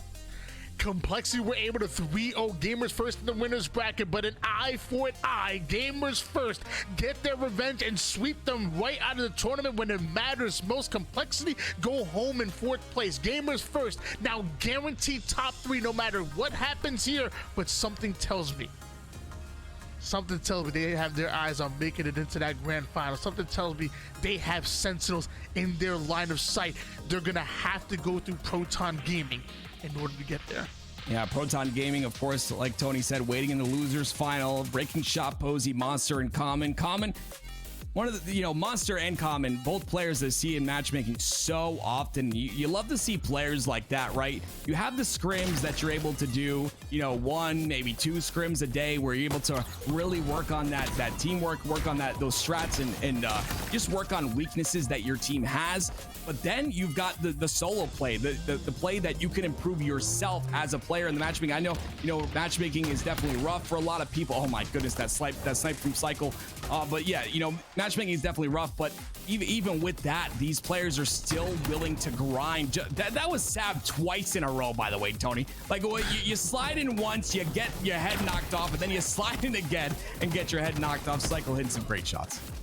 I love what you said. It's good to see players like Common and Monster like in matchmaking, but whenever I run into them, they're in 4 stacks. Like they're literally 4. I'm like, bro, why are you over here in 4 stacks? Like, leave me alone. I'm just a caster, bro. Like, I do not belong here. Please leave me alone, because they shred me. It's a whole level of speed that I'm just not ready for. And usually I'm like, I'm either like duo queue with somebody or maybe solo queuing. I do not want to see that 4 stack ever, but hey, they've been bullying me. Yeah, I mean, it's great to see. It's great to see the grinding there, and the ability to want to get better. We'll see if Gamers First can bring that same energy to Proton Gaming, and we'll see. Again, waiting in that elimination final, and I will always, every single cast that I do, bring this up. you're gonna be cold. You didn't play in the tournament. You've been waiting there in the losers final this entire time. You know, you're maybe doing some octagon or whatever, 2v2 warm up, whatever you're doing, matchmaking, but it's nothing like, you know, a team like G1 has gone through the gauntlet right now. They just won 3-0 and now they're ready for you. So Proton's gonna come out swinging, and it comes down to that confidence right at the beginning of the game. I think this is gonna be a great matchup here. I would hope to see this series go all the way. So we saw Gamers First and their overwhelming offense, their high damage dealing players really run the last two games, last two series, I should say. But now we get to see the likes of Posey, who is a very calm, cool, collected player, breaking shot, who has a crazy movement and a great shot to match with it, and Common, a player that's willing to always do the dirty work. You know, that trio joined by Monster, who Monster has been not only a great dirty work player, but a player that's always seeming to be like a step ahead, like you know, a real chess player in a player. I think he fits this Proton Gaming squad really well. We're gonna see Proton Gaming going up against Gamers First in your losers bracket finals. One team will go up against Sentinels in the grand finals, and we come back, we're gonna find out who it is.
We started with almost 100 teams here in this tournament. $2,000 on the line, some of the best going at it, but now we are down to just 3. Gamers first, Complexity, Sentinels. Somebody's gonna be going home a little bit happy, somebody's gonna be going home a little upset. I'm Why Not Be Reckless, AK Why Not Be Casted. I got my man Active with me. Active, I hope that at last E your name stands for excited, because I know who I am. It stands for enormous, but here we go. It's Proton Gaming versus G1, and G1 looking so very solid. And honestly, you love to see it, right? We've seen the stepping stones, right? The staircase that they're going up. I said 70%. Last series, I saw maybe 85. We'll see if we can see 100% right now to stamp their place in that grand finals. And if there was a player that I would have to pick on this Proton Gaming roster that is going to be the X factor for me, I feel like it'd be crazy for me not to pick Monster. You know, we know we're going to get out of 3/4 of this Proton Gaming roster that again got top 12 over at Charlotte and have been gotten better and better, upsetting Proton Gaming two times in a row. They've actually beaten this very Gamers First roster as well. Proton have pulled off the upset. So Double kill. my X factor has to be Monster. He's coming as the newest member of the team. I think he has a very important role. If this team does win, I think it's going to take a great team effort, but I definitely think it's going to be on the backs of Monsters on screen right now. Oh, they do have a good start here. G1 is 2 down. They have C-Plat control, which is exactly where they want to be. You see 2 members of G1 on that top glass side going for that long haul push. The break is about to happen.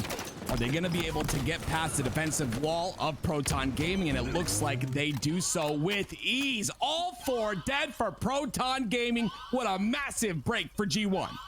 Yeah, you know, sometimes you got to reinforce those walls, you know, steel beams and stuff, and I don't know, that was more paper thin right there. Gamers First done ran it, they tripped and fell into it and ripped apart the whole wall. 4 down with Proton Gaming, and they're about halfway done with the progression of this zone, but looks like Chris Common and Proton Gaming are able to get the kills that they were looking for, chasing them right out of that hill, but now easily replacing it. 3 down go Gamers First, so the same way they can get, they can give as well.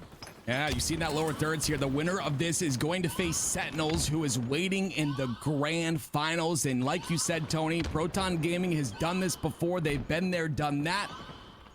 And Posey playing a very risky role here, right? He's got camo sitting in the hill. If he's spotted, the camo value will go to 0, but he's got this entire hill. He gets a kill as well. Now they've got to rotate quickly. G1 is 4 dead just now.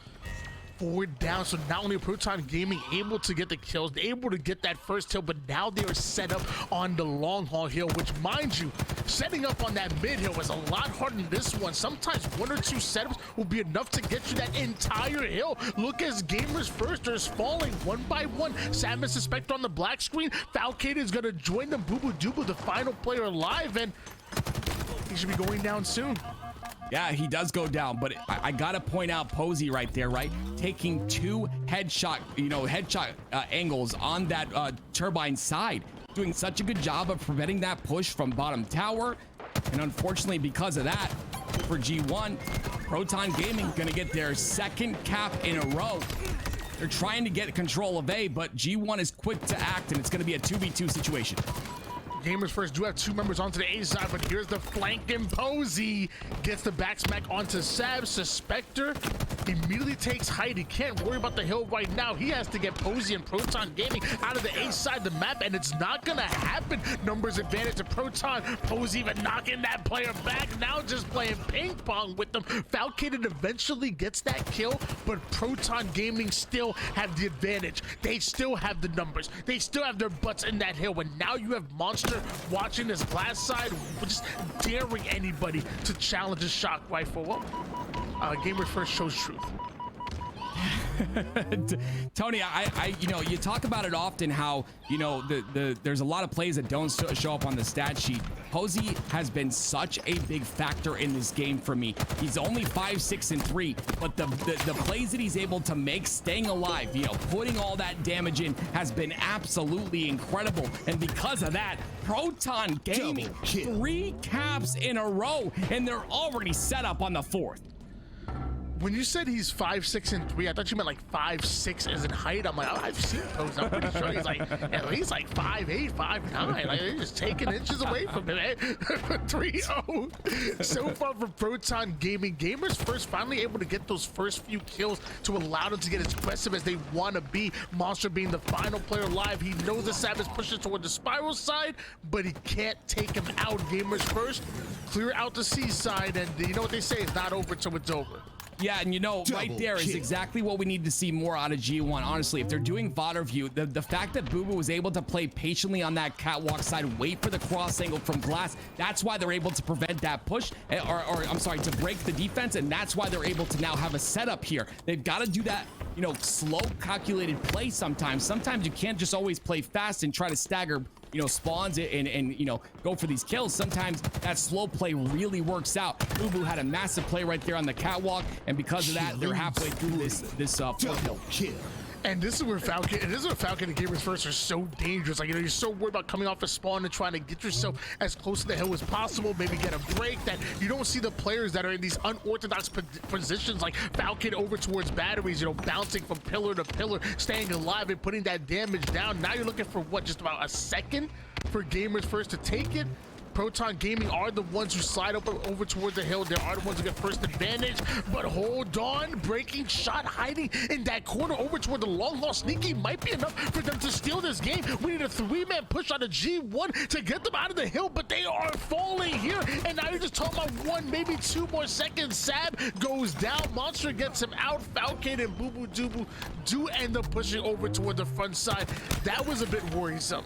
That was very worrisome, but the cool part is the fact that G1 was able to act so quickly, right off the spawn. They're able to act quickly to get to that hill, and because of that, they saved this game for themselves and finally get the first cap on the board.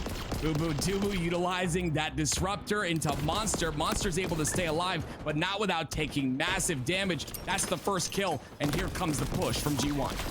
And on this hill specifically, the disruptor really becomes an absolute nuisance, because you can get angles from the tower side, angles towards the gold side, right over towards that pad where the whirlpool spawn, and it's really easy to zone players out and keep them out of that hill with that disruptor. So I feel like the disruptor gets like extra value on this hill based on how many angles you can catch. I love the disruptor on King of the Hill recharge. Definitely seen its worth here in this game thus far. Great patience there by Proton Gaming in that pipe side. But you see G1, you know, they might not be in the hill right now, but they've got full control of the place that you want to control, and that is that top A side. Unfortunately, it looks like Breaking Shot is going to make it there just in time. This could be massive. This could potentially get Proton despawned, but it looks like they do. They spawn on pipes, and they're going to be making their way back towards this hill once again. This A spawn is so important to anchor here. Breaking Shot doing a great job of that. Active camouflage coming up and Breaking Shot trying to catch an angle on it. Sab thought he was making a play over toward the A side. Falcon hits him with that remote detonation, so that's going to slow him down just a bit. And now I wonder what happened to that active camouflage. I believe Gamers First were able to get a hold of it, but OC with a huge double kill, and that must be frustrating for G1. Yeah, you know, it's always very frustrating when you go down in numbers, because you know it's just going to turn into that map control, and it's going to turn into that hill time, of course, as well. The fact that Proton is on their very final hill is very worrisome for G1. They've really just got to make something happen with only 1 hill on the board. This A control is pivotal. Falcon instead goes for these ticks here. They got to get rid of Posey, who is in that top glass area. They finally do just that. But look at Monster looking to take over his spot. That top glass area is so important to stop the pushes coming through A. Common breaking shot, pushing over toward the tower side. Monster trying to gain presence onto the gold side, but he's gonna go down. But the pressure still coming in, and that's what we talked about, having that disruptor over toward the tower side and bouncing it off of that pad. That clears one out and allows Proton Gaming to take the spawn that they were looking for. These top 8 spawns, so important, and it's done because of breaking shot and that disruptor. Common gets himself a nasty double kill, and just like that, they can play for this hill, or they could play that minute and 21 seconds worth of time as well and just keep Gamers First out of it. Yeah, I mean, and great job though by Proton Gaming right there, kind of backing off that pipe spawn and allowing G1 to spawn there so that they know exactly where the push is coming from. Like you said, they're playing that time with a minute left. There's really no reason to get in the hill. If they anchor these A spawns, they can just continually spawn here over and over again and continue to get these slays. All 4 dead for G1 once again, and again forcing the spawns on that last slash long haul side. Yeah, normally you love having a player over towards glass, but the last thing you want to do is be trapped over towards gold, because your exits to get towards that hill are like so limited. You have what, Right. that tiny little doorway over toward the whirlpool, that's easily dateable. You have the bat ledge that you see Suspector trying to play off of, but then you're putting yourself out in no man's land over towards batteries. Like, it's obviously good to have presence there, but like, you don't want to get trapped. And right now, G1, they're trapped. That's exactly it. The presence there is the important part, but yes, you've got to be aware of, like, when your teammates go down, got to be able to rotate and move off of that, because like you said, easily trapped they are as they continue to spawn on this glass side, and they're not really able to make a break here. 12 seconds remain. They've got to get in this hill or they will lose this game to time. It looks like the slays come out that are necessary. Finally, G1 get in the hill, but is it going to be enough? No, because Common with a triple kill. Will he get the over? No, Boo Boo shuts him down, but it's not going to matter. 0 seconds is all that's left. Proton Gaming take game number 1. You see the Chris Common with that triple kill, but for me, the hero was Breaking Shot, who once again got that disrupt over toward the tower side, did that same a chain reaction damage onto all 3 of those players that Common killed, and then even the 4th player that another player was able, that Posey was able to pick up over towards the end. Breaking Shot just kept using that disruptor over toward. You're gonna see right here. Look at all this electricity flying all over the place. Look, it's coming right. That electricity. That's Breaking Shot. Sort of 1, 2, 3. He did that damage onto every single one of the players with the disruptor, and then he does it again to Boo Boo Doo Boo as well. So the 4th player that goes down is all because of Breaking Shot and a disruptor on that tower side. That angle is crazy, and no matter what your enemy tries to do, they can't get in the hill. Look, you see it again, electricity. It's because he's shooting that pad and it zones out to the nearest opponent, and it is so dangerous. One of my favorite strategies in the game, especially on King of the Hill recharge. Very good call, Tony. It makes me sick when I walk past Long Haul and see a disruptor sitting there.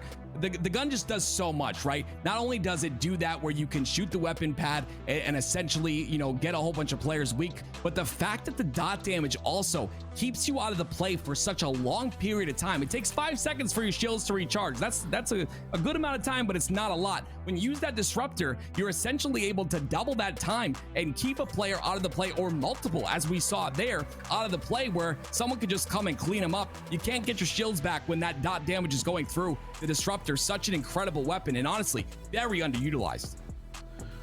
Well, we already seen Proton Gaming upset Gamers First in the past, and they look like they want to do it again, taking game number 1 in style, if you ask me. And now, Empyrean Slayer going to be our next game here. We're going on to the Pit remake, and the Gamers First, they kind of young. Were they even alive when Pit was around? I don't even know if they even ever played it, Little 3. I'm not sure, but No. Game number 2 is right here on Empyrean.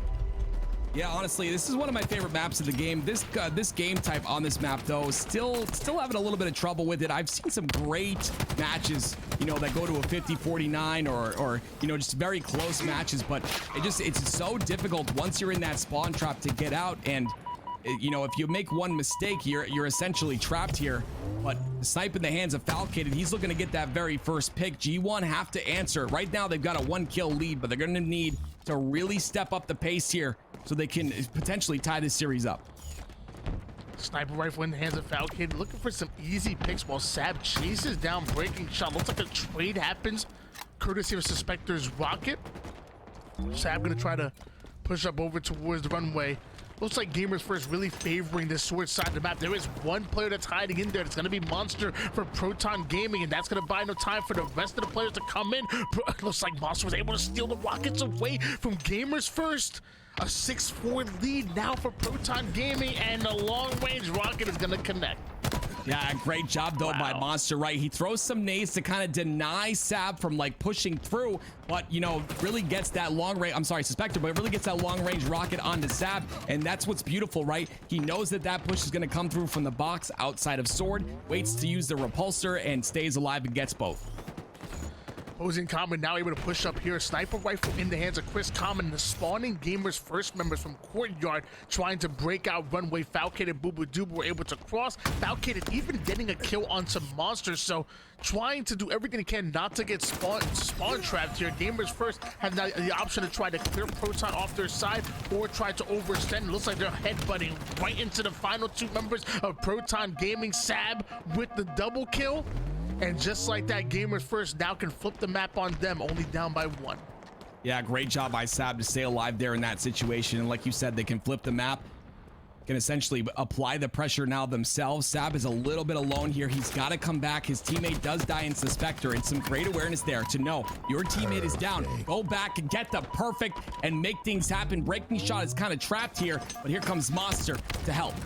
Both Overshield and Rockets coming up at the same time. Breaking Shot wanted to stay alive here on the Sword side to get first hands on the Overshield. Suspector having a bit of a different plan. There's one more player, Proton, and it's Chris Common. That'll distract Suspector, but it looks like there's a player on Gamers First that steals away that Overshield. I wonder what happens to Rockets. Of course, Posey. Oh, no, sorry. That's a Plaza Pistol. Not quite a rocket. Sometimes it can hit hard like one. I mean, yeah, that thing, sometimes it's as strong as one, but he had that plasma pistol to potentially get that, you know, that shot on the Overshield player, Falcated, but really wasn't able to convert. Gamers First down by 1 right now, and they're not really able to push here. You're gonna see these pushes happen once a pick comes through. You see 2 picks right there, and now going directly for their sniper. Common makes a very big play right there, getting that sniper to prevent this push from happening. Let's see what he can do with it. There's Common, Posey watching the flag side. Meanwhile, you have Breaking Shot and Monster looking to just catch a little bit of a different angle over toward the second BR and the green side of the map. They're not trying to allow Gamers First to trap them in a corner. I really like this play out of Proton Gaming to defend their base, but what matters is the kills, and Posey able to take down Sab. Boo Boo Doo finds Common lacking with that sniper rifle, was able to get it out of his hands, and now Suspector feels comfortable enough to get aggressive. Falcade is going to do the same. Proton might be forced to flip the map and maybe push G1 side. Yeah, you got to be careful those angles when you're against players that don't miss, and Boo Boo is one of those players. That's a massive headshot for him. It allows him to continue this pressure, but you see, like you said, they go to the other side. That is Proton Gaming. They overextend. They do want to come back and take this player out of Sword. Monster gets the trade. That's going to be very huge here for Proton Gaming. They get 2 dead, and now they can really establish themselves, you know, get away from that back wall and push forward. Game has been neck and neck all game long. Proton Gaming only having a 1-kill lead here. Falcade and Suspector pushing onto the training side, and Common getting caught. The heat wave. Posey gets 1, gets the assist on 1, gets another. They've got 2 dead for G1. Are they going to be able to push up on this is the question. Posey can pretty much just squat here if he wants to all day long. No one's going to remove him. No one's going to evict him. And that Overshield coming up soon, but oh my goodness, the play from Suspector with a repulsor. And a great trade by Breaking Shot. This OS is coming up in 5. This fight is vital. Breaking Shot wants his Overshield bad, but not expecting the flank to come in. He might be forced to play it off the map. Takes high with the repulse and trusts Monster to get the double kill. That frees up Breaking Shot to be able to grab that Overshield, and now G1 might pay because of it. I'm assuming they must have the rockets in hand, but Proton Gaming are getting aggressive. Boo Boo Doo only able to fire 1 Overshield, and rockets in the hand of Breaking Shot. That's gonna be a triple kill, a killing spree as well. Proton Gaming have just opened this game wide open. They're back in the driver's seat. They're in the driver's seat, but they didn't get tower quick enough here. They do get the kills necessary though, but Unfortunately, when you don't get tower, you essentially have players that are kind of able to escape through runway or able to stay alive. So it looks like Proton, they're going to go for this quick reset, try to get the slays again so they can continue to set up and get that spawn trap on that shotgun side.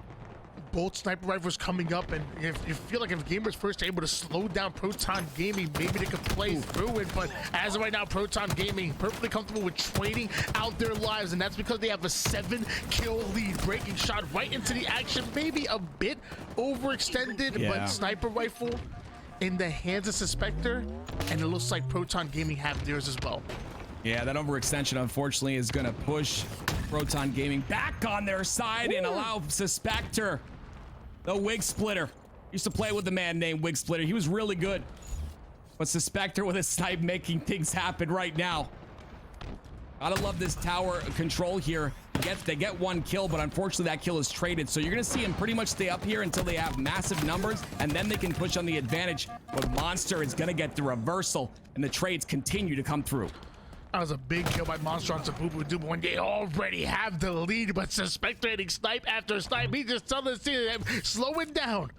Trust me, guys, I can win this game. I promise you. With shots like that, the man is 15-8. Caught hopping just a little bit, bounces right back with the Eagle Chow onto Monster, but taking a lot more damage than expected. And now Proton Gaming allowed to 3-man break through the long haul side. Falcon is by himself. Somehow Falcon with a sniper of his own takes down Monster. Boo Doo going right after Chris Collin brings us within a 2-kill game. Suspector firing off a few warning shots. Still 3 left over. Gamers First are back.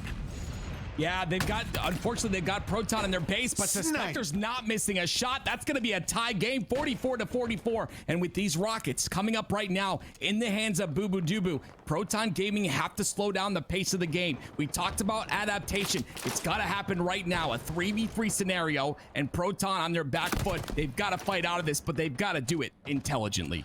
And this is going to test the mental of Proton Gaming. You know, you've quite frankly thrown away a giant lead that you had going into the end game, but the game is not over yet. You still have a 1-kill lead right now. You can still win this, but you have to bring it back together. And with Sab coming in with that overshield and that we're taking down 1, tying the game up. Boo Doo with the rocket. Sab now getting away while 1 shot. The man is such a hard target, and look what it allows him to do. Suspector comes in for the bait and switch. Sab now gonna flank back from the sword side, and just like that, it looks like Proton Gaming are going to get wiped. And now it's Gamers First, just 1 kill away. It's 49-49 after that final kill there, and somehow Fiction Joy, get the hell out, Fiction. I'm freaking out here. What is going on? He joins Sab, trying to stay alive here. He gets taken out, breaking shot, gonna get the kill. 2-0 against G1. Oh my word, what a close one. Fiction, what are you doing, man? You're pissing me off, okay? And I don't get mad very easily. What are you doing right now? You're stealing the spotlight from Proton Gaming, who absolutely clutched it up at the very end there. Beautiful job. Oh my gosh. That was crazy. Back and forth. But what stood out to me was Sab going 1 shot, going up going up toward the mid bridge, getting the flank off to get him right here to begin with. That was, and then getting the 2 kills necessary to put them within that 1-kill lead. Then he gets a little bit too froggy, decides to bounce back. Thought he was taking a 1v1 there. It was actually a 1v2, and not the numbers he was looking for. Didn't have the help that he wanted, and it looks like he's gonna be chased down before Fiction even hits the battlefield. That's the big thing, right? He wasn't able to make an impact. That's right. You hear me? You weren't able to make an impact. Proton, what a clutch right there. And like you said, Tony, that was a good call. But yes, you're talking about the play before that where Monster was in a 1v1 versus him, and he somehow stays alive with that clamber on the bridge. That was insane, Tony. I agree. That was a game changer, and it allowed them to pretty much stay in the game. But is this it? So he drops down. Look, he's being so creative with that heat wave and overshield. Then he starts taking shots. The slide over here, he should be dead. And look, he just gets out. And then eventually, now watch this right here. He goes all the way through sword, drops right behind Chris Common, right as Suspector comes in. So he buys no time for Suspector to come in. He gets the flank onto Chris Common, is able to trade out, and that's how he got to the 49th kill to begin with. Boo Boo Doo didn't know the double push was coming over towards the training side, but that play to stay alive, go up onto the mid bridge, go right back into it, and get right back into play is what got him to that 49th kill to begin with. So I love that play by Sam, and just staying alive and being a nuisance. Yeah, unfortunately, the play at the very end is what cost them, though, and it's going to be a tough one, Tony. You know, a momentous, you know, a mountain to climb. I'm trying to say too many big words. That's not my culture, so I'm going to stop. But that mountain is tough, right? 2-0, you're down 2-0. You just lost a 50-49, Tony. What is in your head right now? How do you recover from this if you're Proton Gaming?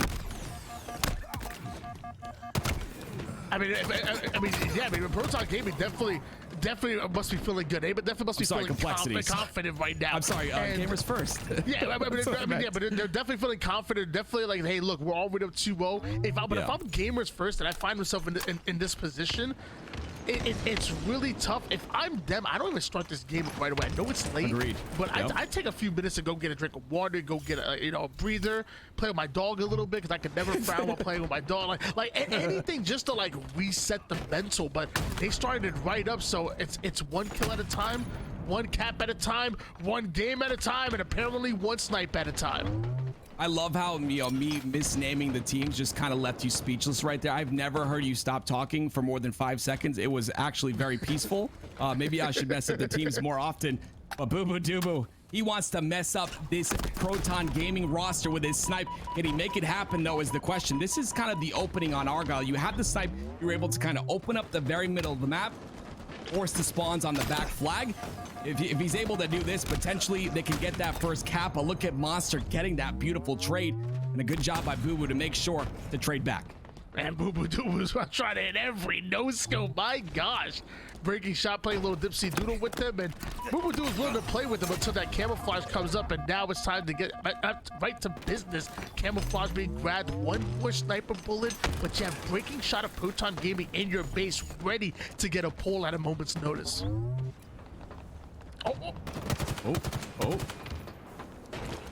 He just keeps running.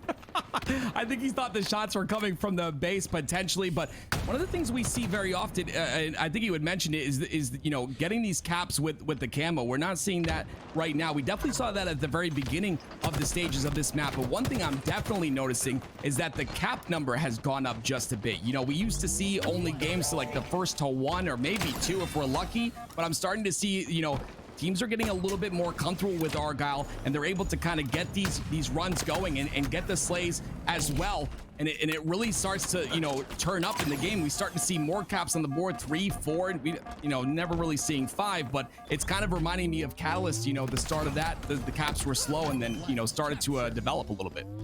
Yeah, these games definitely going the distance now, and time being less of a factor.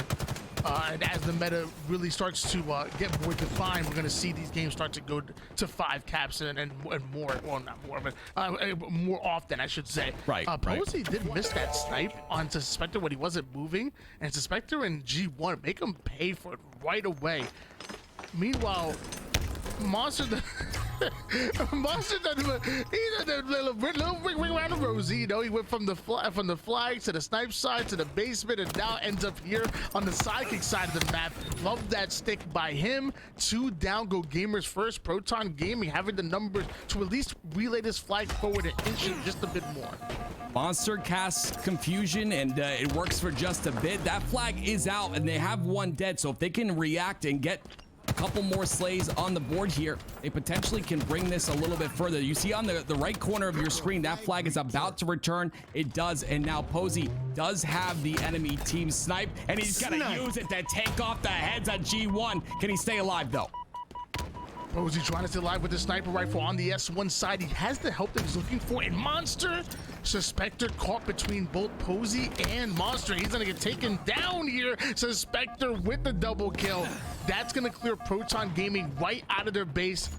Suspector wanted to get some cross-map shots, but Common not allowing that to happen with the sniper, and now he's just baiting this active camouflage. He knows that Gamers First gonna try to prioritize it. Suspector knows that he's there. Gets the first few shots. Common answers right back with that quick scope there. So now the camouflage snatched up by Monster. Can he pop it? Can he stay alive? Yeah, Monster does have that camo. He does pop it.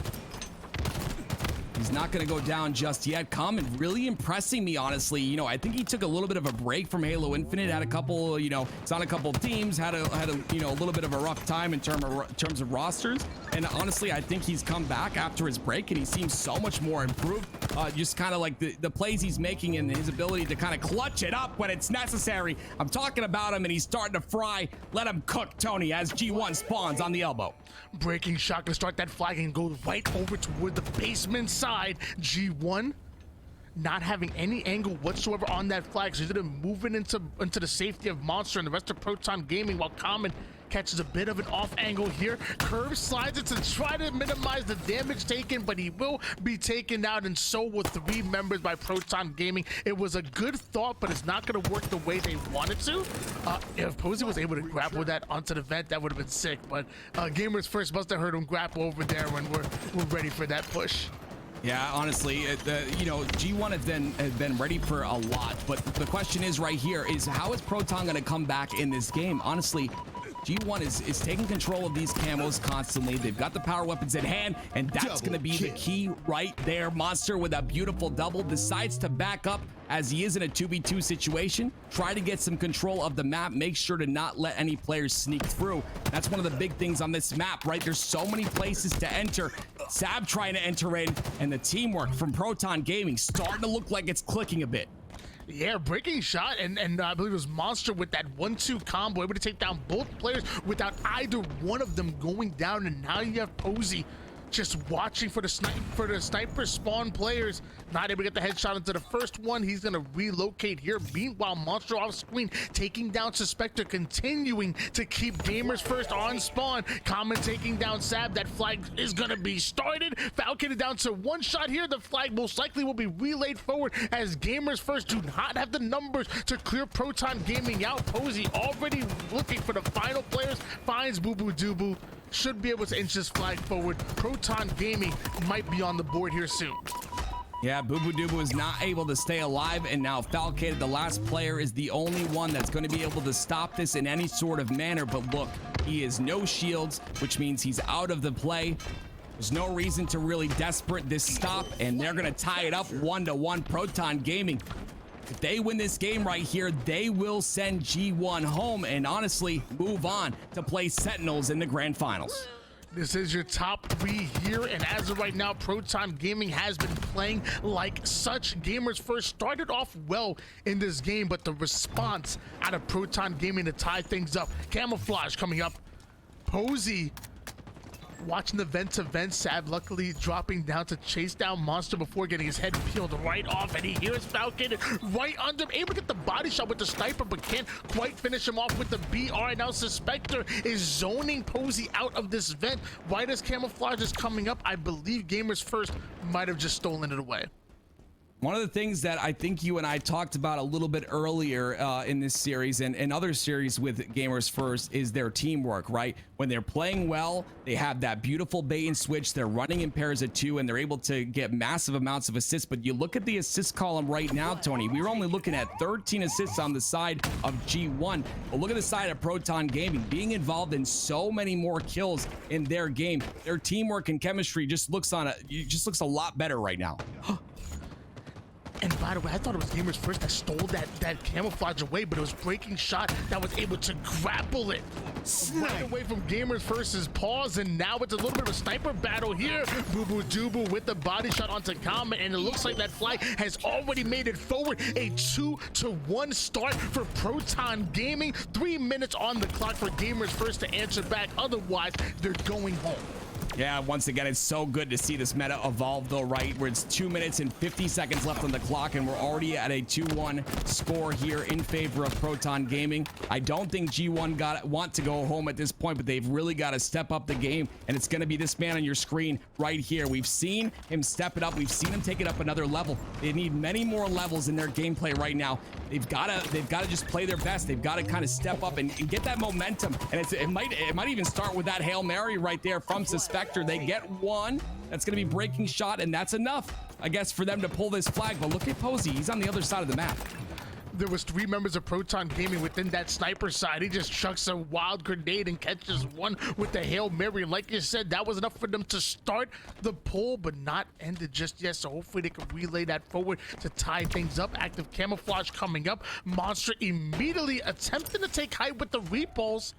Not able to do so. Somehow sticks him from across the map and does enough damage to Sad to put him down to about 1 shot there.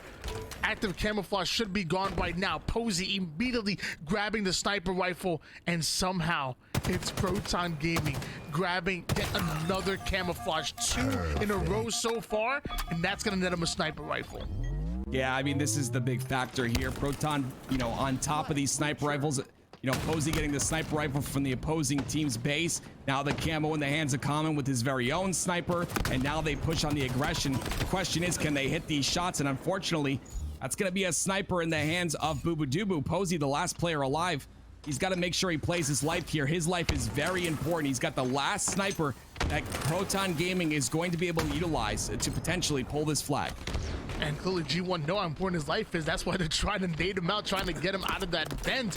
And even when he hops out, he's still having those reticles trained on him. Down to 1 shot. Posey go, doing everything to stay alive, but lands right into the backsmack of Bubudubu, which is going to allow him to grab a hold of the sniper rifle, almost putting it to work. He immediately lines up the no-scope, misses the second one as well. Breaking shot doesn't go down. He chases down Falcated before him. I think Bubudubu had to hit that shot. Otherwise, I mean, we almost had Falcated and Bubudubu able to run the flag, and did Monster just jump on the map?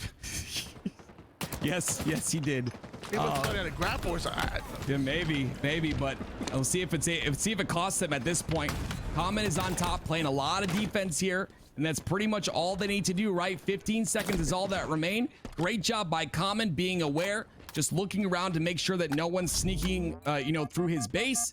5 seconds on that camo, but that will not play a factor here. And it looks like G1 are going to go. They're going to lose. And Proton Gaming 3-0 versus G1. They're going to enter your grand finals versus Sentinels. Time was winding down, and sadly time just wasn't on the side of Gamers First. That second to last camouflage was it. That was enough for Proton Gaming to get that second cap and simply put it out of reach for Gamers First. We see yet another upset. G1 going home. Proton Gaming going into your grand finals to go up against Sentinels.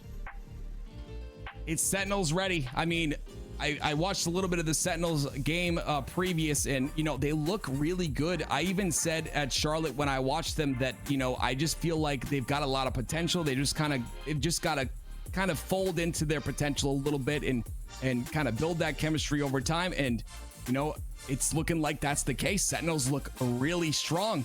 But again, a Proton Gaming that just, like you said, a 3-0 upset versus Gamers First. They've got a lot of momentum on their hands.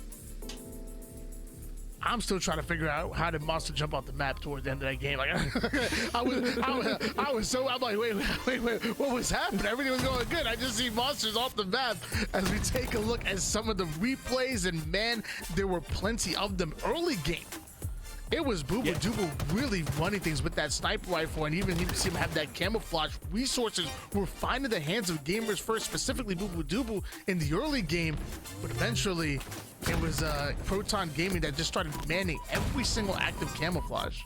Yeah, not only the camo, which is 100% correct, but Proton Gaming did a great job. Oh my goodness, that shot. Did a great job of getting, G1's snipe as well. They were constantly in G1's base. They were able to, get that snipe. So 2 snipers in the side of Proton Gaming just is really difficult to make anything happen when you're spawning back flag and you just got 2 snipes looking at you. I think that that was pretty much one of the big deciding factors in this victory on this game. Look at that nade. You just see 3 targets in front of you. Like, no, let me just chuck one over there. It's gonna hit somebody, you know. Right.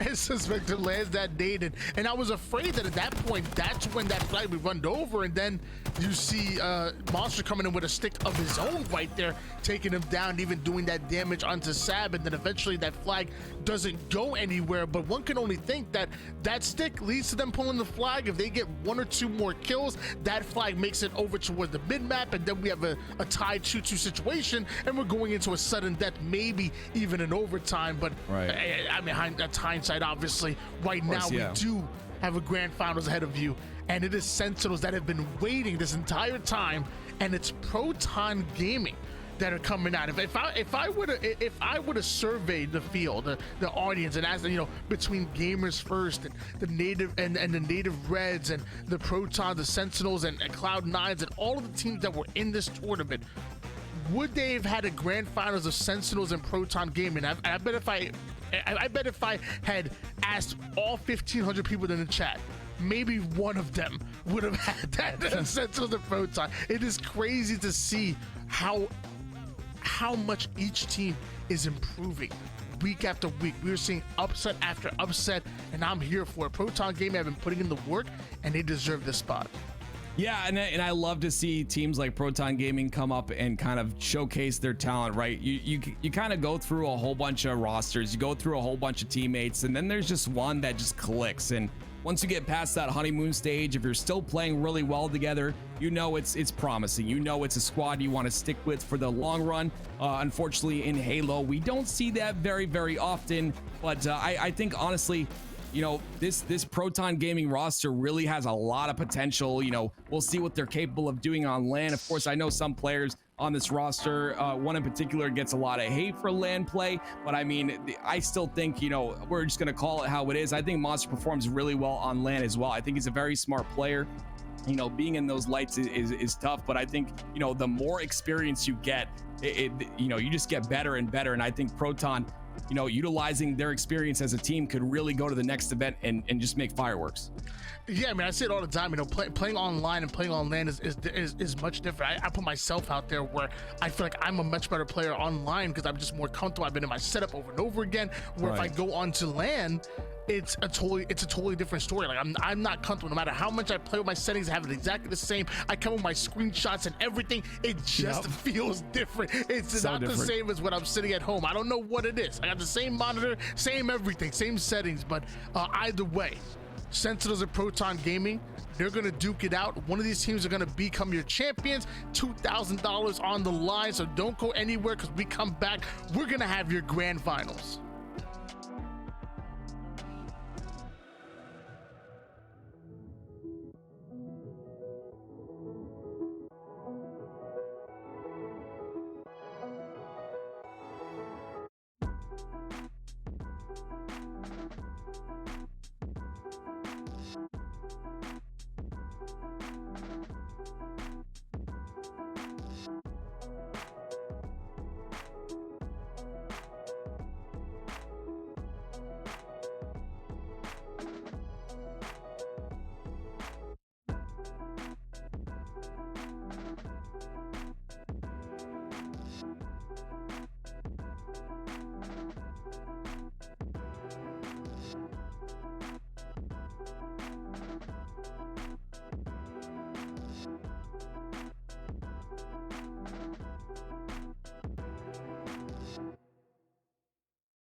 Ladies and gentlemen, it is time for your grand finals here at your JJ Events 2K. Again, we started off with almost 100 teams, and now we have finally made it to just 2 of these teams, and somebody's gonna go in with that lion's share, that $1,000. No matter what team, they're guaranteed $600 today, and of course, who made it in the 3rd place spot, G1, are gonna be walking away with a little bit of cheddar as well. But Sentinels versus Proton Gaming. Tim, how do you feel about our matchup? I mean, we've got to talk about the elephant in the room, right? You know, the fact that Sentinels have been sitting in the grand finals for multiple series now. I think that will affect them, at least in the first game. And Proton coming off really hot. I think, you know, a 3-0 series against G1 really sets the pace for this grand final. And you know, Sentinels is definitely not going to shy away from this squad. They're definitely gonna, you know, put their right foot forward and get ready for, you know, the storm that's coming. And we saw the magical run that Proton Gaming have went through over here to the elimination bracket, beating out G1 in a 3-0. Let's not forget the Sentinels had quite a bit of run as well. They beat out Avengers in a 3-0 fashion. By the way, Avengers 3-0'd them in last Thursday's 2K. They 3-0'd Complexity as well, who Complexity have historically given them a little bit of a tough time, and then eventually even 3-0ing this very Proton Gaming roster to knock them into the elimination bracket to begin with, who had to fight their way here again. So Sentinels looking to pull off the perfect, what we got 3-0 here, 3-0 there, 3-0 there. Sentinels haven't dropped a single map so far this entire tournament, and they have the ability to do it once again. Man, they're really getting into fighting shape on our way here to midway season 2.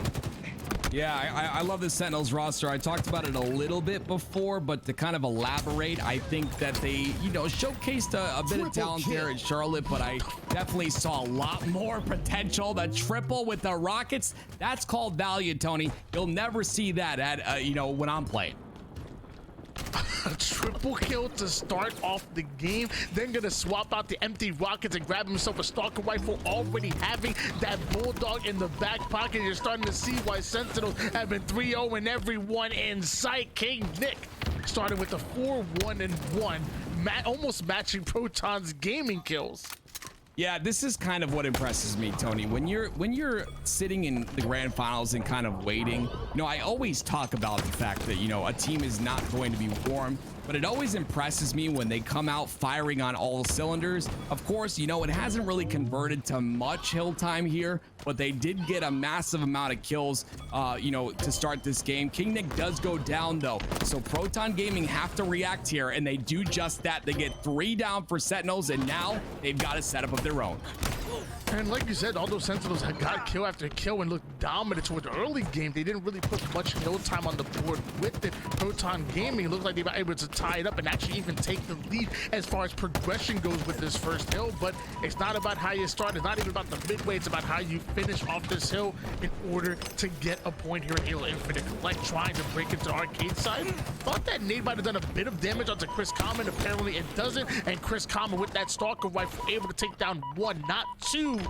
As half the members of Sentinels go down, Lethal try to play his life. He's gonna join them, and that should be more time for Proton Gaming moving forward. Yeah, and that's a big kill by Posey, right? He gets that nade inside of Red Room. It's gonna skim Lethal, and it's gonna keep his shields down for a long period of time. He was just about to get his shields back.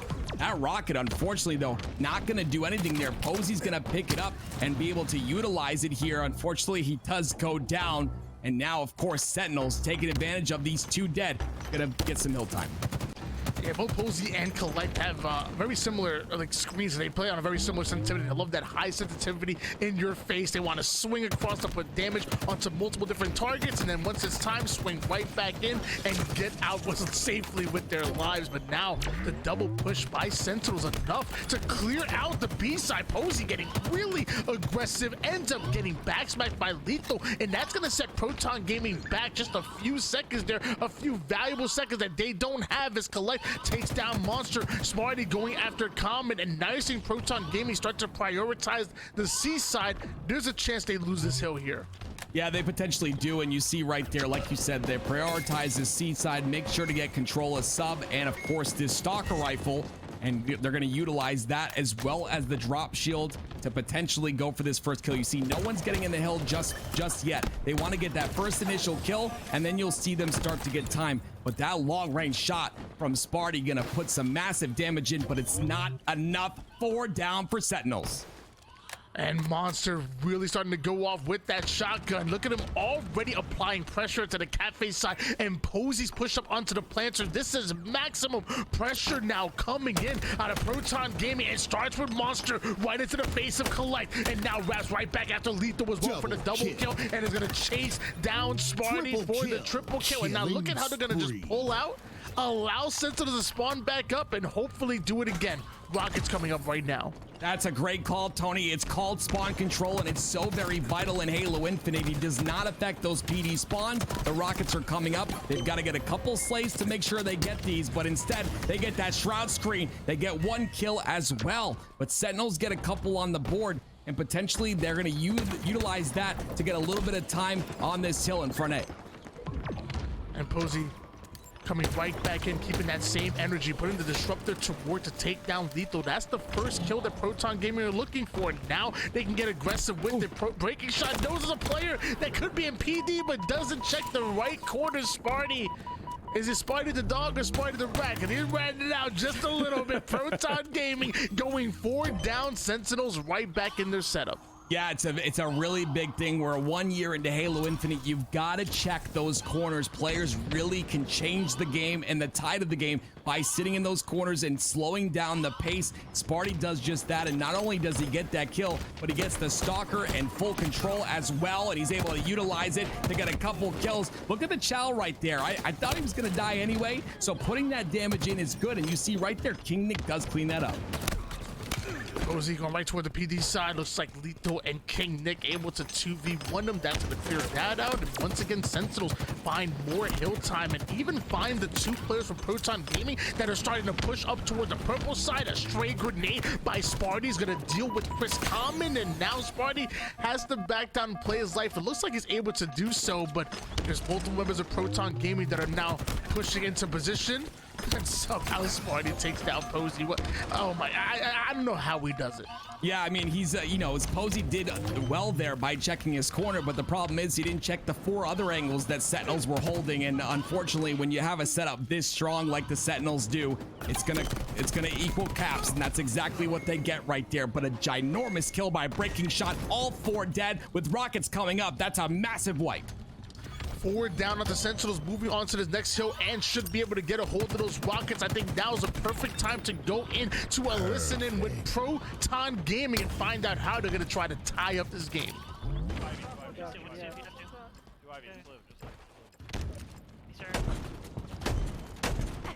Upsees 1 shot. Upsees 1 shot still. He's wait for back A. Wait for back A spawns. Back A. Yes, yes, yes. ATM took the hill. You're dead right now. Watch tires and shit. Banana Hill, he should be weak. They're backed up. ATM. Launcher will die. ATM. In map, lethal, 1 shot, going to stairs. Control. That's a power up is down, ATM. He's benches still benches full health. He's going purple. Nice, you're dead.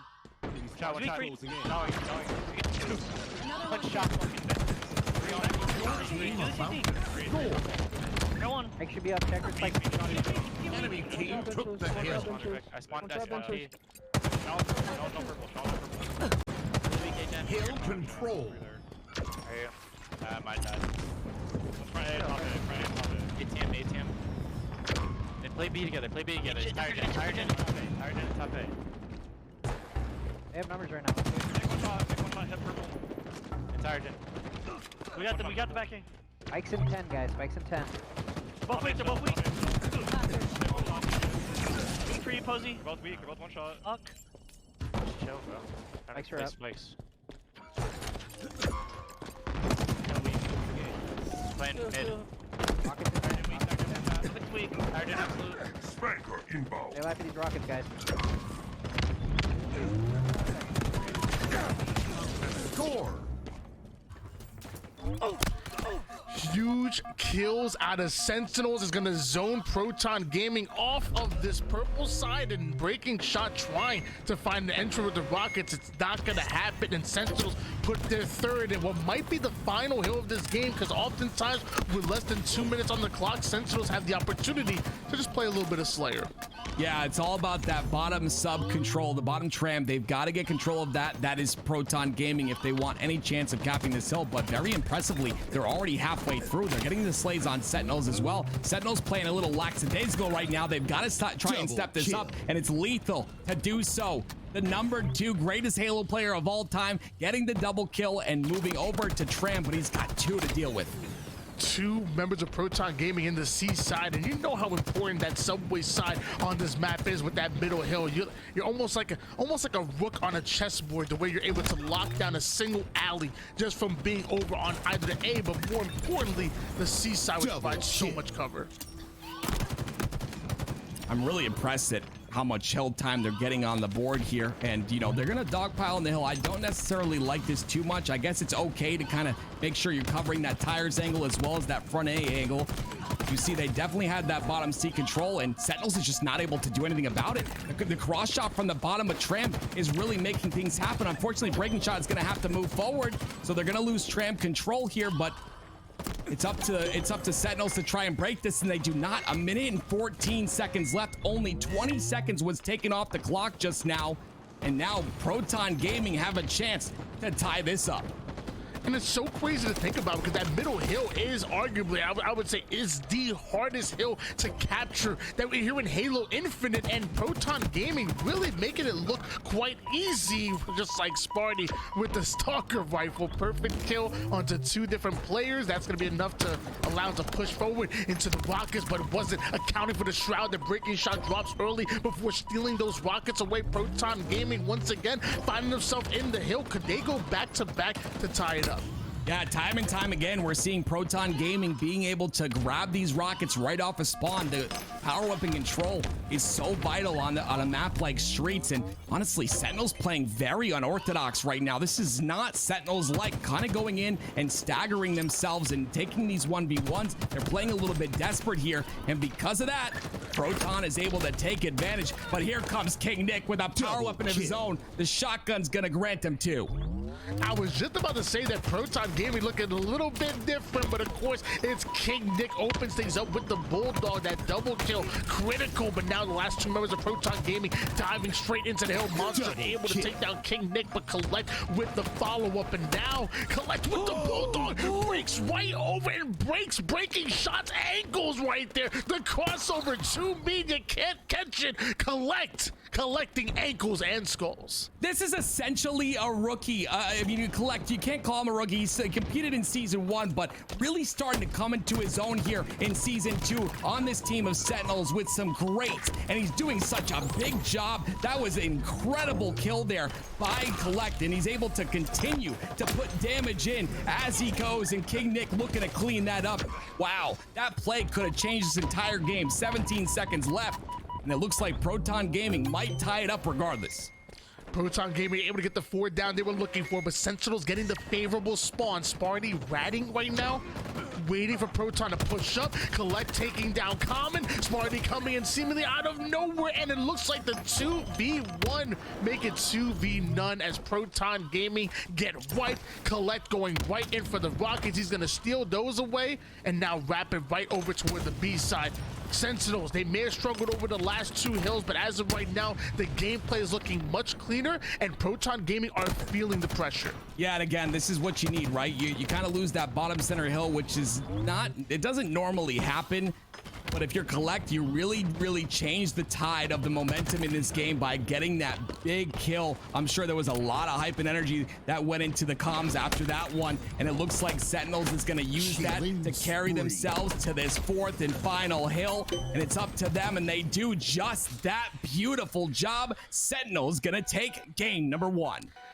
Proton, you done did good to get you in the predicament to fight for that final hill, but you done got because Sentinels finish it off, and I believe it was actually like 100% to 0. I don't think Proton Gaming at one point in time got within that subway side hill, and that's how you close things out. Sentinels taking game number 1, and now looking to sweep Proton Gaming once again. Next game is going to be here on Aquarius. As Waggles in the chat gives 10 subs, I gotta see this play once again. Look at this. It's King Nick with a double. He's gonna end up going down here, which is then, in turn gonna drop that shotgun. Collect gets the kill on the monster. Now pushing up. He's trapped right now. He sees the shotgun on the floor using the scan possibly. He goes up for it, slides back, goes in. Oh my god, it's incredible. That's some footsies right there. That's beautiful. That's fighting game stuff. And this man is pulling it off in Halo. And I feel like if he plays on any lower acceleration other than 5, I don't think he's able to break that corner like that. Yeah, you're right. I feel like their sensitivity is just too slow, but the last time I checked, it was on 5.77, so he's able to whip left, grab that shotgun, go right, and then go back left again. If you have any slow turn whatsoever, you're done for. If you have any slow turn whatsoever, you're not getting that kill, but Collect does, and what an electrifying play. Even if that's not like the game-winning play, I think that's when you get hype in the when you get hype in the comps. That's when Sparty's getting loud for you. That's when Lethal's like, okay, and the rest of your team just feed off of plays like that. Yeah, it's huge for the mental, right? I think that's like a big thing that, some people call like lame or whatever, but I think it's really important if you're on a team out there and you have a player on your team that makes a big play. I just think it's so important to hype that player up because, it can turn into so many more plays. I think that positive, affirmation is so important to squads, but also what is important is Sparty on your screen. They tied up 5-5 and they're looking to push the advantage here, but unfortunately a third spawn comes through, so the stagger won't be possible. If there's one thing that Proton Gaming has proven to us, that they're hungry, and just because you beat them in one game doesn't mean they're gonna roll over. They're going to fight tooth and nail and make you earn every single inch on the map, every single kill on the board. So I have no questions whether Proton Gaming are going to bring enough energy going into this game number 2. My thing is that the way Sentinels are playing right now, I don't know if that matters. I think Sentinels are just playing so clean. This is honestly the best that we've seen Sentinels look in quite some time. And mind you, Lethal's been complaining about his game and his system not working right this entire time. So just imagine when they get to land. Sentinels are really starting to figure things out. That's a really good point. A lot of clips from Lethal on Twitter, kind of showcasing what he has to go through, and just to have the mental fortitude to be able to go through that, potentially even in this tournament, is very I don't know. I just have a lot of respect for players like that. You can see Sentinels take a 14-12 lead thus far with 10 minutes remaining, and you're going to see a lot of kind of staggered pushes here. But when you're Sentinels right now in this situation, you're winning a lot of 1v1s, but right there is one that you don't want to lose because that camo is up. But did Sentinels walk away with it is the question.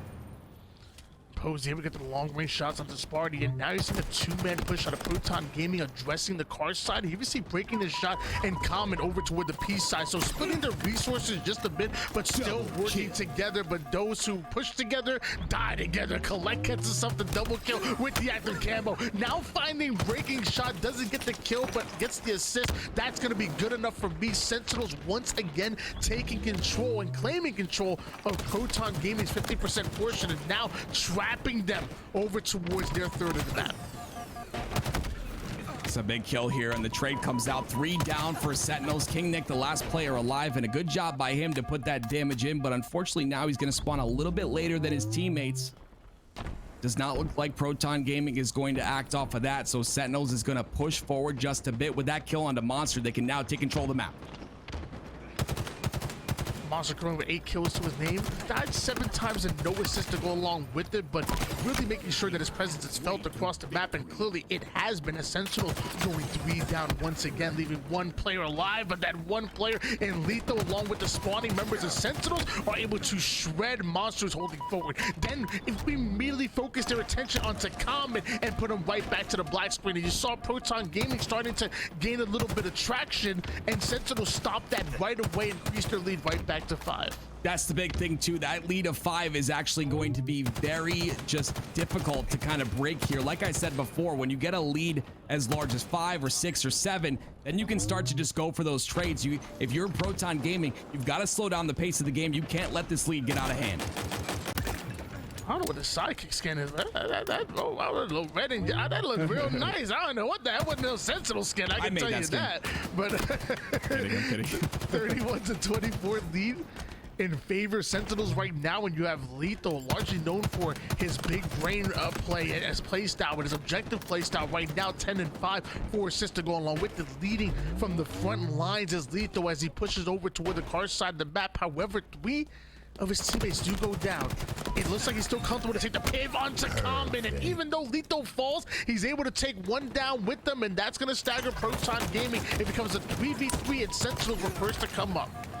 Yeah, Monster with this camo is going to be very important there, but Lethal makes sure to shut him down, and you saw it right there. It's probably that probably has to do with that death cam, watching his teammate, understanding where that camo was, where Monster was with that camo, making sure to clean that kill up is so very important. But Sentinels, they're approaching that 40 kill mark, and unfortunately Proton starting to lose their grip on this game right here, and potentially the series, as if Sentinels wins this, they're going to be up 2-0.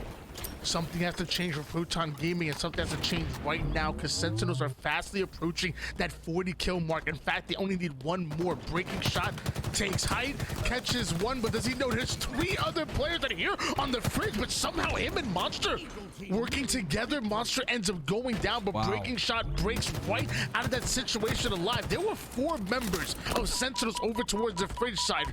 Breaking shot has no business being alive, but he's a slippery sucker.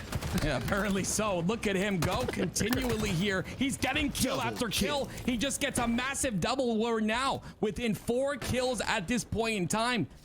But Proton, that camo coming up, they've got to slay 1 more time. These next couple slays are very important. That power-up can make the difference here.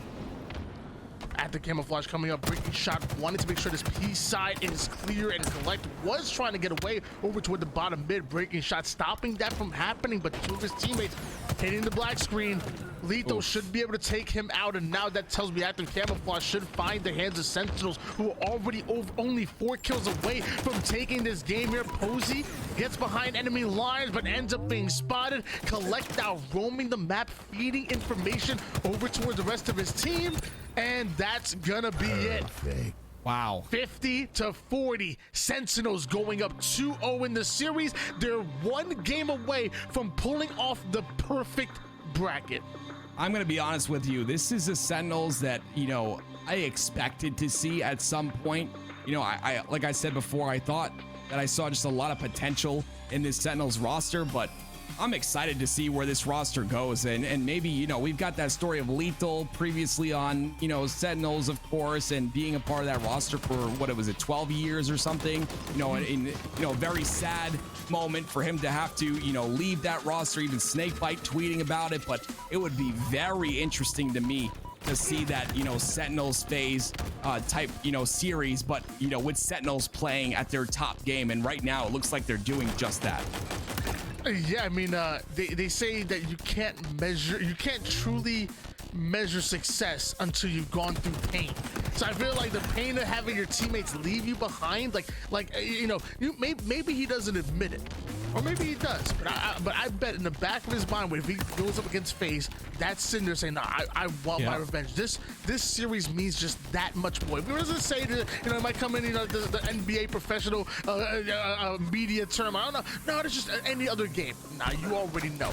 That means a little bit more to him. So would love to see Sentinels and FaZe go at it, but right now, first we got to see Sentinels get through Proton Gaming. Up 2-0. But Proton, something about them tells me that they want to fight right back. They want to put 2 games in a row and send us into a game 5, and maybe, dare I say, pull off the reverse sweep. Something that might help them is this active camouflage. Absolutely. Lethal's gonna spot it out though, but he doesn't get the kill. Camo still in the hands of Common. What a beautiful kill there by Common. He maintains the camo control. They get C as well, and now inching forward, he's trying to get some more information. Beautiful job by Common. Camouflage in the hands of Common right now. You have Proton Gaming already holding on to the double cap, and you have Monster and Breaking Shot just shredding through Sentinels like wet paper right now. Double kill comes in, 3 down goes Sentinels, and where was this Proton Gaming? Throughout the first 2 games, they've clearly woken up, but Sentinels looking to put them right back to sleep. Some of the movement I'm seeing in this game right here between Collect and Breaking Shot, I mean, it's just incredible to watch. You know, the higher sensitivity, you talked about it earlier. I 100% agree. I think with a higher sensitivity, your skill ceiling is so much higher, but it's just much more difficult as Sentinels go 3 dead. It's much more difficult to hit those shots accurately. And, you know, we're seeing a little bit of both. We're seeing movement, high sensitivity, and some great shots out of these players. It's cool to see. Love the thought process by King Nick right there. Force that player to back down into the C corner and then fire off those disruptor shots onto the pad. Wasn't enough to quite get the kill, but it would disrupt the shields and allow Sentinels to push up right off of it. Monster defending the C side, trying to get the long range shots onto Sparty from across the map. Sparty and Sentinels take B, but they also go 2 down in order to do so. Proton Gaming still having the advantage here. They still have the double cap, and now once again moving in for the trip. Yeah, the triple cap for Proton Gaming. You did say there was an answer coming, Tony. See something? There was a player just hiding over on the other side of half wall, and there was 2 members of Proton Gaming that didn't see it. Eventually they find him, and he gets out of that. But literally, like, there was 2 members of Proton on one side of the wall, and there was like one player on the other side. They were like both oblivious to where they were. Happens to me all the time. I'm like looking around like my teammates are calling it out. I don't know what you're talking about. I'm blind. Oh my goodness, someone who's not blind is King Nick. Triple kill. Triple kill, all 4 dead for Proton Gaming. Sentinels potentially going to answer back here. Proton having a very on fire start right now. The Sentinels don't want to let it get out of hand. They don't. They get the triple cap to answer back, and now looking to push on these staggered spawns, Tony. It was about 104-0 run by Proton Gaming, and Sentinels needed something to slow them down quite a bit, and now Collect looking to speed it up. We saw a momentary trip cap for Sentinels. Now we see the double cap being held. Proton spawning onto the A side. Common and Breaking Shot pushing over towards Whirlpool. It looks like Posey and Monster are really focusing onto the tower side, dividing their resources. Can they get the kills? Because that's what's most important right now. And Collect hits the 4th shot onto Monster, then starts to work on Common from across the map, giving him not only the double kill, but the killing spree. And then he just goes out like Spider-Man. He's gone. Yeah, now he's got the trap on the long haul as well. Something I'm seeing out of Collect, a couple players are using is just you kind of like look down as you spread. It's kind of like, I believe it's in Apex as well, Tony. You would definitely know. But you look down as you spread, and you're able to get that extra couple of centimeters of distance. And you see players like this use that all the time. Collect definitely a movement. Definitely skilled in the movement area, along with the greats like Bound and Renegade, of course. But Collect's definitely got a big future ahead of him, and honestly, Sentinels, they finally take the lead here. All of that work, Tony, that Proton Gaming put in to get that 100 seconds is all but gone. Yeah, movement's so important. Like, when it's looking down to like strong side your way out or try to get that extra inch possible, everything you can to stay alive and everything you can to try to get that much further. And Sentinels have eaten away at the lead here for Proton Gaming. Proton Gaming had about 104-0 start. They haven't gotten a single point since. Sentinels have been running away with, including multiple triple caps and multiple slays working in their favor. Proton Gaming need to find the same energy they came off to begin with. They need to find it once again. Maybe them taking over B might be it, but Lethal and Sparty clearing it out and able to get the reset here. That's going to be devastating to the mental, and somehow they go back in again. They still can't take Bravo. Sentinels are defending it at every single corner, and they continue to hold on to the double cap. Yeah, something I'm seeing watching Breaking Shot is kind of something that happens a lot, is where a player, will just try to do too much. You saw right there, he was putting that damage in, while holding forward into Whirlpool, but unfortunately, all that damage doesn't really turn into anything, ends up going down. Sometimes it's better to just slow down, play with your teammates, make that push happen. You gotta see Proton Gaming kind of do just that, and like you said, they haven't gotten a point yet. 104-170. Sentinels is walking away with this one. No, not walking. They're sprinting away with this one.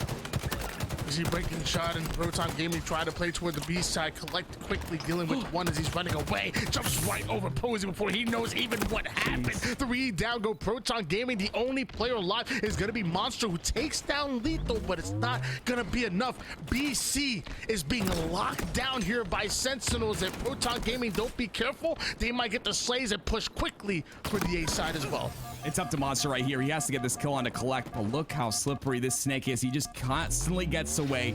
Monster has no idea. Monster's now no shields. Collect is gonna act on it and continues to hold this pipe side. 2-10 and counting for Sentinels. This comeback was massive. This is perfect halo out of this Sentinels roster. They're even going down. Like, you know, Proton Gaming is getting kills, but Sentinels is still able to keep this 2-cap the entire time.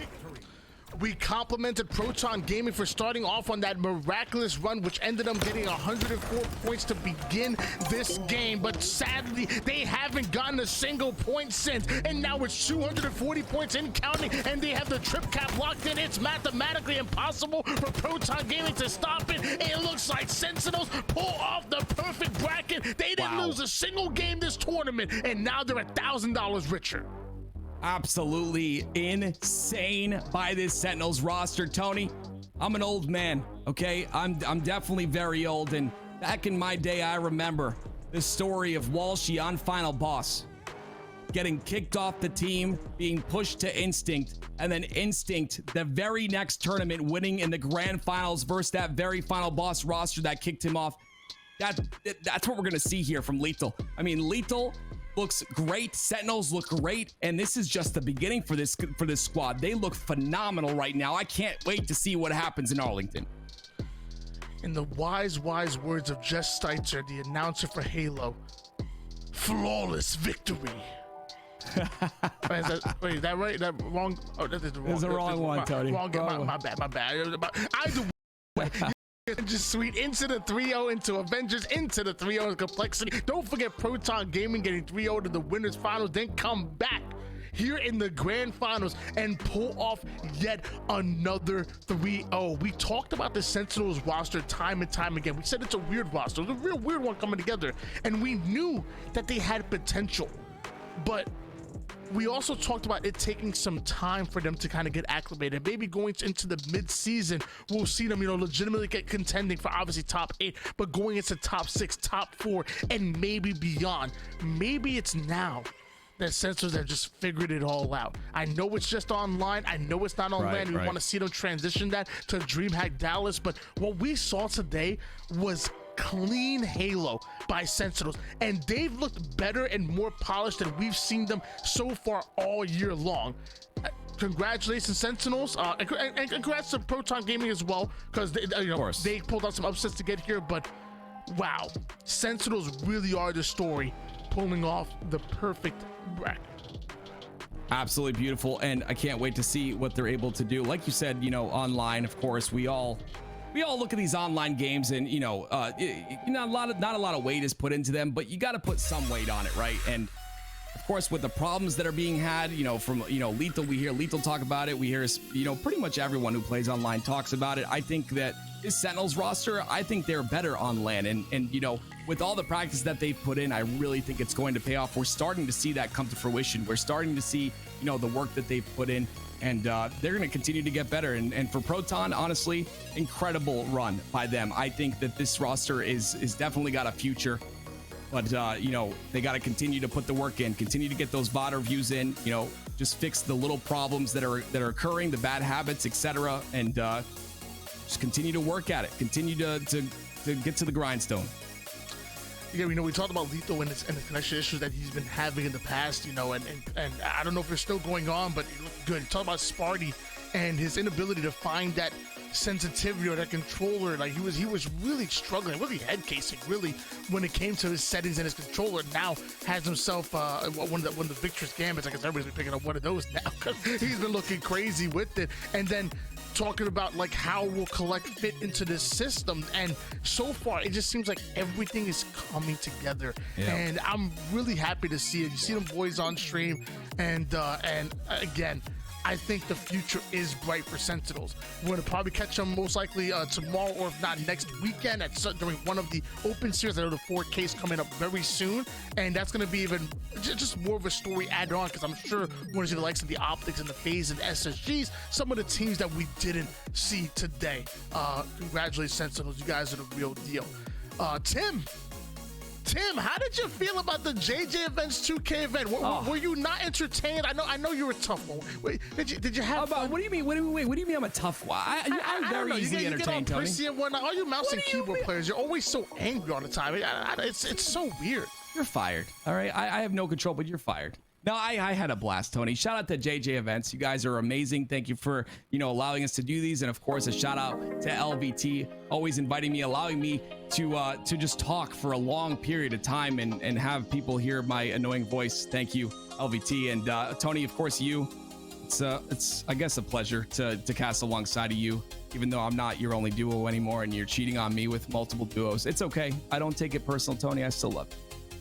Yeah, I guess I'm like polygamous, and when it comes to like casting, I guess I have multiple different partners. I guess it always is a pleasure working with you. I think it's we had a good time, whatnot, had some fun. Really were able to be informative as well, and more importantly, just hopefully we put on a show for the fans of you guys at home, because that's what it's really about. You guys are the most important. Thank you guys at home for making noise and being so positive. Thank you guys that are following, the subs and all that good stuff. Hey, thank you trolls for following the channel and just being here. You're a number. You added to the viewership too. I don't know if you know it. So thank you trolls as well. Nighty with the observing. Louis, who's been working. I'm pretty sure both of them have been working all morning long, starting from the G1 $10,000 tournament into this one. That's a well-deserved rest. And thank you everybody else, all the other cast, everybody else that was involved. This was an amazing day of Halo, and we need more of it. Hopefully see you guys tomorrow.